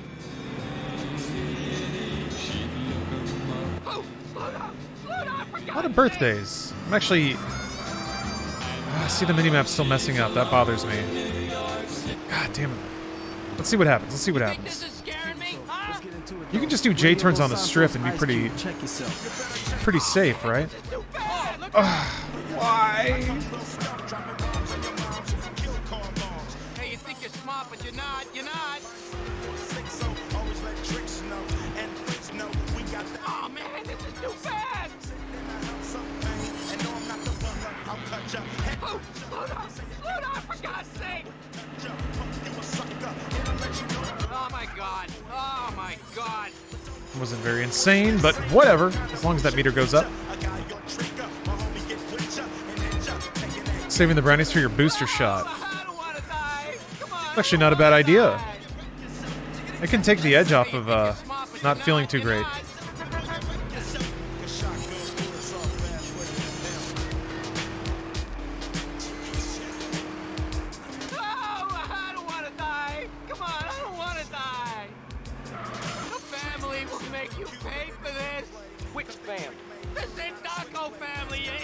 That's all I wanted to hear. What? Oh shit!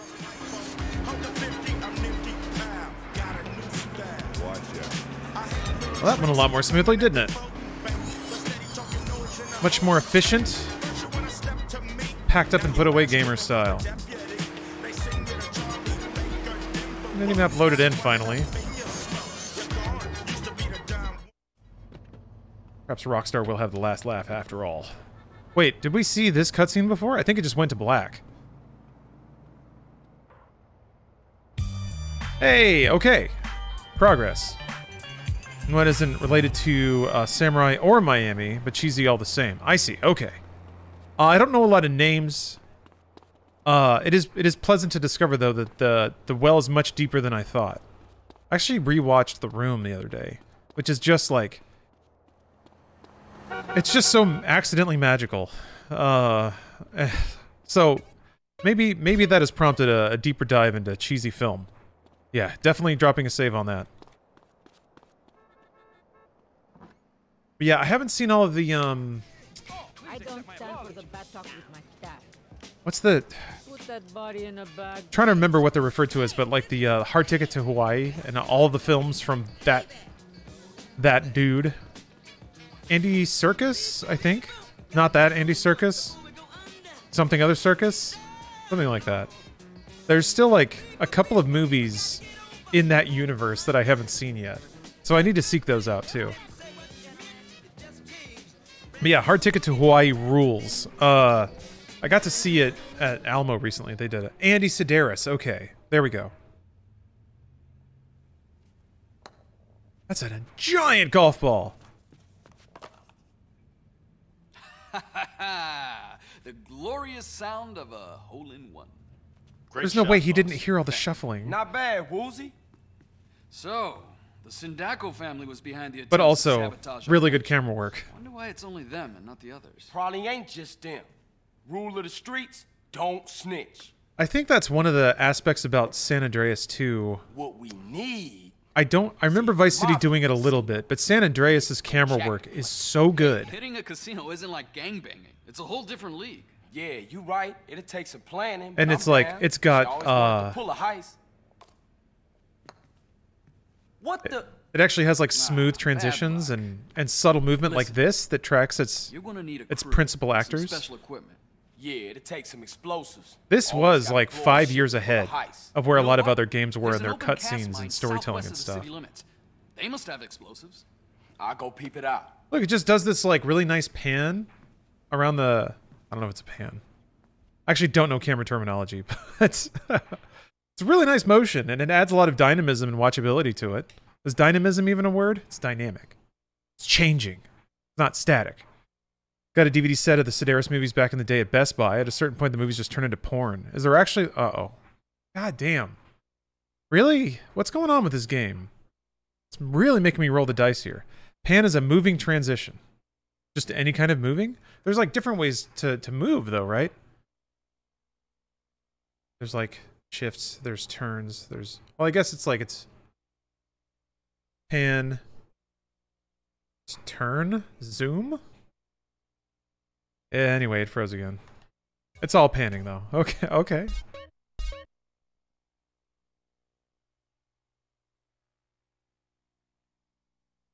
Panning the camera. Pan is rotation. Left to right or right to left. It's rotation? Okay. Then what is movement? Tracking?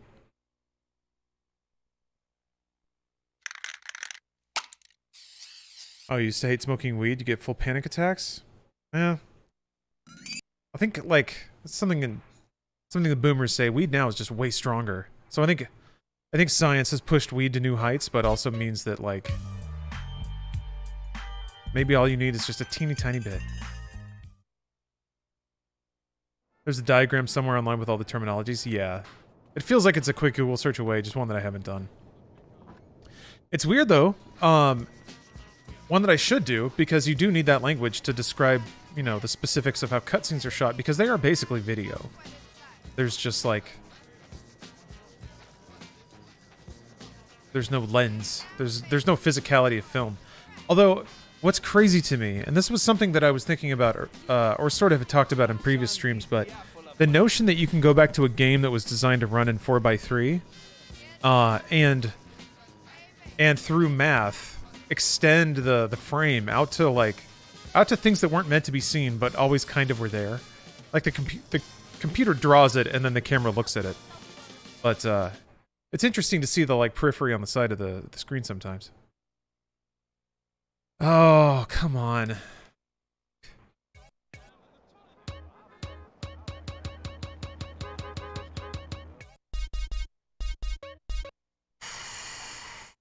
That's gonna be a huge bummer. Yeah, maybe this mission's just busted. What's weird is it's like it's an escalating series of because it happened once when I was turning in a mission. It happened a different time. Like, it hasn't happened in exactly the same space every time. And if the mission were just bugged, I mean, it's always crashed here so far, only on 2 attempts, but it hates loading this part of town. Yeah, memory leak, maybe? Here, let me open Task Manager and see if you can actually see the memory, like, balloon up when there's a memory leak sometimes.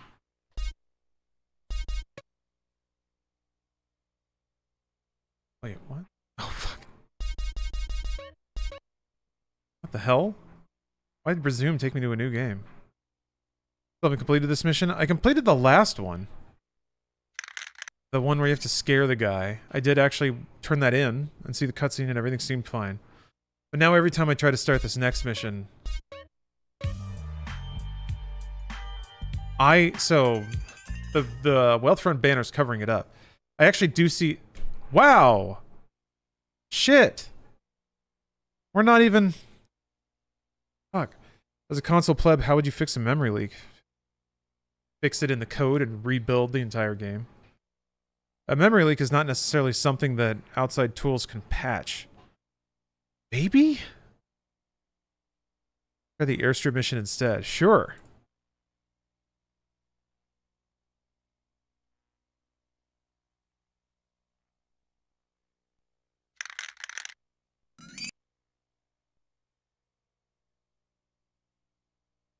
Yeah, I guess Rockstar wins in the end, huh?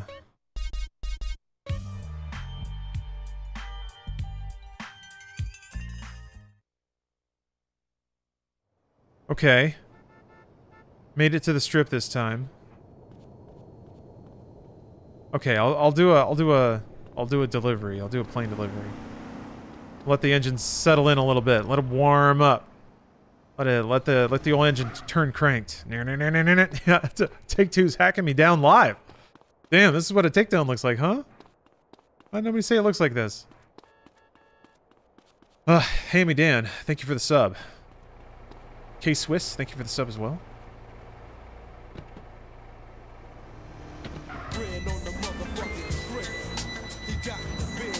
Yeah. Ooh. Oh! Alright, we're out of here. That's way taller than it looks.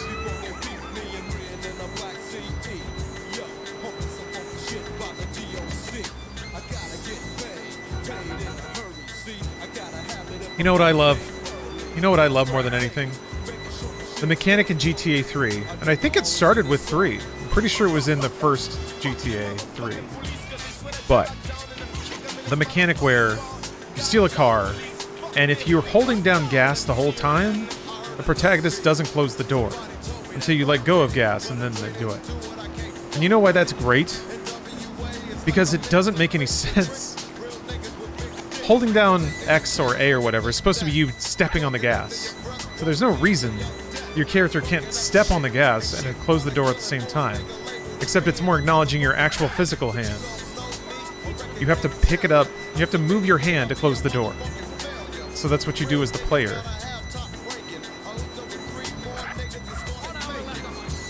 It's so good, and it makes so much sense. I feel like that's like, a little thing like that isn't something that somebody mathematically comes up with. They sit down at a whiteboard and they're like, well, I'm gonna write out all the rules of this video game. Maybe somebody just out of nowhere came up with that, but I feel like it was an impulse somebody had while they were playing, or maybe just were goofing off, and it made sense, and they were like, yeah, let's do it.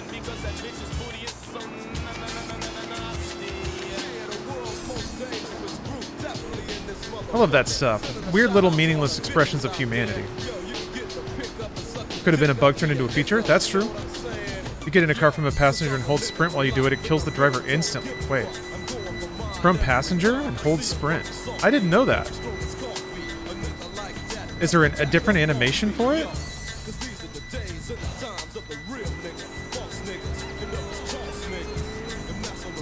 Huh. The driver just falls out dead. Huh, okay. So, the S is just the school. I don't need that. I need this. Flying is fun. There's no radio in a plane, though, is there? No, wait, there was. There was. Get you again, Carl. You're half asleep. I could have killed you in 9 different ways. Wake up and smell the coffee. You need to lay off the coffee. God. We got a problem. It's character. I got some guys out in the field need some equipment. If they don't get it, they'll be dead by nightfall. Then take it to them. Me take it to them? Yeah, why not? I got 5 guys watching me all the time. I got 2 in that hill, 1 over there, and 2 by satellite. If I go, my guys and I will be dead. I don't have a death wish. I'm a man of peace, son. Yeah, clearly. Take the plane. Now, you're not ready yet, so stay low under the radar. Questions? Yeah, just one thing. Get to it. Wait, hey, listen. Listen to me for once. Why won't these guys come after me? Oh, they can't, because they're all posted on me.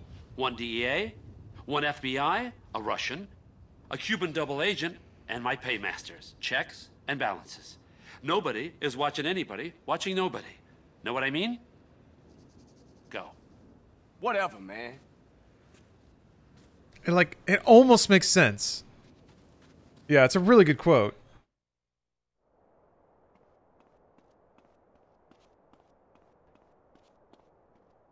Man, see, like, good writing. Like, what the fuck? When you can not understand what you just heard but still be entertained. That's like just good writing and good performance for sure. See daylight through the floor. Yeah, that figure looks like an absurd. The U.S. Air Force is less likely to shoot you down. Cool. What's the problem then? I said less likely. Less likely. These guys, dude. If you're lucky not to shoot anything that moves. Oh, shit. Hey, just stay low and you'll be fine.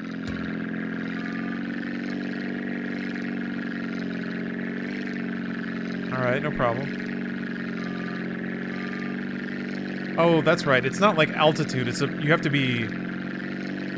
Like, you just have to be, a certain height from the ground, or from something you can run into. It's relative altitude? Yeah, yeah. It's exactly what it is, freaking Wolfie! Woo! Woo! We're gonna get a dose of this relative altitude.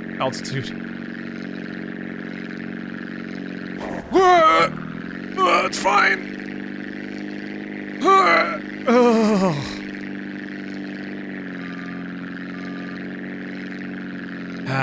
Ace Pilot, done it a million times.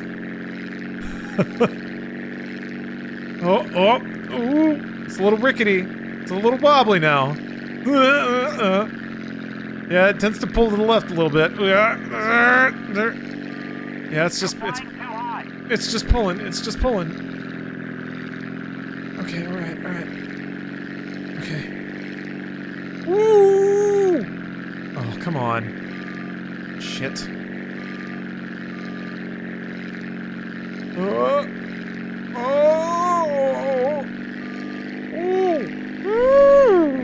Okay. This is really stressful. Sorry, I feel like I'm being very emotive right now. Get over here. Good.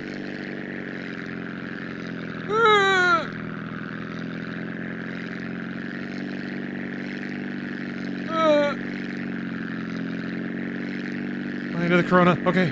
Damn it. More trees spawned in. Oh, shit. Come on. Okay, that's fine. I'll do another pass. It's cool. It's cool. It's still wobbling. It's still a little wobbly. Holy cow, just rotate.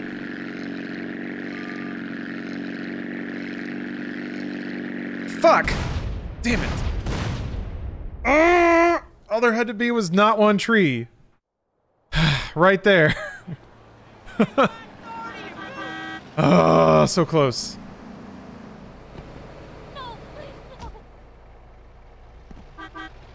Yeah, some of these GTA missions are pretty spicy. That's okay though. I mean, these are the games that are, or the missions. I feel like the more that they utilize the open world, the better. It's really smart too, because it's like, it is a relative thing. So you always have to be X height from the ground. Good, just get across the world. Do it however you want. Who cares? Go through a tunnel, bonk on a bridge. We don't care. But the requiring you to stay close to the ground just kind of enforces interesting stories and interactions. That's the sort of knob you can turn pretty easily too. You can just make it higher from the ground to make it easier. Ugh, so dusty. Hey, what's up, Olive? Oh no.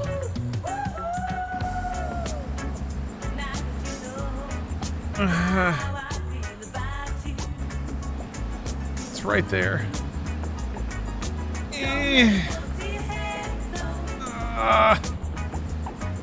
Holy cow! Jesus Christ, it'll be faster to just steal another car. Alright, not that one. What the fuck?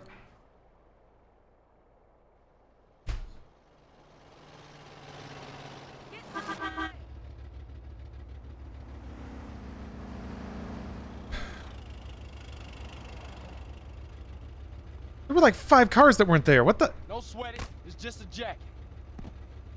I'm freaking out. I'm freaking out.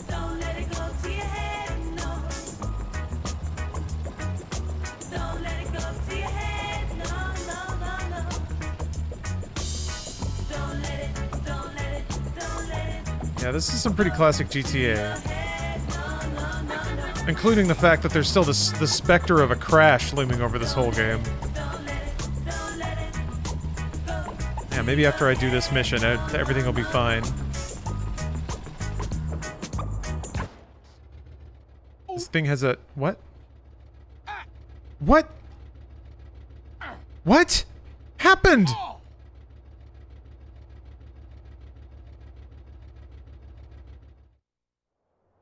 I got out of the car in front of it, getting squished by it, and it wouldn't let me move or get back in the car.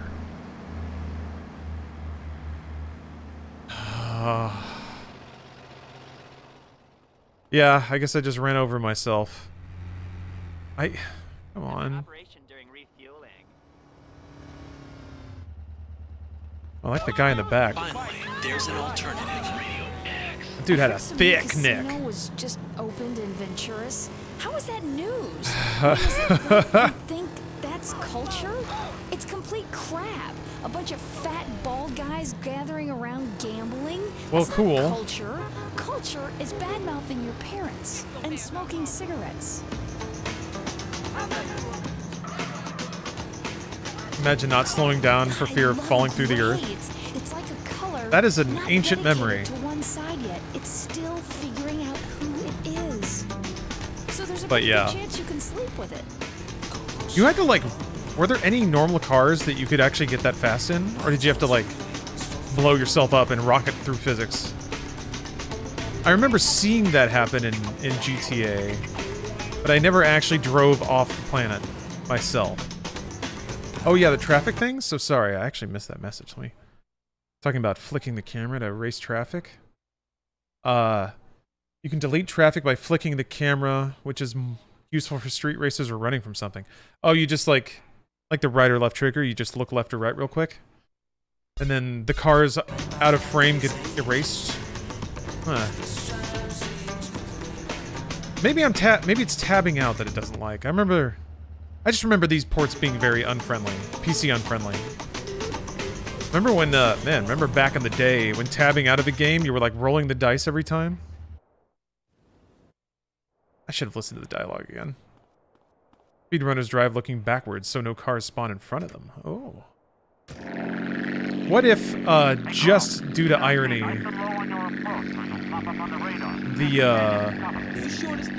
it was faster to drive in cinematic camera?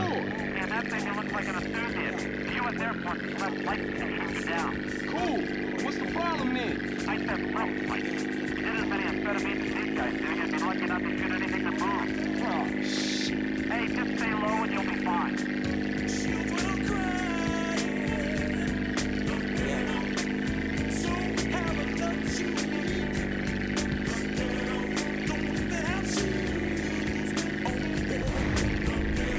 Like I kind of have a missile fired at me, but it's good. Oh, even in Fallout 2, if you alt-tab, stuff happens. Yeah.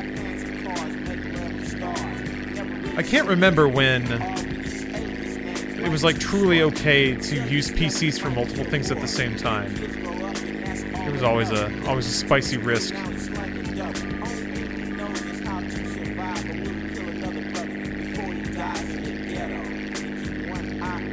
I'm gonna go over this time.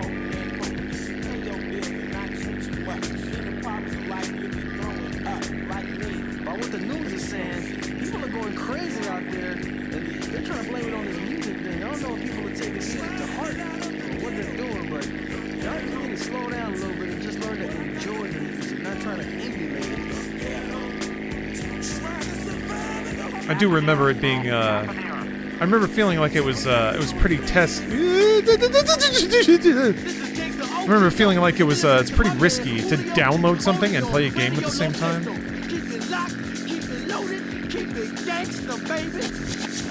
Make sure to keep your radio locked on Radio Los Santos when we play the real shit, the local flavor, that West Coast heat, baby. Check it out.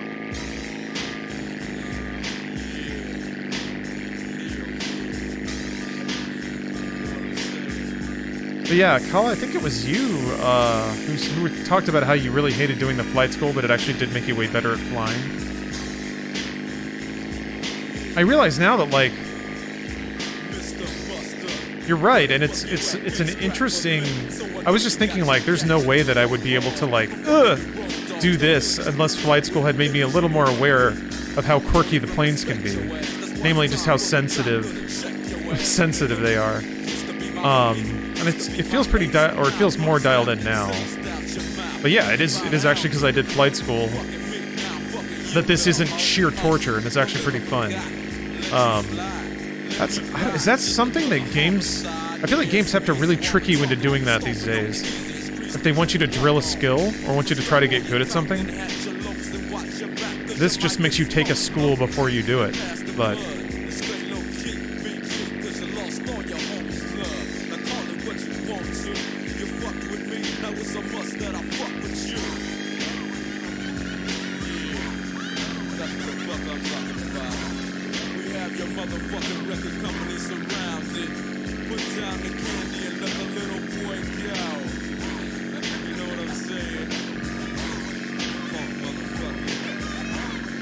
They don't include manuals anymore, so organic tutorials. Yeah, I think everybody's okay with that. I can't think of anyone that, like, legitimately preferred reading a physical book for instructions. Everyone, of course, I think misses just the physicality of packaged material and, like, lore and art and stuff like that, but... It's hard to argue about just how much better it is to, like, make learning how to play the game also part of the game experience. I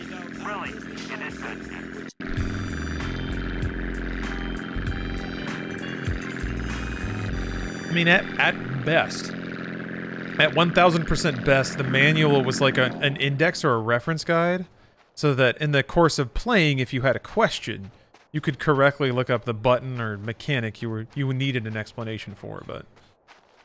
Like, isn't that so much better when it's right next to the thing that you need to know about? Of like, hey, what does a blue potion do?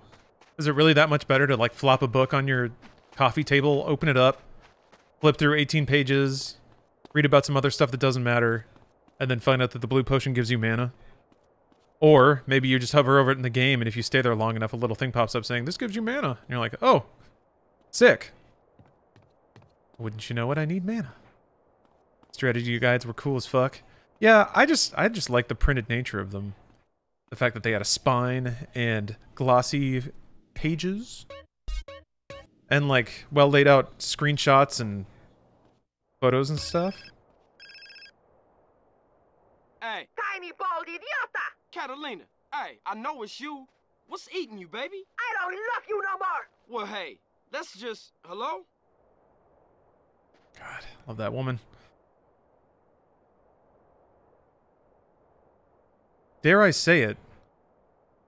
Night skies. His vibes. I wish I could pull the camera out more. There we go. Okay.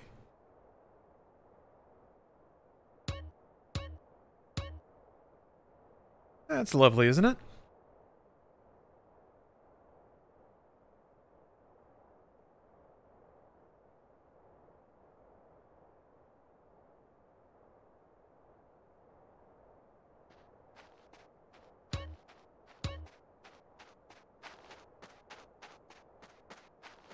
All about the feel, I guess, like playing a digital versus physical card game. What's Torino up to now? I'm feeling a little exposed here. How long are you going tonight? I have a social engagement later. I think I can stream for like 30 more minutes? Maybe 40, something like that.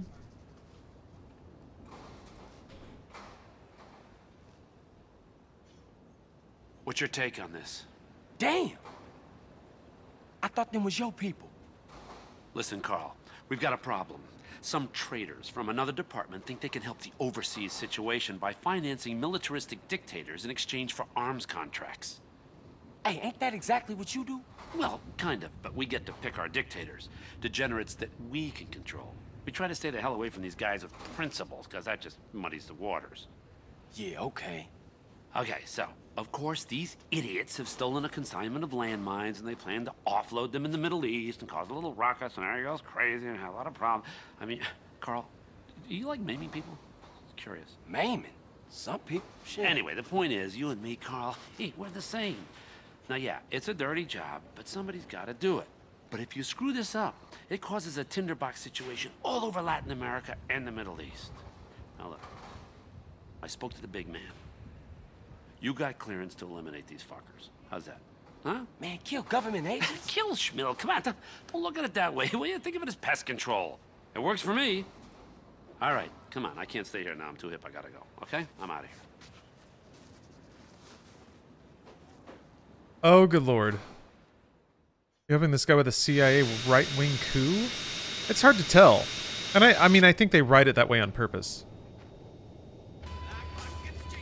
They don't even, like... They don't even specifically, like, make it very, very firm and clear that he does work for the government or is connected to anything like that. He might just be crazy, you know? And I think that's also... Oh, come on!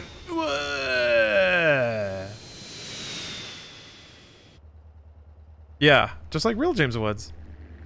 Might just be crazy. Those last barrels... That's one of those things where the developers are like, this is going to fuck everyone the first time. And it's going to be funny.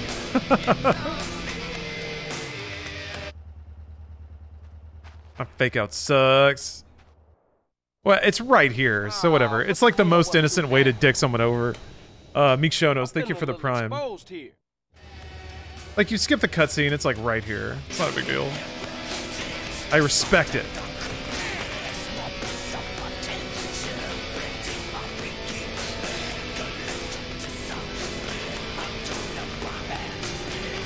Oh, I went way too wide. Wow, you can just straight up not make it. Okay.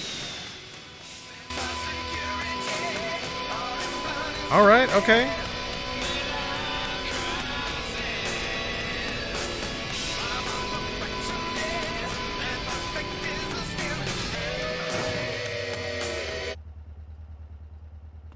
Activate your boost. Since I'm not using boost. What's Torino up to now?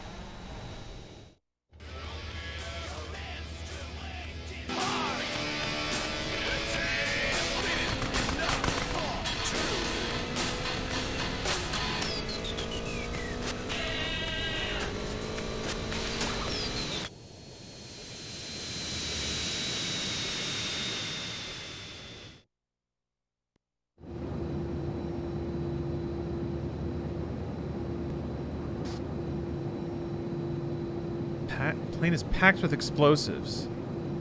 Be careful firing weapons on board. Sorry, my fault. Little bitch! Oh.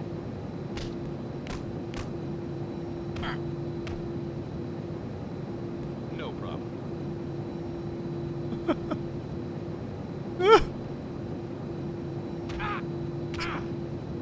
Carl, we gotta move, buddy. Ah!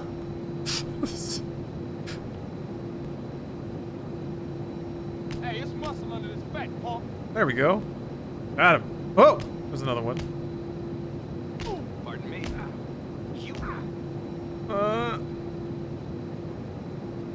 Do I need to get the parachute? I need to get the parachute.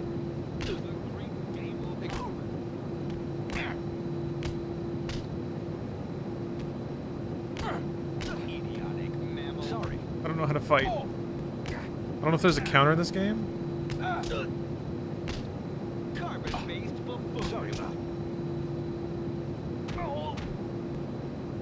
Oh, Jesus Christ.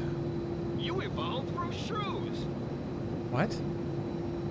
Place a satchel on the plane. This endangers everything. How do I do that? How do I place... Okay. This doesn't concern you. No problem. Also fighting compared to 5? I mean, 5 fighting is really fun and really stupid looking. This is pretty rough. That, however, is beautiful. Oh my god. Oh, God bless. Does the hot coffee minigame still exist? I mean, as it turns out, yes. As someone said this earlier in chat, and it's still so hard to believe that apparently they recalled the game because they accidentally shipped the hot coffee content again, which is so hard for me to understand.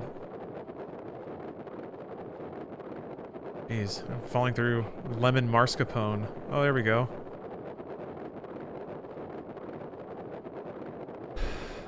So yeah, apparently it's still around. Yeah, and unlicensed music. That is certainly a credible reason to recall something.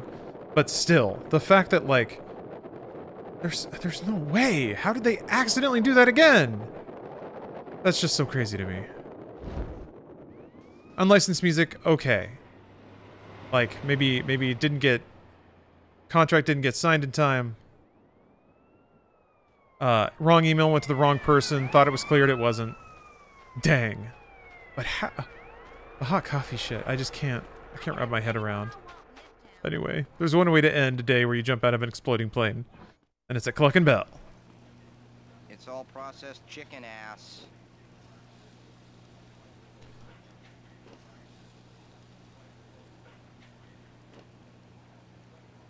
Hope you choke a doodle-doo. Cheat is in the game, but not the actual hot coffee game, but apparently they won't risk anything. Cheat is in the game? So the content's not there, but something else is? I have to get to Grandpa's.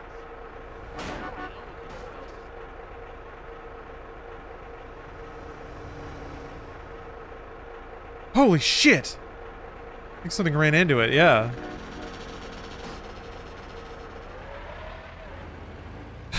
Jesus Christ. I wanted a car to drive that was somewhat civilized, but I guess that's not happening.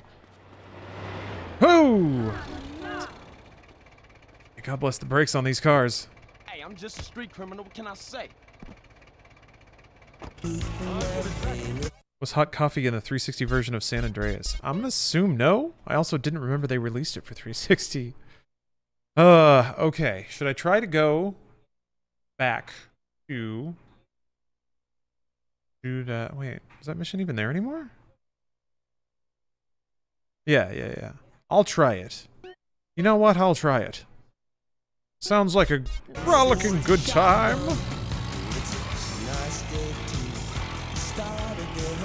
Yeah. Yeah, it reminds you of the old school Tomb Raider games. Dopey NPCs, easy to corral. Yeah. old NPCs were kind of a charming creation. Old NPCs kind of reminded me of sort of bumbling insects. They had a few things they knew how to do, and they did those things very studiously and kind of robotically. Kind of reminded me of it's like a little fish, and it does the two things. It eats and then it kind of floats there. That's what a lot of NPCs do. And I think there's a certain cute nature to that, if you sort of consider that to be its whole existence. Jogging, walking, getting mad at something. GTA drivers are certainly very charismatic.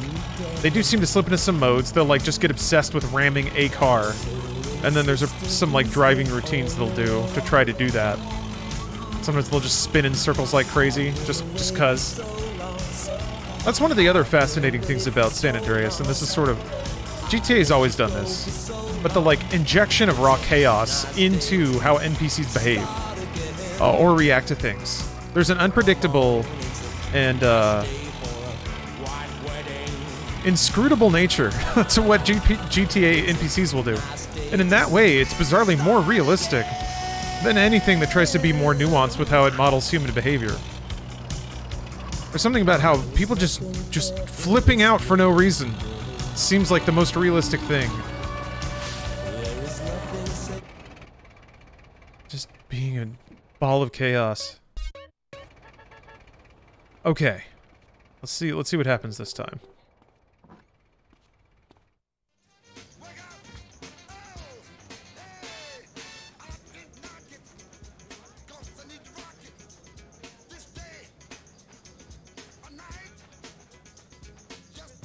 Did you save? I thought I did. But...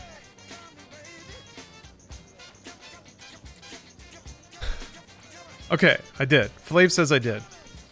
I'm gonna believe you. Oh, Daz Smiley, thank you for the prime. My wife is beautiful, if a little fat. Do you think gaming AI trying to make NPCs more lifelike will eventually lead to sentient AI or breakthroughs in machine learning? I think it's the other way around. I think breakthroughs in machine learning will lead to NPCs. Oh shit.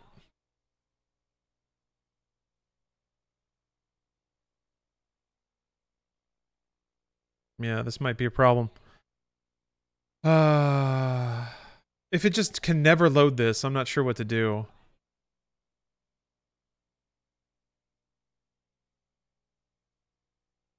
This the new one? It's not. No. This is the original version with a bunch of mods loaded down on it. Maybe I can back out some of the mods and then try to reintroduce them?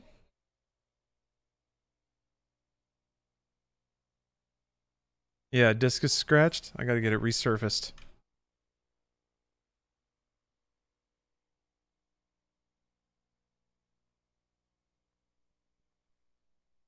This is the problem too, like it goes to this. Is there a way to load, maybe?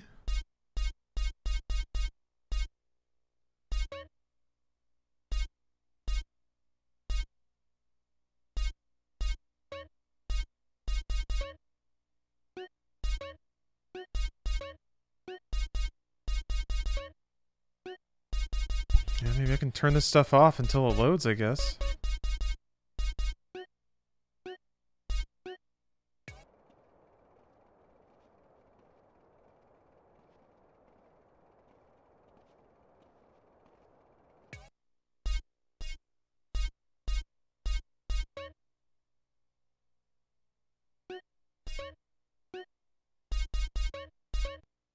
I don't know. Can use command lines to start quests. I was wondering about that. I didn't know if there were like cheat codes that could skip individual missions or anything.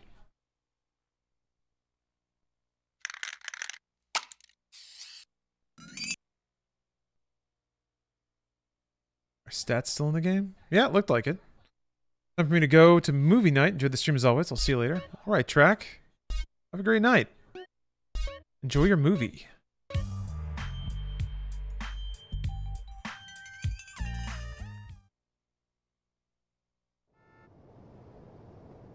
Here.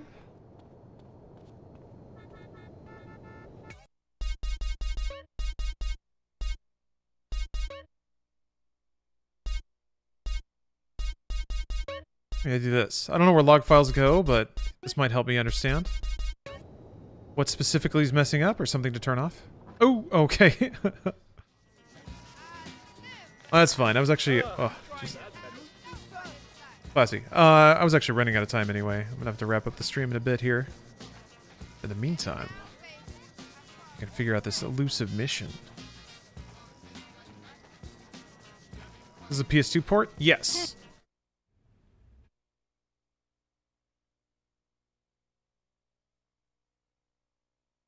Also, wait, the first time it crashed, I definitely let the whole cutscene play out.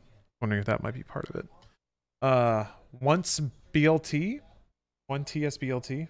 Thank you for the Prime. I appreciate that. So wait, where... Oops, not Spotify. No, go away.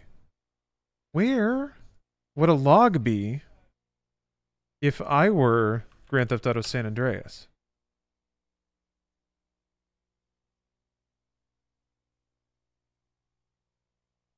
On a logs folder.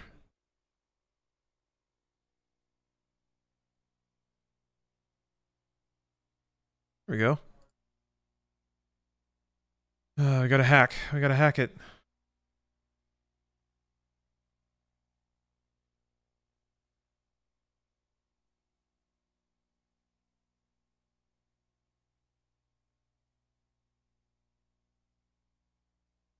Nothing is identifying itself as an error.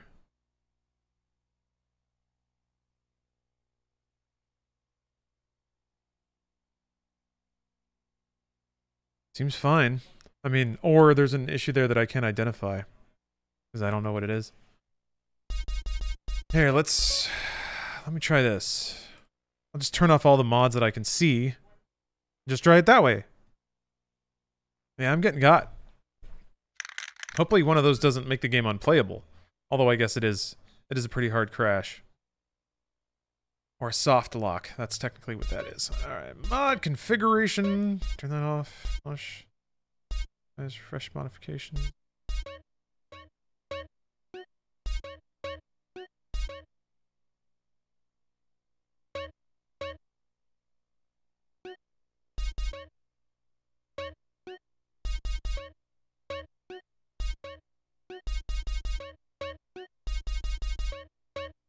I don't know what any of this stuff is.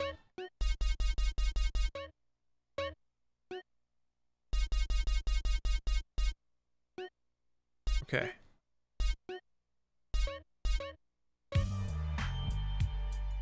I'm gonna be surprised, honestly, if that changes anything.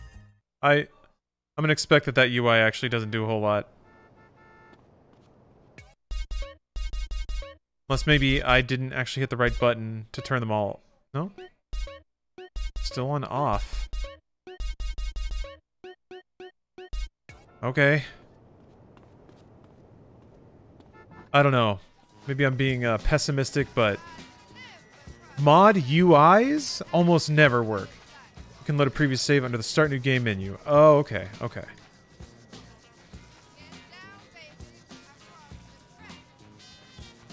How much longer was I planning on streaming? Not too much longer. I'm just trying this to see if this affects the situation at all.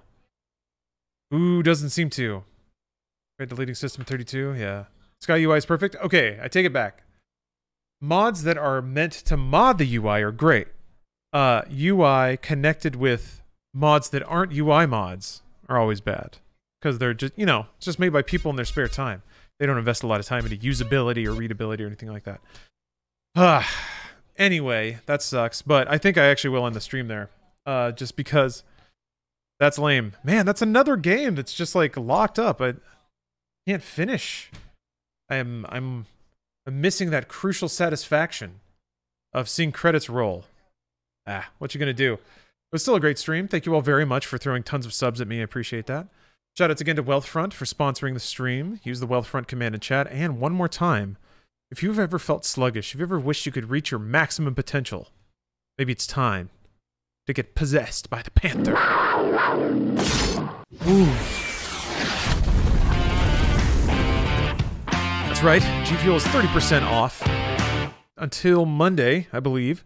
So make sure to get your G Fuel. Buy your G Fuel. I recommend Watermelon or Sonic's Peach Rings because I love Sonic. All right, thank you all very much for watching.